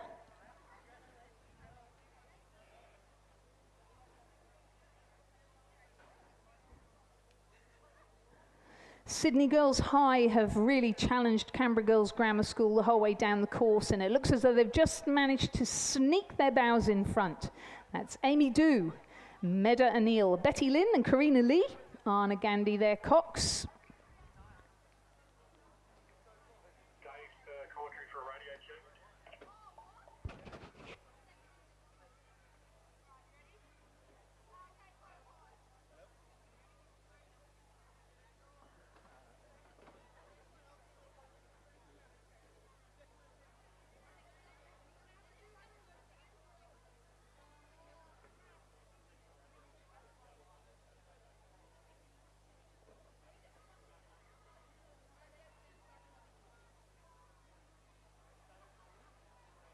So it looks like coming into that last 250, Sydney Girls has really pushed in front of Canberra Girls Grammar. That's pretty exciting, and what a great scalp. The problem is we've got 250 metres to go, and we know Canberra Girls Grammar are not going to give up. And on the other side of them, a crew pushing really hard to try and catch up would be the Loreto Kirribilli crew. So they're coming up to the grandstand. Let's give them a big cheer. If you're from Sydney Girls High, they need your support now to try and take out Division 3 of the Year 10 Girls Quad Scull. Canberra Girls Grammar School now under attack from Loreto Kirribilli. They've sniffed a chance and they're trying to push their way through. There's only one medal up for grabs, and it looks as though Tim Hughes' crew from Sydney Girls High has decided they are going to take that win. And a great scull coming from that quad there. You can really see they're really putting their backs into it, giving everything they can.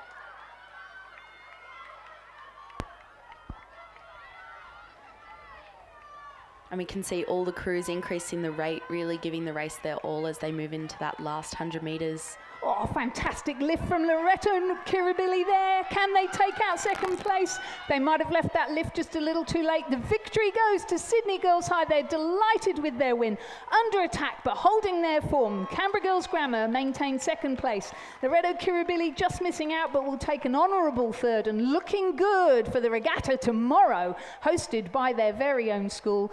And here's the crew from St Catherine's that will take fourth position, the crew of Stella Orlanderek-Smith, Stella Copland, Aroa Tumoe Campbell, Florence Vinnell and Bridie McGregor, their cocks. Well done to them, they're fourth, and then it's across to Pymble Ladies College who will take fifth. Sana Kapoor, Charlotte Blakelock, Matilda Clement, Scarlett Mitchell and Cassandra Vealman. And then we have probably a very new crew here from Queenwood, Stella Tumbers, Katya Cassidy, Lara Varian and Juliet Talbot Stern, coxed by Eloise Lintvelt, who will take sixth place in our... Have I missed anybody? Don't think so. It's sixth place in our third division of the Year 10 Coxed Quad Scull. The time for that one, 8 minutes 57.57. Looks like our next race, race 40, is emerging of the Schoolgirl Year 10 7th, 6th, 5th and 4th quads. Yes.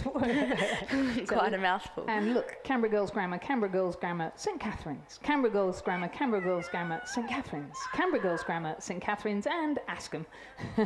So quite a battle going on here between all of those crews to figure out what's happening. Queenwood safely across the line in our previous race. So in lane one, so if you're watching on our live stream and you're beaming in from Canberra, let's let you know where the people you're supporting are racing. So on the far side in lane one, the 7th quad from Canberra Girls Grammar of Eliza Sweeney Ramasundara, Grace McClay, Ivy Fagan and Eleanor Hall, coxed by Heidi Bell. In lane 2 from Canberra Girls Grammar, Katia Ekonomos, Sophia Tremopoulos, Elise Wyatt, Catherine Tarver, and their cox is Sienna Gatesley. In lane 3 from St Catherine's, Mila Bell, Eve Bell, Violet Brooks, and Lucia Waters, coxed by Ellie Avery. In lane 4 from Canberra Girls Grammar, Hannah Watch, Scarlett Ridd, Emily Roy, and Abby Irvine, coxed by Leah Wang. In lane 5 from Canberra Girls Grammar, their 5th quad of Cordelia Valentine, Layla Mason, Caitlin Burney and Sienna Papas, coxed by Eliza Miller. In lane 6 from St Catherine's, Gabriella Griffin, Harriet Haythorne Jarman, Georgia Love, Charlize Morgan and Beatrix DeBell Hancock, their cox. In lane 7, the 4th quad from Canberra Girls Grammar of Emily Lenfield, Lucy Dale, Pepper Grenfell and Audrey Blacker, coxed by Memphis Lynham. In lane 8 from St Catherine's, their 4th quad of Talaka Vakachiwa, Ava Jameson, Delphi Wellsman and Madeline Inns, coxed by Anra Ruefley. And in lane 9 from Askham School, Remy Malouf, Poppy Mallet, Sammy Robilliard and Anouk Lafferty, coxed by Jess Robilliard. It looks like that 4th crew from Canberra Girls Grammar School has passed the 1,000 metre mark in first, followed by St Catherine's 5th quad and St Catherine's 6th quad sitting in 3rd place at this stage.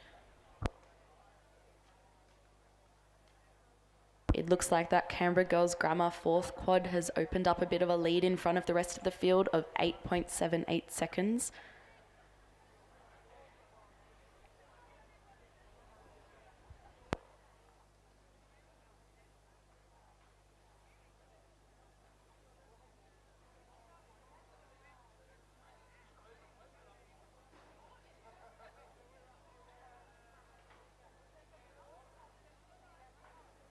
Moving into the back of the field, in 4th place at the 1,000 metre mark, we had Canberra Girls Grammar School 6th quad. In 5th place, we had Canberra Girls Grammar 7.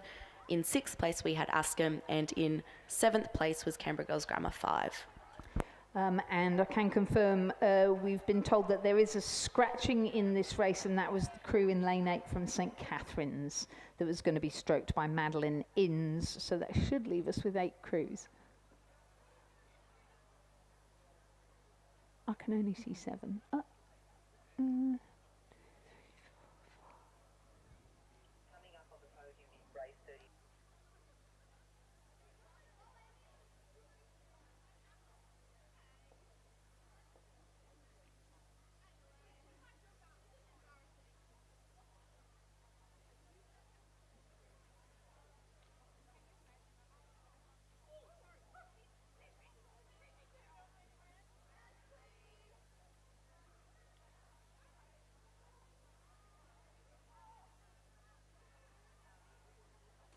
So the crew now coming through the 500 metre mark. Race number 40 on our programme, the final division of the Year 10 Coxed Quad Sculls. And it's still Canberra Girls Grammar School in the lead, no surprises there. It's going to take them ages to get back to Canberra with all of this metal in their bus.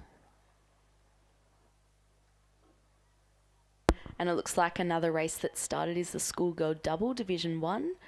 Currently in the lead at the 500 metre mark is Canberra Girls Grammar in lane 4, followed by Mossman in lane 3 and Pimble Ladies in lane 5.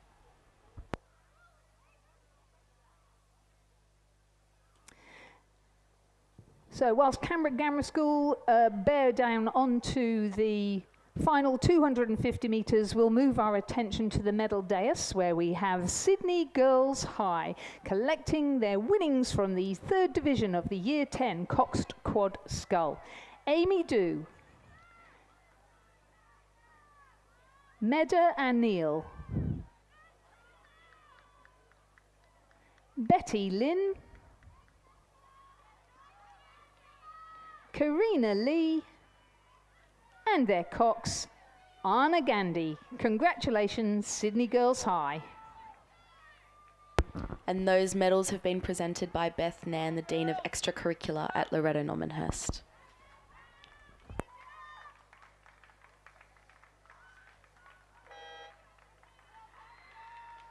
So that was just the Canberra Girls Grammar 4th quad crossing the line first with an unofficial time of 8:09.80 in the Year 10 quad division,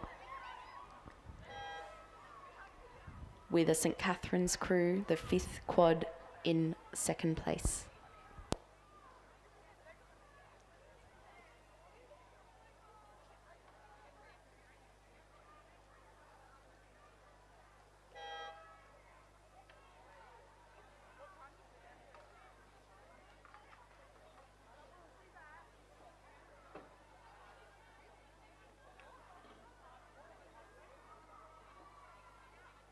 In 3rd place, we had another St Catherine's crew, the St Catherine's 6th quad in lane 3.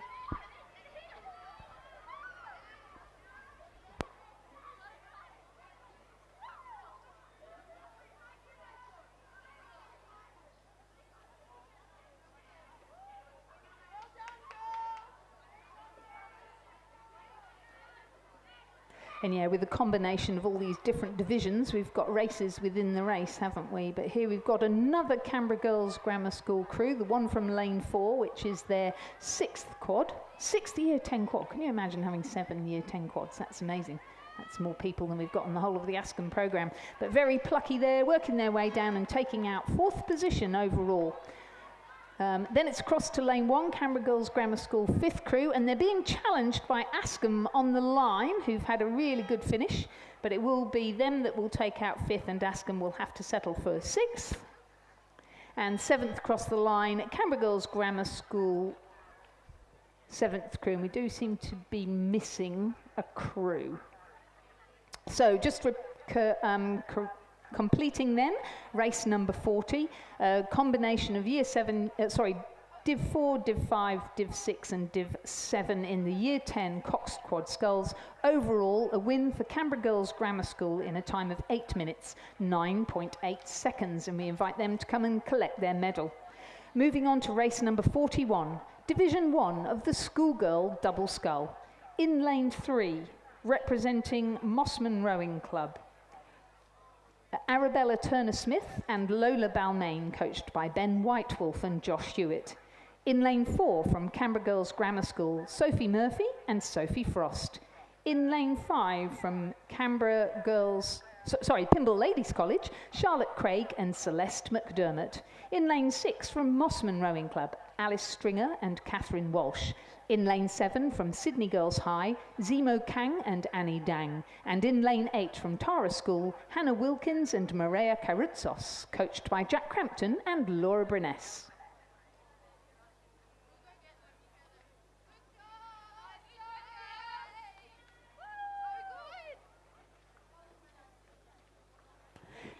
And just a reminder, as crews start going out to race and coming back in again, could you please, coaches and coxes, make absolutely sure that the bow numbers are brought back as quickly as possible.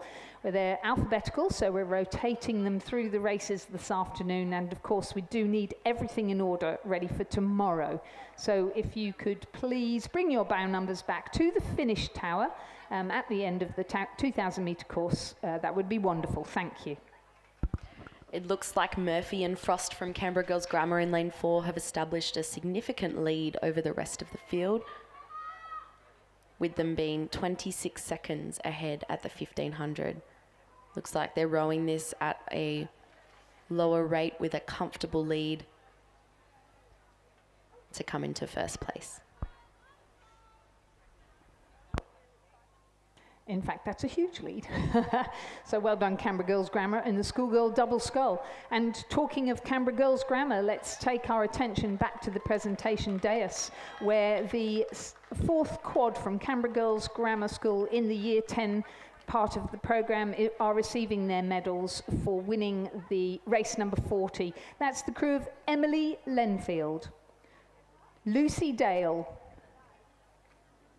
Pepper Grenfell, Audrey Blacker and Memphis Lynham, their cocks. Congratulations, Canberra Girls Grammar School.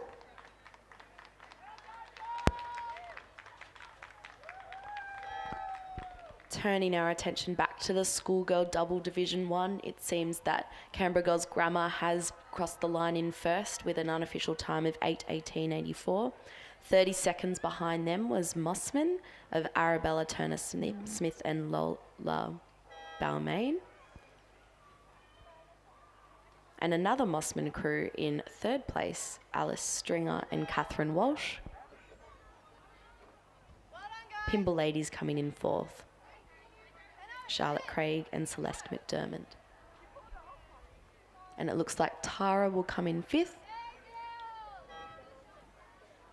The crew of Hannah Wilkins and Ruby Odbert.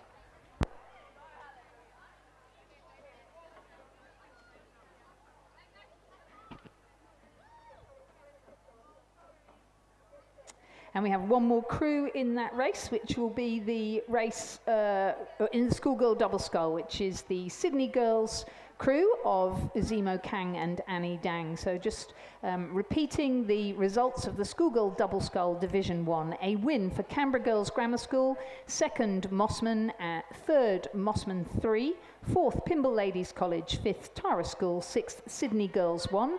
The winning time 8 minutes 18.84. And back onto the presentation dais.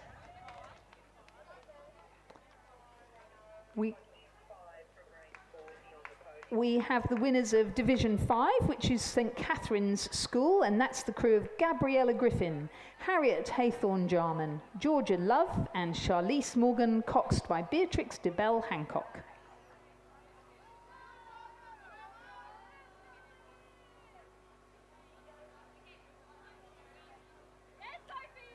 Ladies and gentlemen, please congratulate St Catherine's School winners of Division 5 of the Year 10 Girls Quad.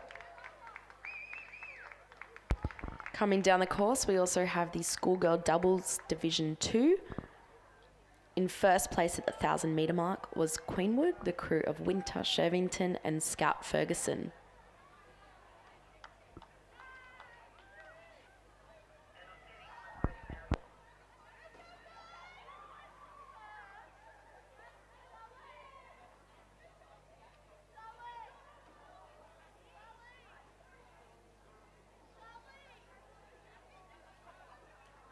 Hot on the heels of the win by St Catherine's in Division 5 of the Year 10 Cox Quad, they also took out Division 6. So congratulations, Division 6 Year 10 Quad from St Catherine's.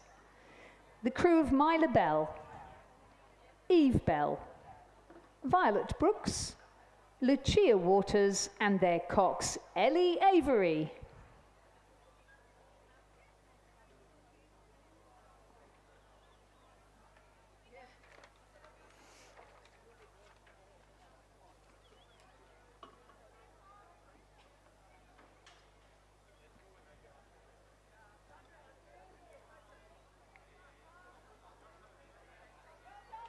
Ladies and gentlemen, please join me in congratulating St Catherine's.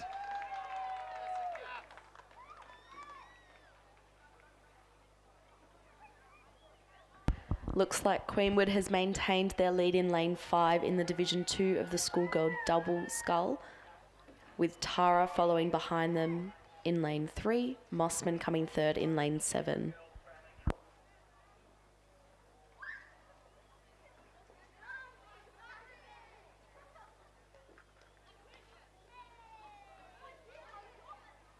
So yeah, another long lead, isn't it, for Winter Shervington and Scout Ferguson. They're in the lead for Queenwood in Division 2 of the Schoolgirl double scull.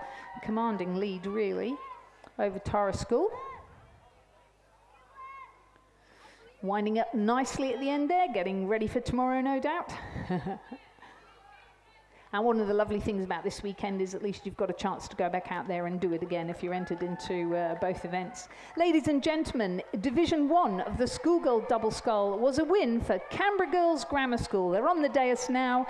That's Sophie Murphy and Sophie Frost. Congratulations, Canberra Girls Grammar. So we have an unofficial time for the Queenwood School in the double scull. So their time was 8:26.91, and behind them was Tara School, the crew of Gemma Waterhouse and Hannah Ryan, coming in second from lane 3. Looks like in third place we'll have the crew from Mossman in lane 7.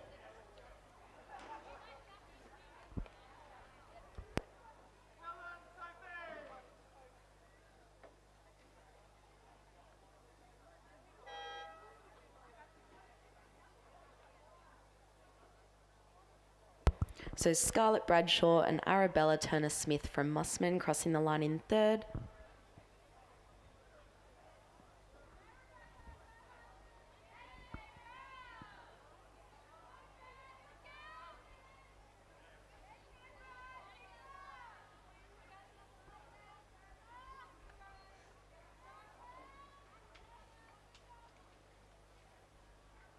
Looks like the crew from Canberra Girls Grammar School in lane 8 will take out fourth in this Schoolgirl double, Division 2.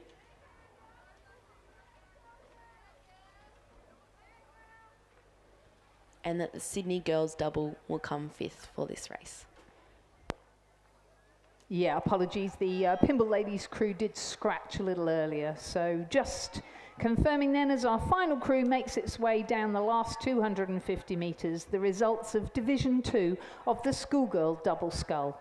A win for Queenwood, Winter Shervington and Scout Ferguson.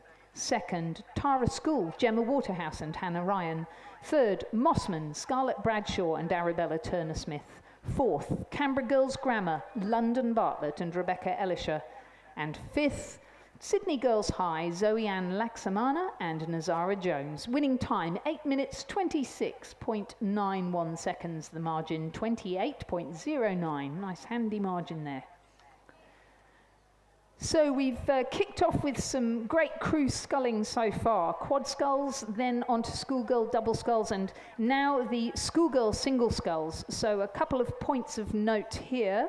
One is that the races here in the single scull, for some of these girls, will count towards the selection process for the representative 8 for the Independent Girls School Sports Association. So a number of these girls are racing for a seat. There's usually 2 8s, so we're looking for the top 16 scullers in terms of speed, but also in terms of performance. And we have some real names in single sculling here in front of us. So Division 1 is the race currently underway. In lane 1, Sophia Stevenson from UTS, coached by Sam Fennessy. In lane 2 from Ascombe School, Lucy Yabsley, who also rose at Glebe. In lane 3 from Roseville College, Grace McKinley, coached by Gonzalo Briones. In lane 4 from Loreto Kirribilli, Grace Woodward. In lane 5 from Mossman Rowing Club, Elise Coates, coached by Rowena Meredith and Tom Schramko. In lane 6 from PLC Sydney, who also rose at Glebe, Emily Barrett.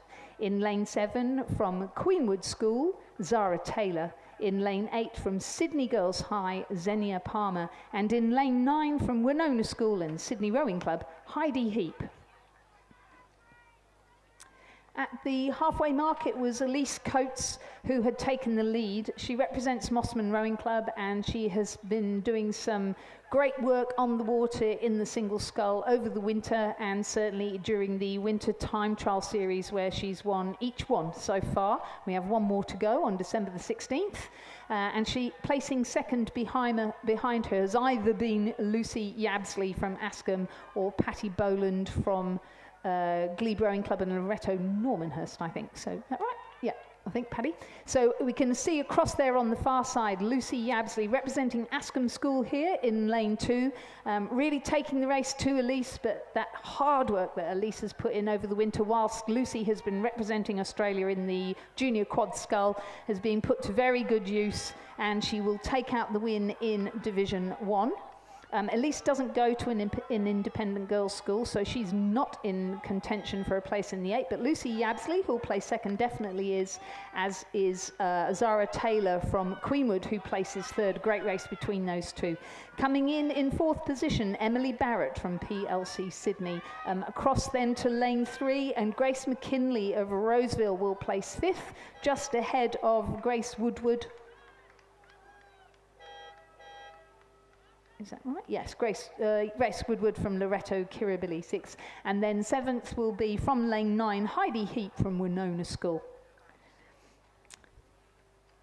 8th will be Xenia Palmer from Sydney Girls High, and 9th will be Sophia Stevenson from UTS.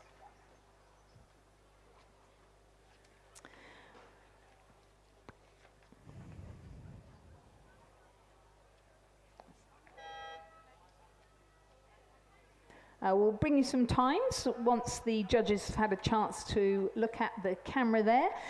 In the meantime, Division 2 is underway, and another hotly contested race. In lane 1 from Canberra Girls Grammar School, Emily Walker. In lane 2 from Loreto Normanhurst, Stella Moore. In lane 3 from Mossman Rowing Club, Frida Kirkham. In lane... Just checking that we haven't any scratches, no. In lane 4 from Mont St Angelo, Lottie Ravenstein, who also rose at Mossman Rowing Club. In lane 5 from Pymble Ladies College, Mika Naito, coached by Harrison Wandell. In lane 6 from St Catherine's, Chelsea Baker. In lane 7 from Tara School, Amy Rouse. In lane 8 from UTS, Bianca Mackenzie. And in lane 9 from Loreto Normanhurst, Sabine Walton.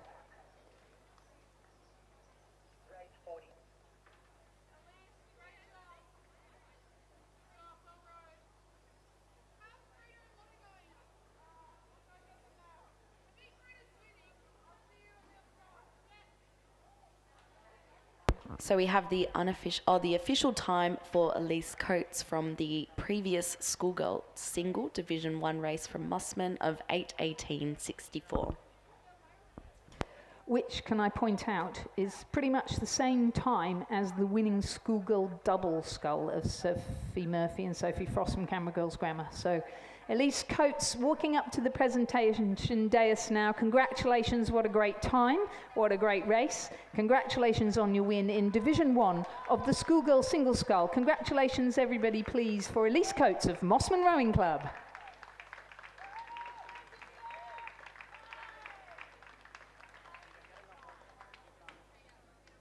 Great race going on in Division 2 with Emily Walker of Canberra Girls Grammar School, just ahead of Mika Naito from the First Eight of Pymble Ladies College. Chelsea Baker of St Catherine's sitting back in third position, then Frida Kirkham of Mossman Rowing Club sitting in fourth, just ahead of her clubmate Lottie Ravenstein, who is representing her school, Mont St Angelo, here today. Bianca McKenzie currently in sixth, Amy Rouse in seventh, Stella Moore in eighth, Sabine Walton in ninth, and it's pretty close, those first four girls. Only one medal up for grabs, but of course your placing and your time is pretty important if you're going for that IGSA selection.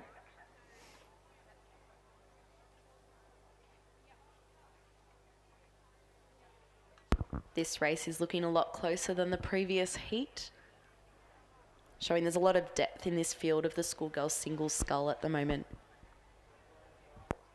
Yeah, and I think, we shouldn't underestimate the importance of having the Women's National Training Centre right here in New South Wales and in Sydney.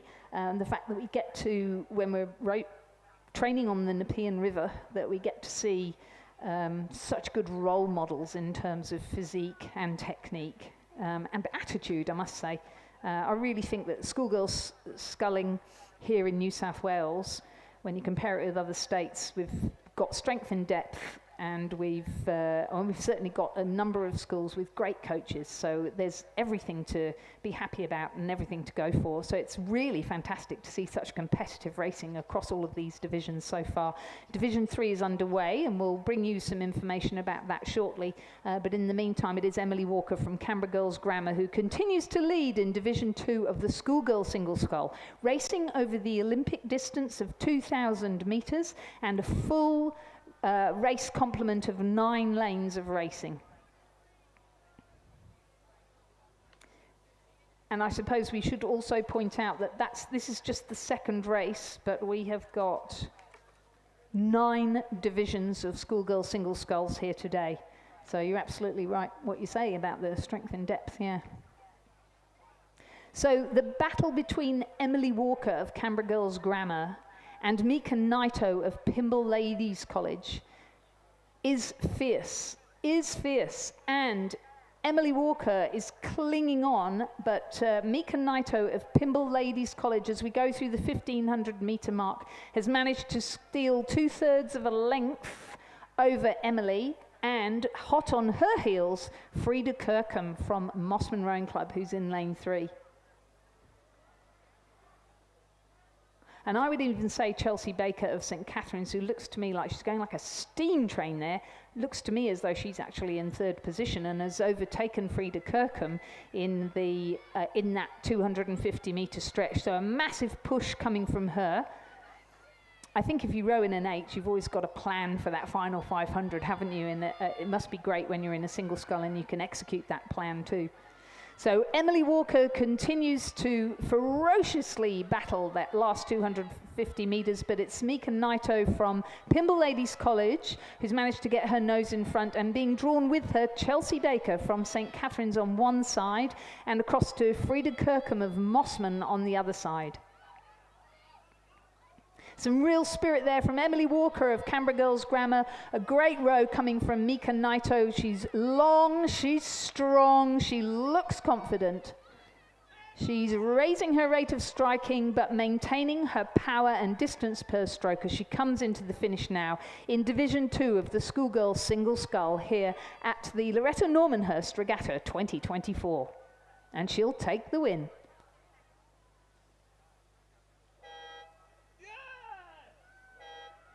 An unofficial time of 8:22.69 there for Mika Naito ahead of Emily Walker from Canberra Girls Grammar. She looks exhausted. Chelsea Baker of St Catherine's sitting up, taking big gulps of breath. She's taken third place. Frida Kirkham of Mossman has come in fourth.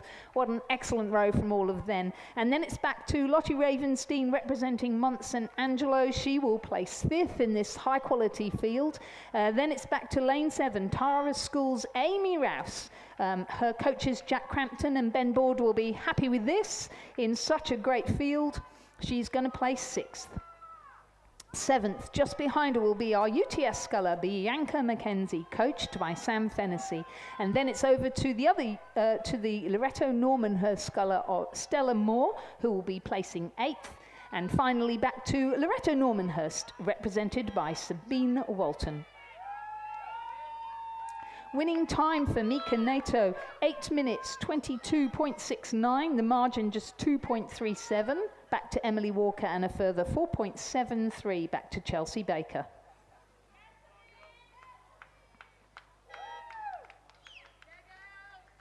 So confirming the results of Division 2 of the Schoolgirl Single Scull. A win for Pymble Ladies College, Mika Naito. In 2nd, Canberra Girls Grammar, Emily Walker. In 3rd, St Catherine's, Chelsea Baker. In 4th, Mossman, Frida Kirkham. In 5th, Mont St Angelo, Lottie Ravenstein. In 6th, Tara School, Amy Rouse. In 7th, UTS, Bianca Mackenzie. In 8th, Loreto Normanhurst, Stella Moore. And in 9th, Loreto Normanhurst, Sabine Walton. And now we move to Division 3 of the Schoolgirl Single Scull. In Lane 1, representing Ascombe School, Chloe Hitchens. In Lane 2, representing Loreto Kirribilli, Avery Bramble. In Lane 3, representing Loreto Normanhurst, Juliet Mason. In Lane 4, PLC Sydney, Molly Cameron. In Lane 5, Queenwood, Gemma McLaren. In Lane 6, Roseville, Chloe Franklin. In Lane 7, Sydney Girls High, Bonnie Steele. In Lane 8, Winona School, Erica Nutt. And in Lane 9, Canberra Girls Grammar, Isabel King. At the 1,000-metre mark, the Ascombe sculler, Chloe Hitchens, is in the lead, with a closely following behind Gemma McLaren and Isabel King. Those first 3 boats were within 2 seconds at the 1,000-metre mark, which is a very close margin at this stage of the race.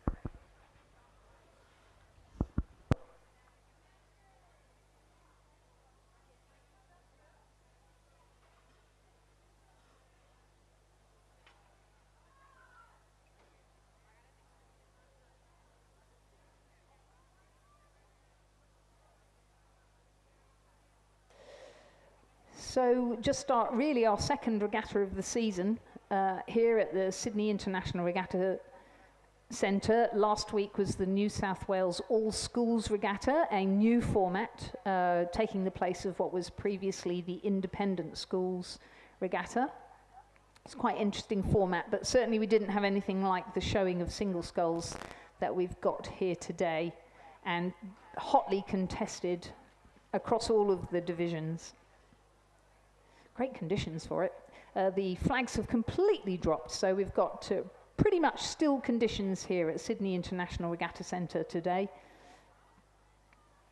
Across on the far side in the red zoot suit of Ascombe School, Chloe Hitchens continues to lead over Gemma McLaren in the grey with white and red from Queenwood School in the middle of the course, lane 5, and then across to Isabel King of Canberra Girls Grammar. And I must say, Isabel King looking as though she is winding it up in the final stages of the race. Those 3 scullers have crossed the 250-metre mark, and they're now making their step up to the finish, leaving a beautiful trail of puddles behind them. A lovely strong row coming from Erica Nutt of Winona in lane 8. Erica also rows at Mossman Rowing Club, and across to Avery Bramble of Loreto Kirribilli. Very tight indeed now between these 3 scullers. Chloe Hitchens on the far side, Gemma McLaren in the middle, and Isabel King of Canberra Girls Grammar on the near side to the grandstand. Lovely long rowing there from Chloe Hitchens across at Ascombe. She also rows at Glebe in that squad with Lucy Yabsley, Paddy Boland, Stella Moore, really, and others. Very strong contenders. She is going to take out the win in the Division 3 of that Schoolgirl Single Scull, very closely followed by Gemma McLaren of Queenwood and Isabel King of Canberra Girls Grammar. Fantastic racing, girls, well done. Very tight indeed then for our second layer. It will be Erica Nutt from Winona, a coming of age, I think. Well done, Erica. Great row there to take out 4th position, just ahead of Avery Bramble of Loreto Kirribilli. Then it's back to our sculler from Loreto Normanhurst. Juliet Mason, she will place 6th. 7th will be Bonnie Steele from Sydney Girls. 8th will be Chloe Franklin from Roseville, and 9th will be Molly Cameron from PLC Sydney. We're just waiting for a time there for Chloe, Gemma McLaren and Isabel King, our first 3 places. Oh, here we go. So 8 minutes 34.16, the unofficial time for Chloe Hitchens. The margin 1.78 back to Gemma McLaren, and a further 2.63 back to third placed Isabel King. The next race running now, race 46, we have the Schoolgirl Single Scull Division 4. In lane 1, we have Amelia Darcy from Monty St Angelo. In lane 2, we have Millie Culliane from Pimble Ladies. In lane 3, we have Isabel Yardley from St Catherine's. In lane 4, we have Olivia Bailey from Tara School. In lane 5, from St Catherine's, Matisse Bothwick. In lane 6, from Loreto Normanhurst, we have Sophia Terry. In lane 7, from Pimble Ladies, Scarlett Olsen. In lane 8, from Loreto Normanhurst, Annabelle Roach. And in lane 9, from Canberra Girls Grammar, Charlotte Bowen. And another field of great scullers there, a lot of whom have put in some hard work over the winter, especially in the winter programs that are offered by our 3 high-performance clubs at Sydney University, Sydney Rowing and UTS Haberfield Rowing Clubs. And the hard work in the winter really paying off now in the summer season with some of the times that we are seeing. So in the lead as they come into the 1500 metre mark, so just 500 metres left to go, we have Charlotte Bowen from Canberra Girls Grammar School again, followed by Isabel Yardley from St Catherine's School and Scarlett Olison from Pimble Ladies College. So Charlotte in the lane closest to the grandstand, closest to you there on the bank. Developed quite a commanding lead over the rest of the field in this race.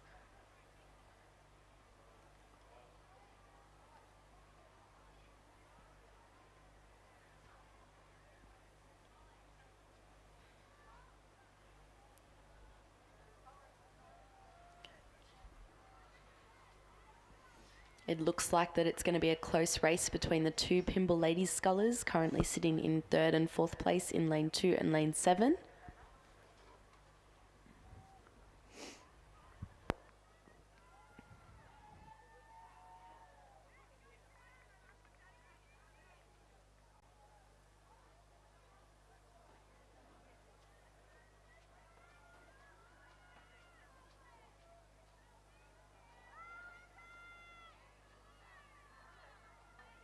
Yeah, looks as though Charlotte Bowen's put a great race together there, winding it up nicely now as she comes in front of the grandstand, very aware of the St Catherine's sculler Isabel Yardley, who's doing really well in the final stages of the race there.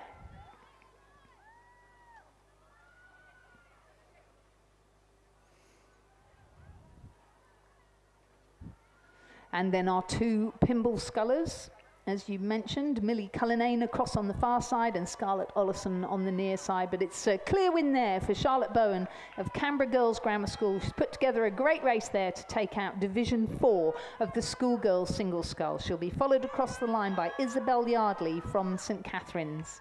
And then it will be, without a number on, but it's Pimble Ladies College, Scarlett Olison, who will take 3rd position, just ahead of Millie Cullinan, who seems to have forgotten where the finish line is. Always go to the hooter.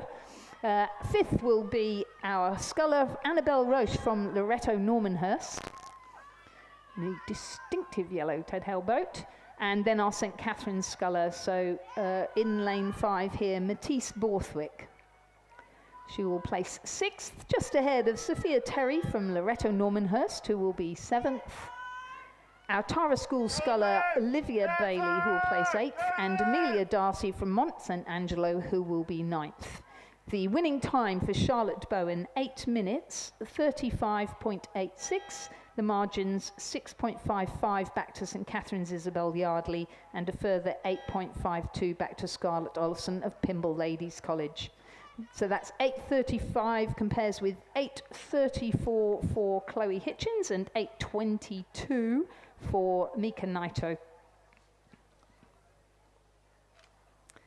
Division 5 of the Schoolgirl single scull is now in progress with Askham School's Sabrina Koskar in lane 2, Loreto Kirribilli's Chloe Alsop in lane 3, Mossman Rowing Club's Tanya Hornby in lane 4, PLC Sydney Maisie Burge in lane 5, Queenwood Eva Thompson in lane 6, Roseville Emma Dupreez in lane 7, Sydney Girls High Elsha Lim in lane 8 and Mont St Angelo Isabel Armstrong in lane 9.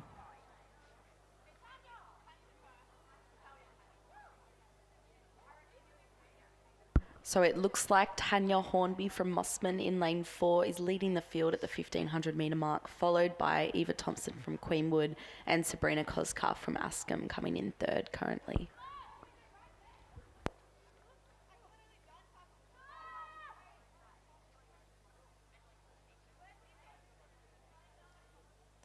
So Tanya Hornby's definitely put in some really hard training under Tom Franco's program and Rowena Meredith's coaching there at Mossman Rowing Club this winter. She's been performing really well in the winter time trials and winter racing, and here we see she has taken a lead at 1500 metres of some 3 lengths over the rest of the field. Trying to peg her back, Sabrina Koskar on the far side in the red zooty of Askham, and closer to the grandstand in the darker colours of Queenwood, Eva Thompson.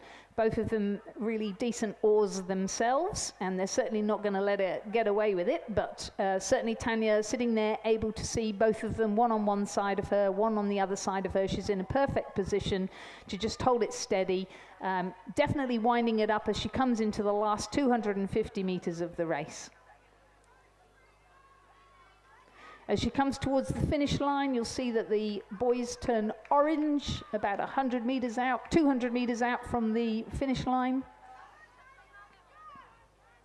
And you've just got to hang on in there, and hang on in there she will, maintaining nice lively stroke rate. Getting some good run in between each stroke. Oh, bit of a messy stroke there. You've just got to hold your form now into the last few metres of the race. Great finish coming from Queenwood's Eva Thompson. Keeping it long, really sending that finish. And talking of long, some great length coming from Sabrina Koskar on the far side as well. So Tanya Hornby of Mossman Rowing Club will take out Division 5 of the Schoolgirl single scull. Eva Thompson of Queenwood will be second, and third will be Sabrina Koskar of Askham School. The provisional winning time for Tanya Hornby, 8 minutes 41.4. The margins 5.51 and 7.56.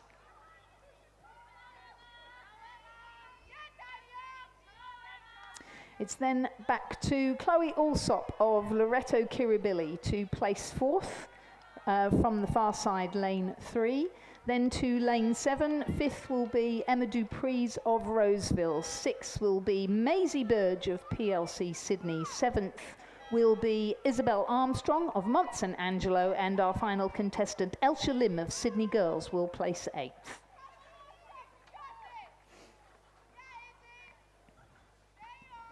The next race we have is race 48, which is Division 6 of the Schoolgirl single sculls.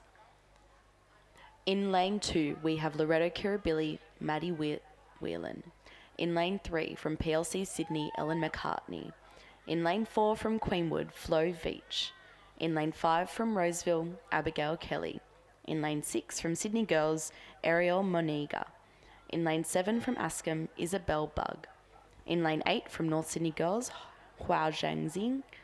And from lane 9, Loreto Normanhurst, Patricia Boland.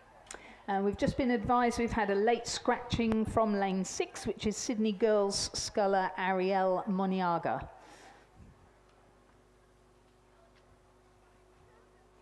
So coming up to our first marker, the 500 metre mark, it was Paddy Boland from Loreto Normanhurst, who had taken a lead over her glebe clubmate Izzy Bug, and Flo Vitch from Queenwood School was sitting in third position. As they came through the 1,000 metre mark, the position remained the same, and it's still the same at the 1,500 metre mark. Paddy Boland, who is such a great sculler, has been for a couple of years now and just seems to go from strength to strength, coming through the 1,500 metre mark with an 8-second lead by then over Izzy Bug. Flo Vitch sitting a further 14 seconds behind, and then Maddie Wheelahan from Loreto Kirribilli across on the far side sitting in fourth position. Abigail Kelly from Roseville in fifth, and Ellen McCartney from PLC Sydney sitting in sixth. So quite spread out in this race, very unlike some of the other races. But Paddy Boland, she's in the lane closest to you on the bank, so sit back and admire that good, strong sculling then. What a determined character she is. Neat sculling there, perfect timing on both sides with her blades, which is much easier said than done. Nice balance and getting some really good distance in between each stroke there. A great scull coming from Izzy Bug of Ascombe School. Paddy Boland taking it up as she comes into the finish line. Izzy going with her. They will place first and second, and then it will be back to Flo Vitch, who's looking a lot more relaxed across there. She's in third position, and she's just keeping a good eye then on Maddie Wheelahan of Loreto Kirribilli, who will place fourth.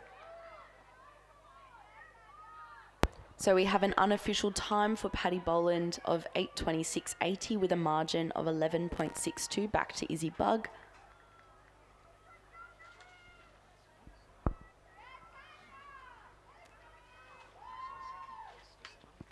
Coming in third will be the Queenwood Sculler in lane 4, Flo Vitch.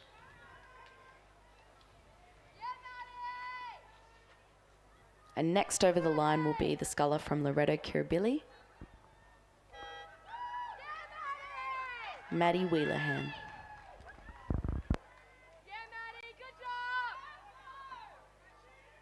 Some great racing there. Well done to those girls. And completing our race, we've got Ellen McCartney from PLC Sydney across in lanes 3, who will place 5th, and Roseville College Abigail Kelly, who will be 6th.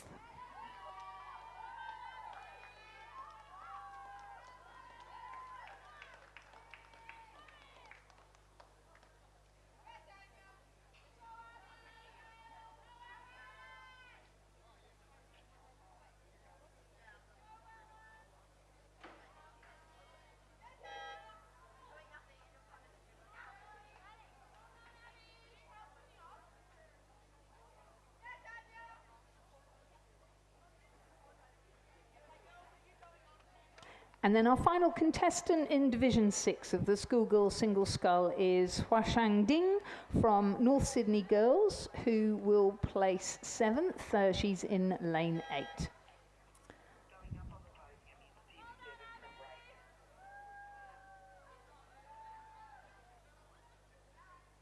So before we introduce our next division of the Schoolgirl Single Scull, we'll just move back to race 40.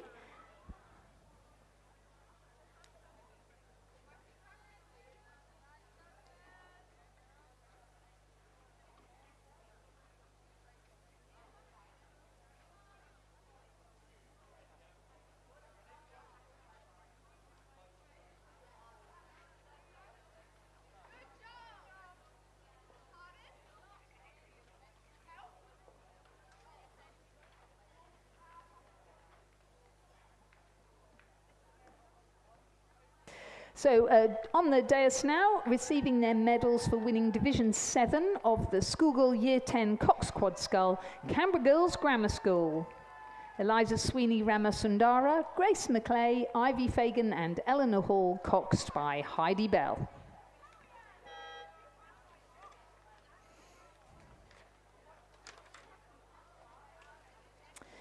So having completed Division 6 of the Schoolgirl Single Scull, we now have the race for Division 7 Schoolgirl Single Scull on the course now. Race number 49 on your programme. So we have, this is the there's 3 more races to go. In Division 7, in Lane 2, representing Ascombe School, Kitty Elias. In Lane 3, representing Loreto Kirribilli, Elizabeth Roberts. In Lane 4, representing PLC Sydney, Mia Wilson. In Lane 5, representing Queenwood, Isabella Kennedy. In Lane 6, from Loreto Kirribilli, Sarah Holt. In Lane 7, from PLC Sydney, Isadora Sachs. In Lane 8, from Queenwood, Sophie Bennett. And in Lane 9, from St Catherine's, Lucy Hall. At the 1500 mark, Isabella Kennedy has a 21-second lead over the rest of the field, back to Sarah Holt in second place from Loreto Kirribilli. It looks like a close race is developing between Ascombe, St Catherine's and Loreto Kirribilli.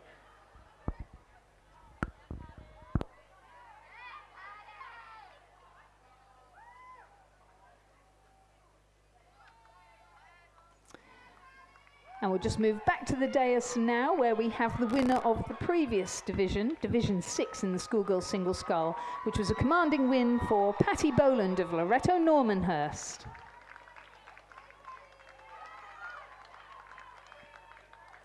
Also a commanding lead behind her on the course, representing Queenwood, Isabella Kennedy, with this massive lead over the remainder of the field, but very definitely still going for it, so showing all of the guts and determination that we would expect from a Queenwood sculler.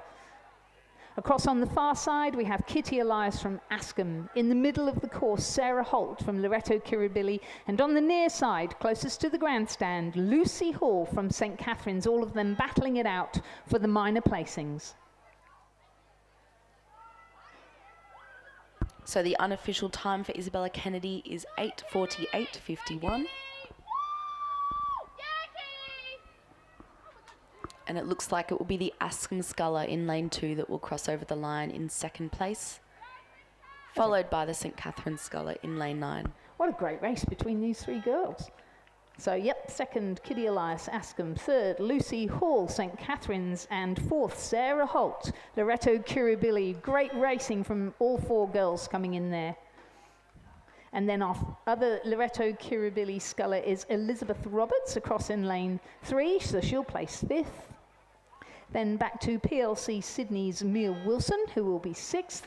And Queenwood's Sophie Bennett, who will be 7th, Isadora Sachs from PLC Sydney, who will be 8th. So winning time, as you said, for Isabella Kennedy, 8:48, 25 seconds. That was a great row that she had. 25.47, the margin over Kitty Elias, who had a further 2.42 over Lucy Hall, 6.64 over Sarah Holt.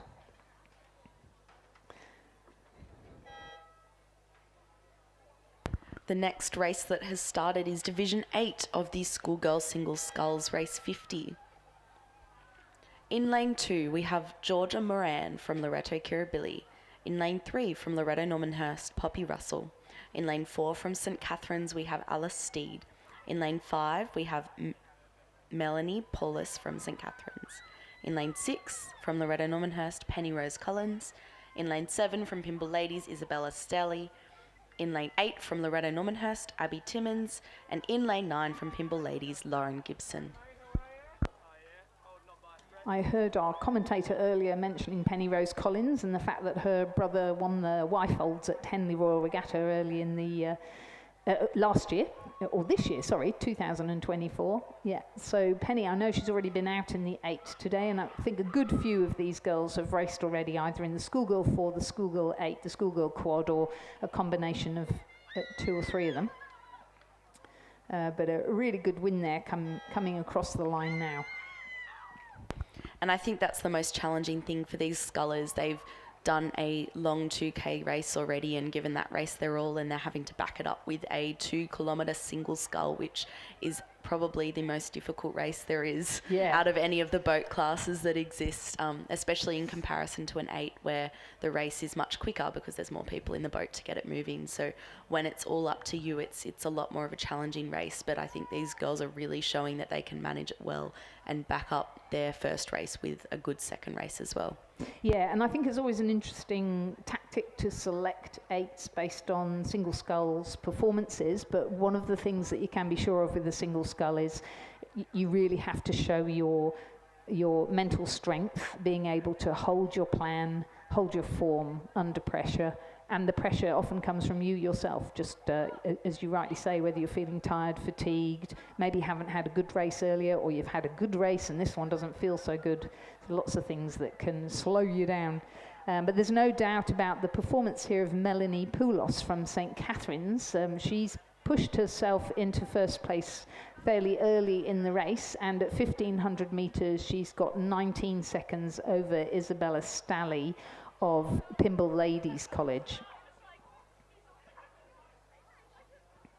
And then back to Penny Rose Collins in lane 6 from Loreto Normanhurst.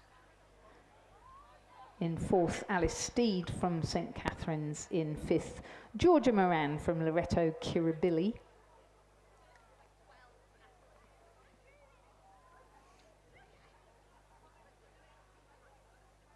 We have had notice that Pymble Ladies College sculler Lauren Gibson has scratched, so we have 7 in this race. So in the lead, Melanie Poulos from St. Catherine's in the middle of the course. Behind her, Isabella Stalley from Pymble Ladies College, Penny Rose Collins from Loreto Normanhurst, and Alice Steed from St. Catherine's in the lanes either side of our leader, Melanie Poulos.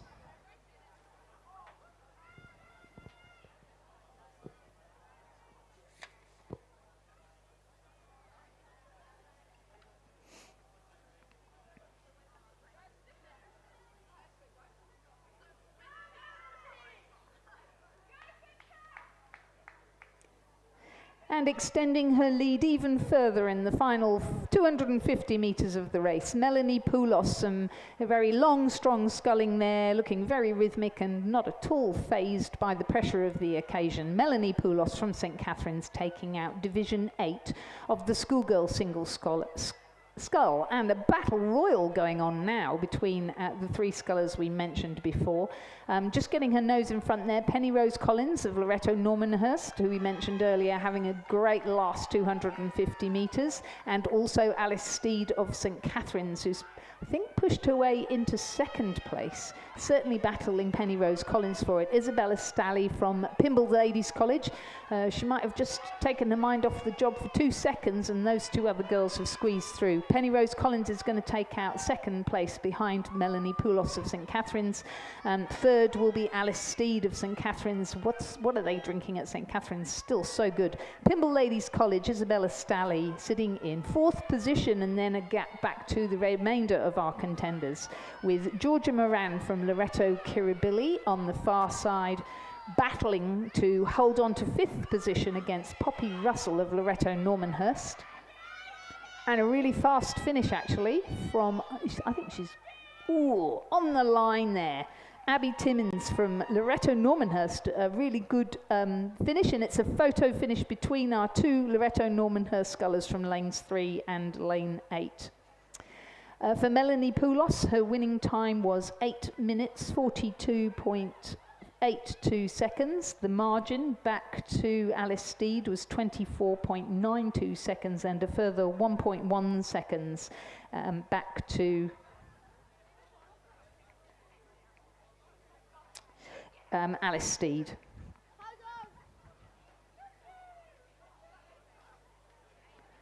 We're on to our final race of the day. Seems to have come so quickly. We do have a couple of scratchings. Yes, we have Division 9 of the Schoolgirl single scull. So the crew in lane 2 from Pymble Ladies has been scratched. In lane 3 we have Mossman, Eloise Stevens. In lane 4 from Loreto Normanhurst, Mika Trindle. The sculler in lane 5 from Pymble Ladies has also been scratched from the race. In lane 6 from Pymble Ladies we have Erin Porter. In lane 7 from St. Catherine's we have Evelyn Stinger. And in lane 8 from St. Catherine's we have Darcy Connell. And lane 9 from Pymble Ladies we have Summer Phillips. And Summer Phillips really impressed a couple of weeks ago when she participated in the High Performance Pathway time trial. She hails from Pymble Ladies College, as you said, and in this race she is sitting just behind Eloise Stevens of Mossman Rowing Club, who is a fine sculler herself, getting stronger and stronger throughout the season already. So at the 1,000-metre mark, Eloise Stevens had a lead over Summer Phillips. At the 1,500-metre mark, they're still battling it out, and sitting in third position, Evelyn Stigter from St Catherine's. I think across all of these races, we've seen a lot of strong sculling from the scullers from Mossman. We have. They've all been Great doing very well there today. And they are coached, of course, by dual Olympian Rowena Meredith, who was in the women's quad, just recently returned from Paris, and was also in the quad that took the bronze medal at Tokyo in 2021. So a great little program going on there. It is a sculling squad of both boys and girls, so there's some good battling that goes on. And the program is written by Tom Schramko, very well-known sculler who was truly excellent in his age, at this age group, and also coaching down there Kieran Kabelki, Olympian, who is running the boys squad and the Bally Boys High, as they call it, group. So lots of great things going on at Mossman Rowing Club, and we're certainly seeing it here today with these schoolgirls. Eloise Stevens in Division 9 of the schoolgirls single scull, emulating Tanya Hornby and Elise Coates, who took out their divisions. So she takes out Division 9 of the schoolgirl single scull in a provisional time, nice fast time of 8 minutes 26.54. Second over the line, our Pymble Ladies College, a very talented sculler, Summer Phillips, coached by Harrison Randell. Third, our sculler from St Catherine's, Evelyn Stigter. Fourth from Pymble Ladies College, Erin Porter. Then it's a long way back to Darcy Connell of St Catherine's, who looks as though she'll come in fifth, and across to Loreto Normanhurst sculler Mika Trindle, who'll complete our scullers in Division 9 of the schoolgirl single scull. We mentioned that the provisional time for Eloise Stevens is 8 minutes 26.54. The margin over Summer Phillips was 9.36, and a further 10.2 back to Evelyn Stigter.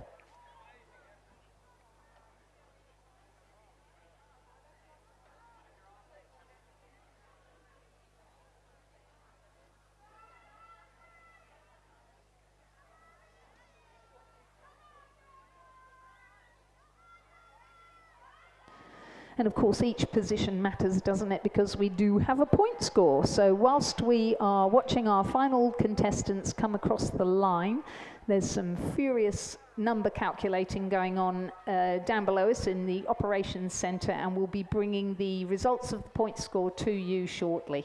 If you haven't yet collected your medal, please do come down to the front of the grandstand where the medals tent is and come and collect your medals. If you haven't yet returned your bow numbers, please do so, and coaches, if you wouldn't mind having a quick check around the trailers so that we've got the bow numbers ready for the Loreto Kirribilli Regatta tomorrow, that would be fantastic. I think it just remains, we will bring you the point score in a moment, but we would like to thank all of our volunteers and our boat race officials for all of their help today in running what has been a really wonderful regatta. Great to have all of the schoolgirls in one place, battling it out amongst each other. I think that's our final contestant across the line on a beautiful day of racing. We're looking forward to welcoming everybody back tomorrow. Don't go too far, we'll bring you the point score shortly.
It looks like the flags are moving now, which means a bit of wind has picked up.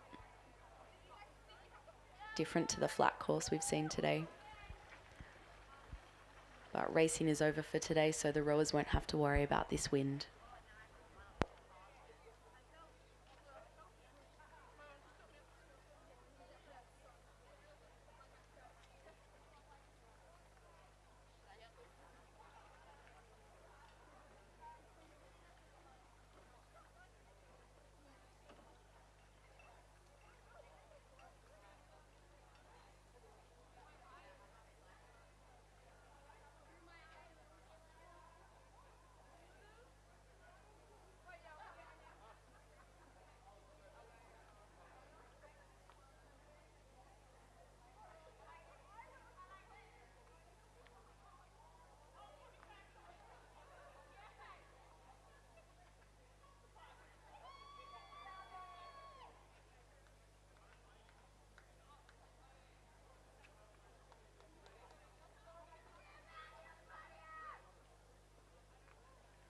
So our final division of the Schoolgirl Single Scull, Division 9, was won by another Mossman Rowing Club sculler, Eloise Stevens. Let's congratulate her now, receiving her medal.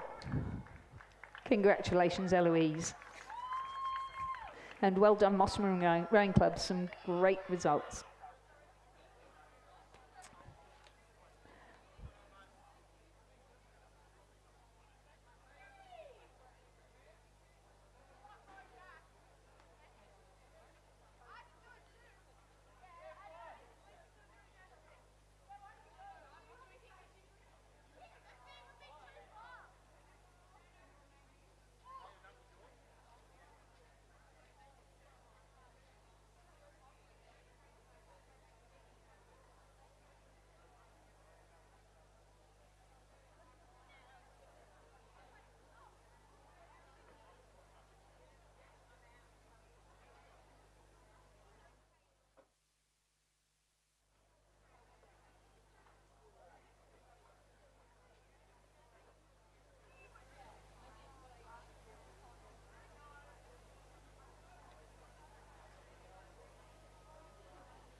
Okay, ladies and gentlemen, we have the results of the point score here. So stand by, drum roll. I'm going to read from the top 10, from 10 upwards. So in 10th position, Mossman Rowing Club with 237 points. In 9th position, Tara School with 249 points. In 8th position, PLC Sydney with 288 points. In 7th, Sydney Girls High with 451. In 6th position, Pymble Ladies College with 566. The battle royal between the Loreto schools saw Loreto Kirribilli in 5th with 649 and Loreto Normanhurst in 4th with 660. So close. In 3rd position, St Catherine's with 781 points. In 2nd, Queenwood School with 793. And our clear winners, Canberra Girls Grammar School with 841 points. Congratulations, Canberra Girls Grammar. And if you'd like to come down, we have the point score trophy for you.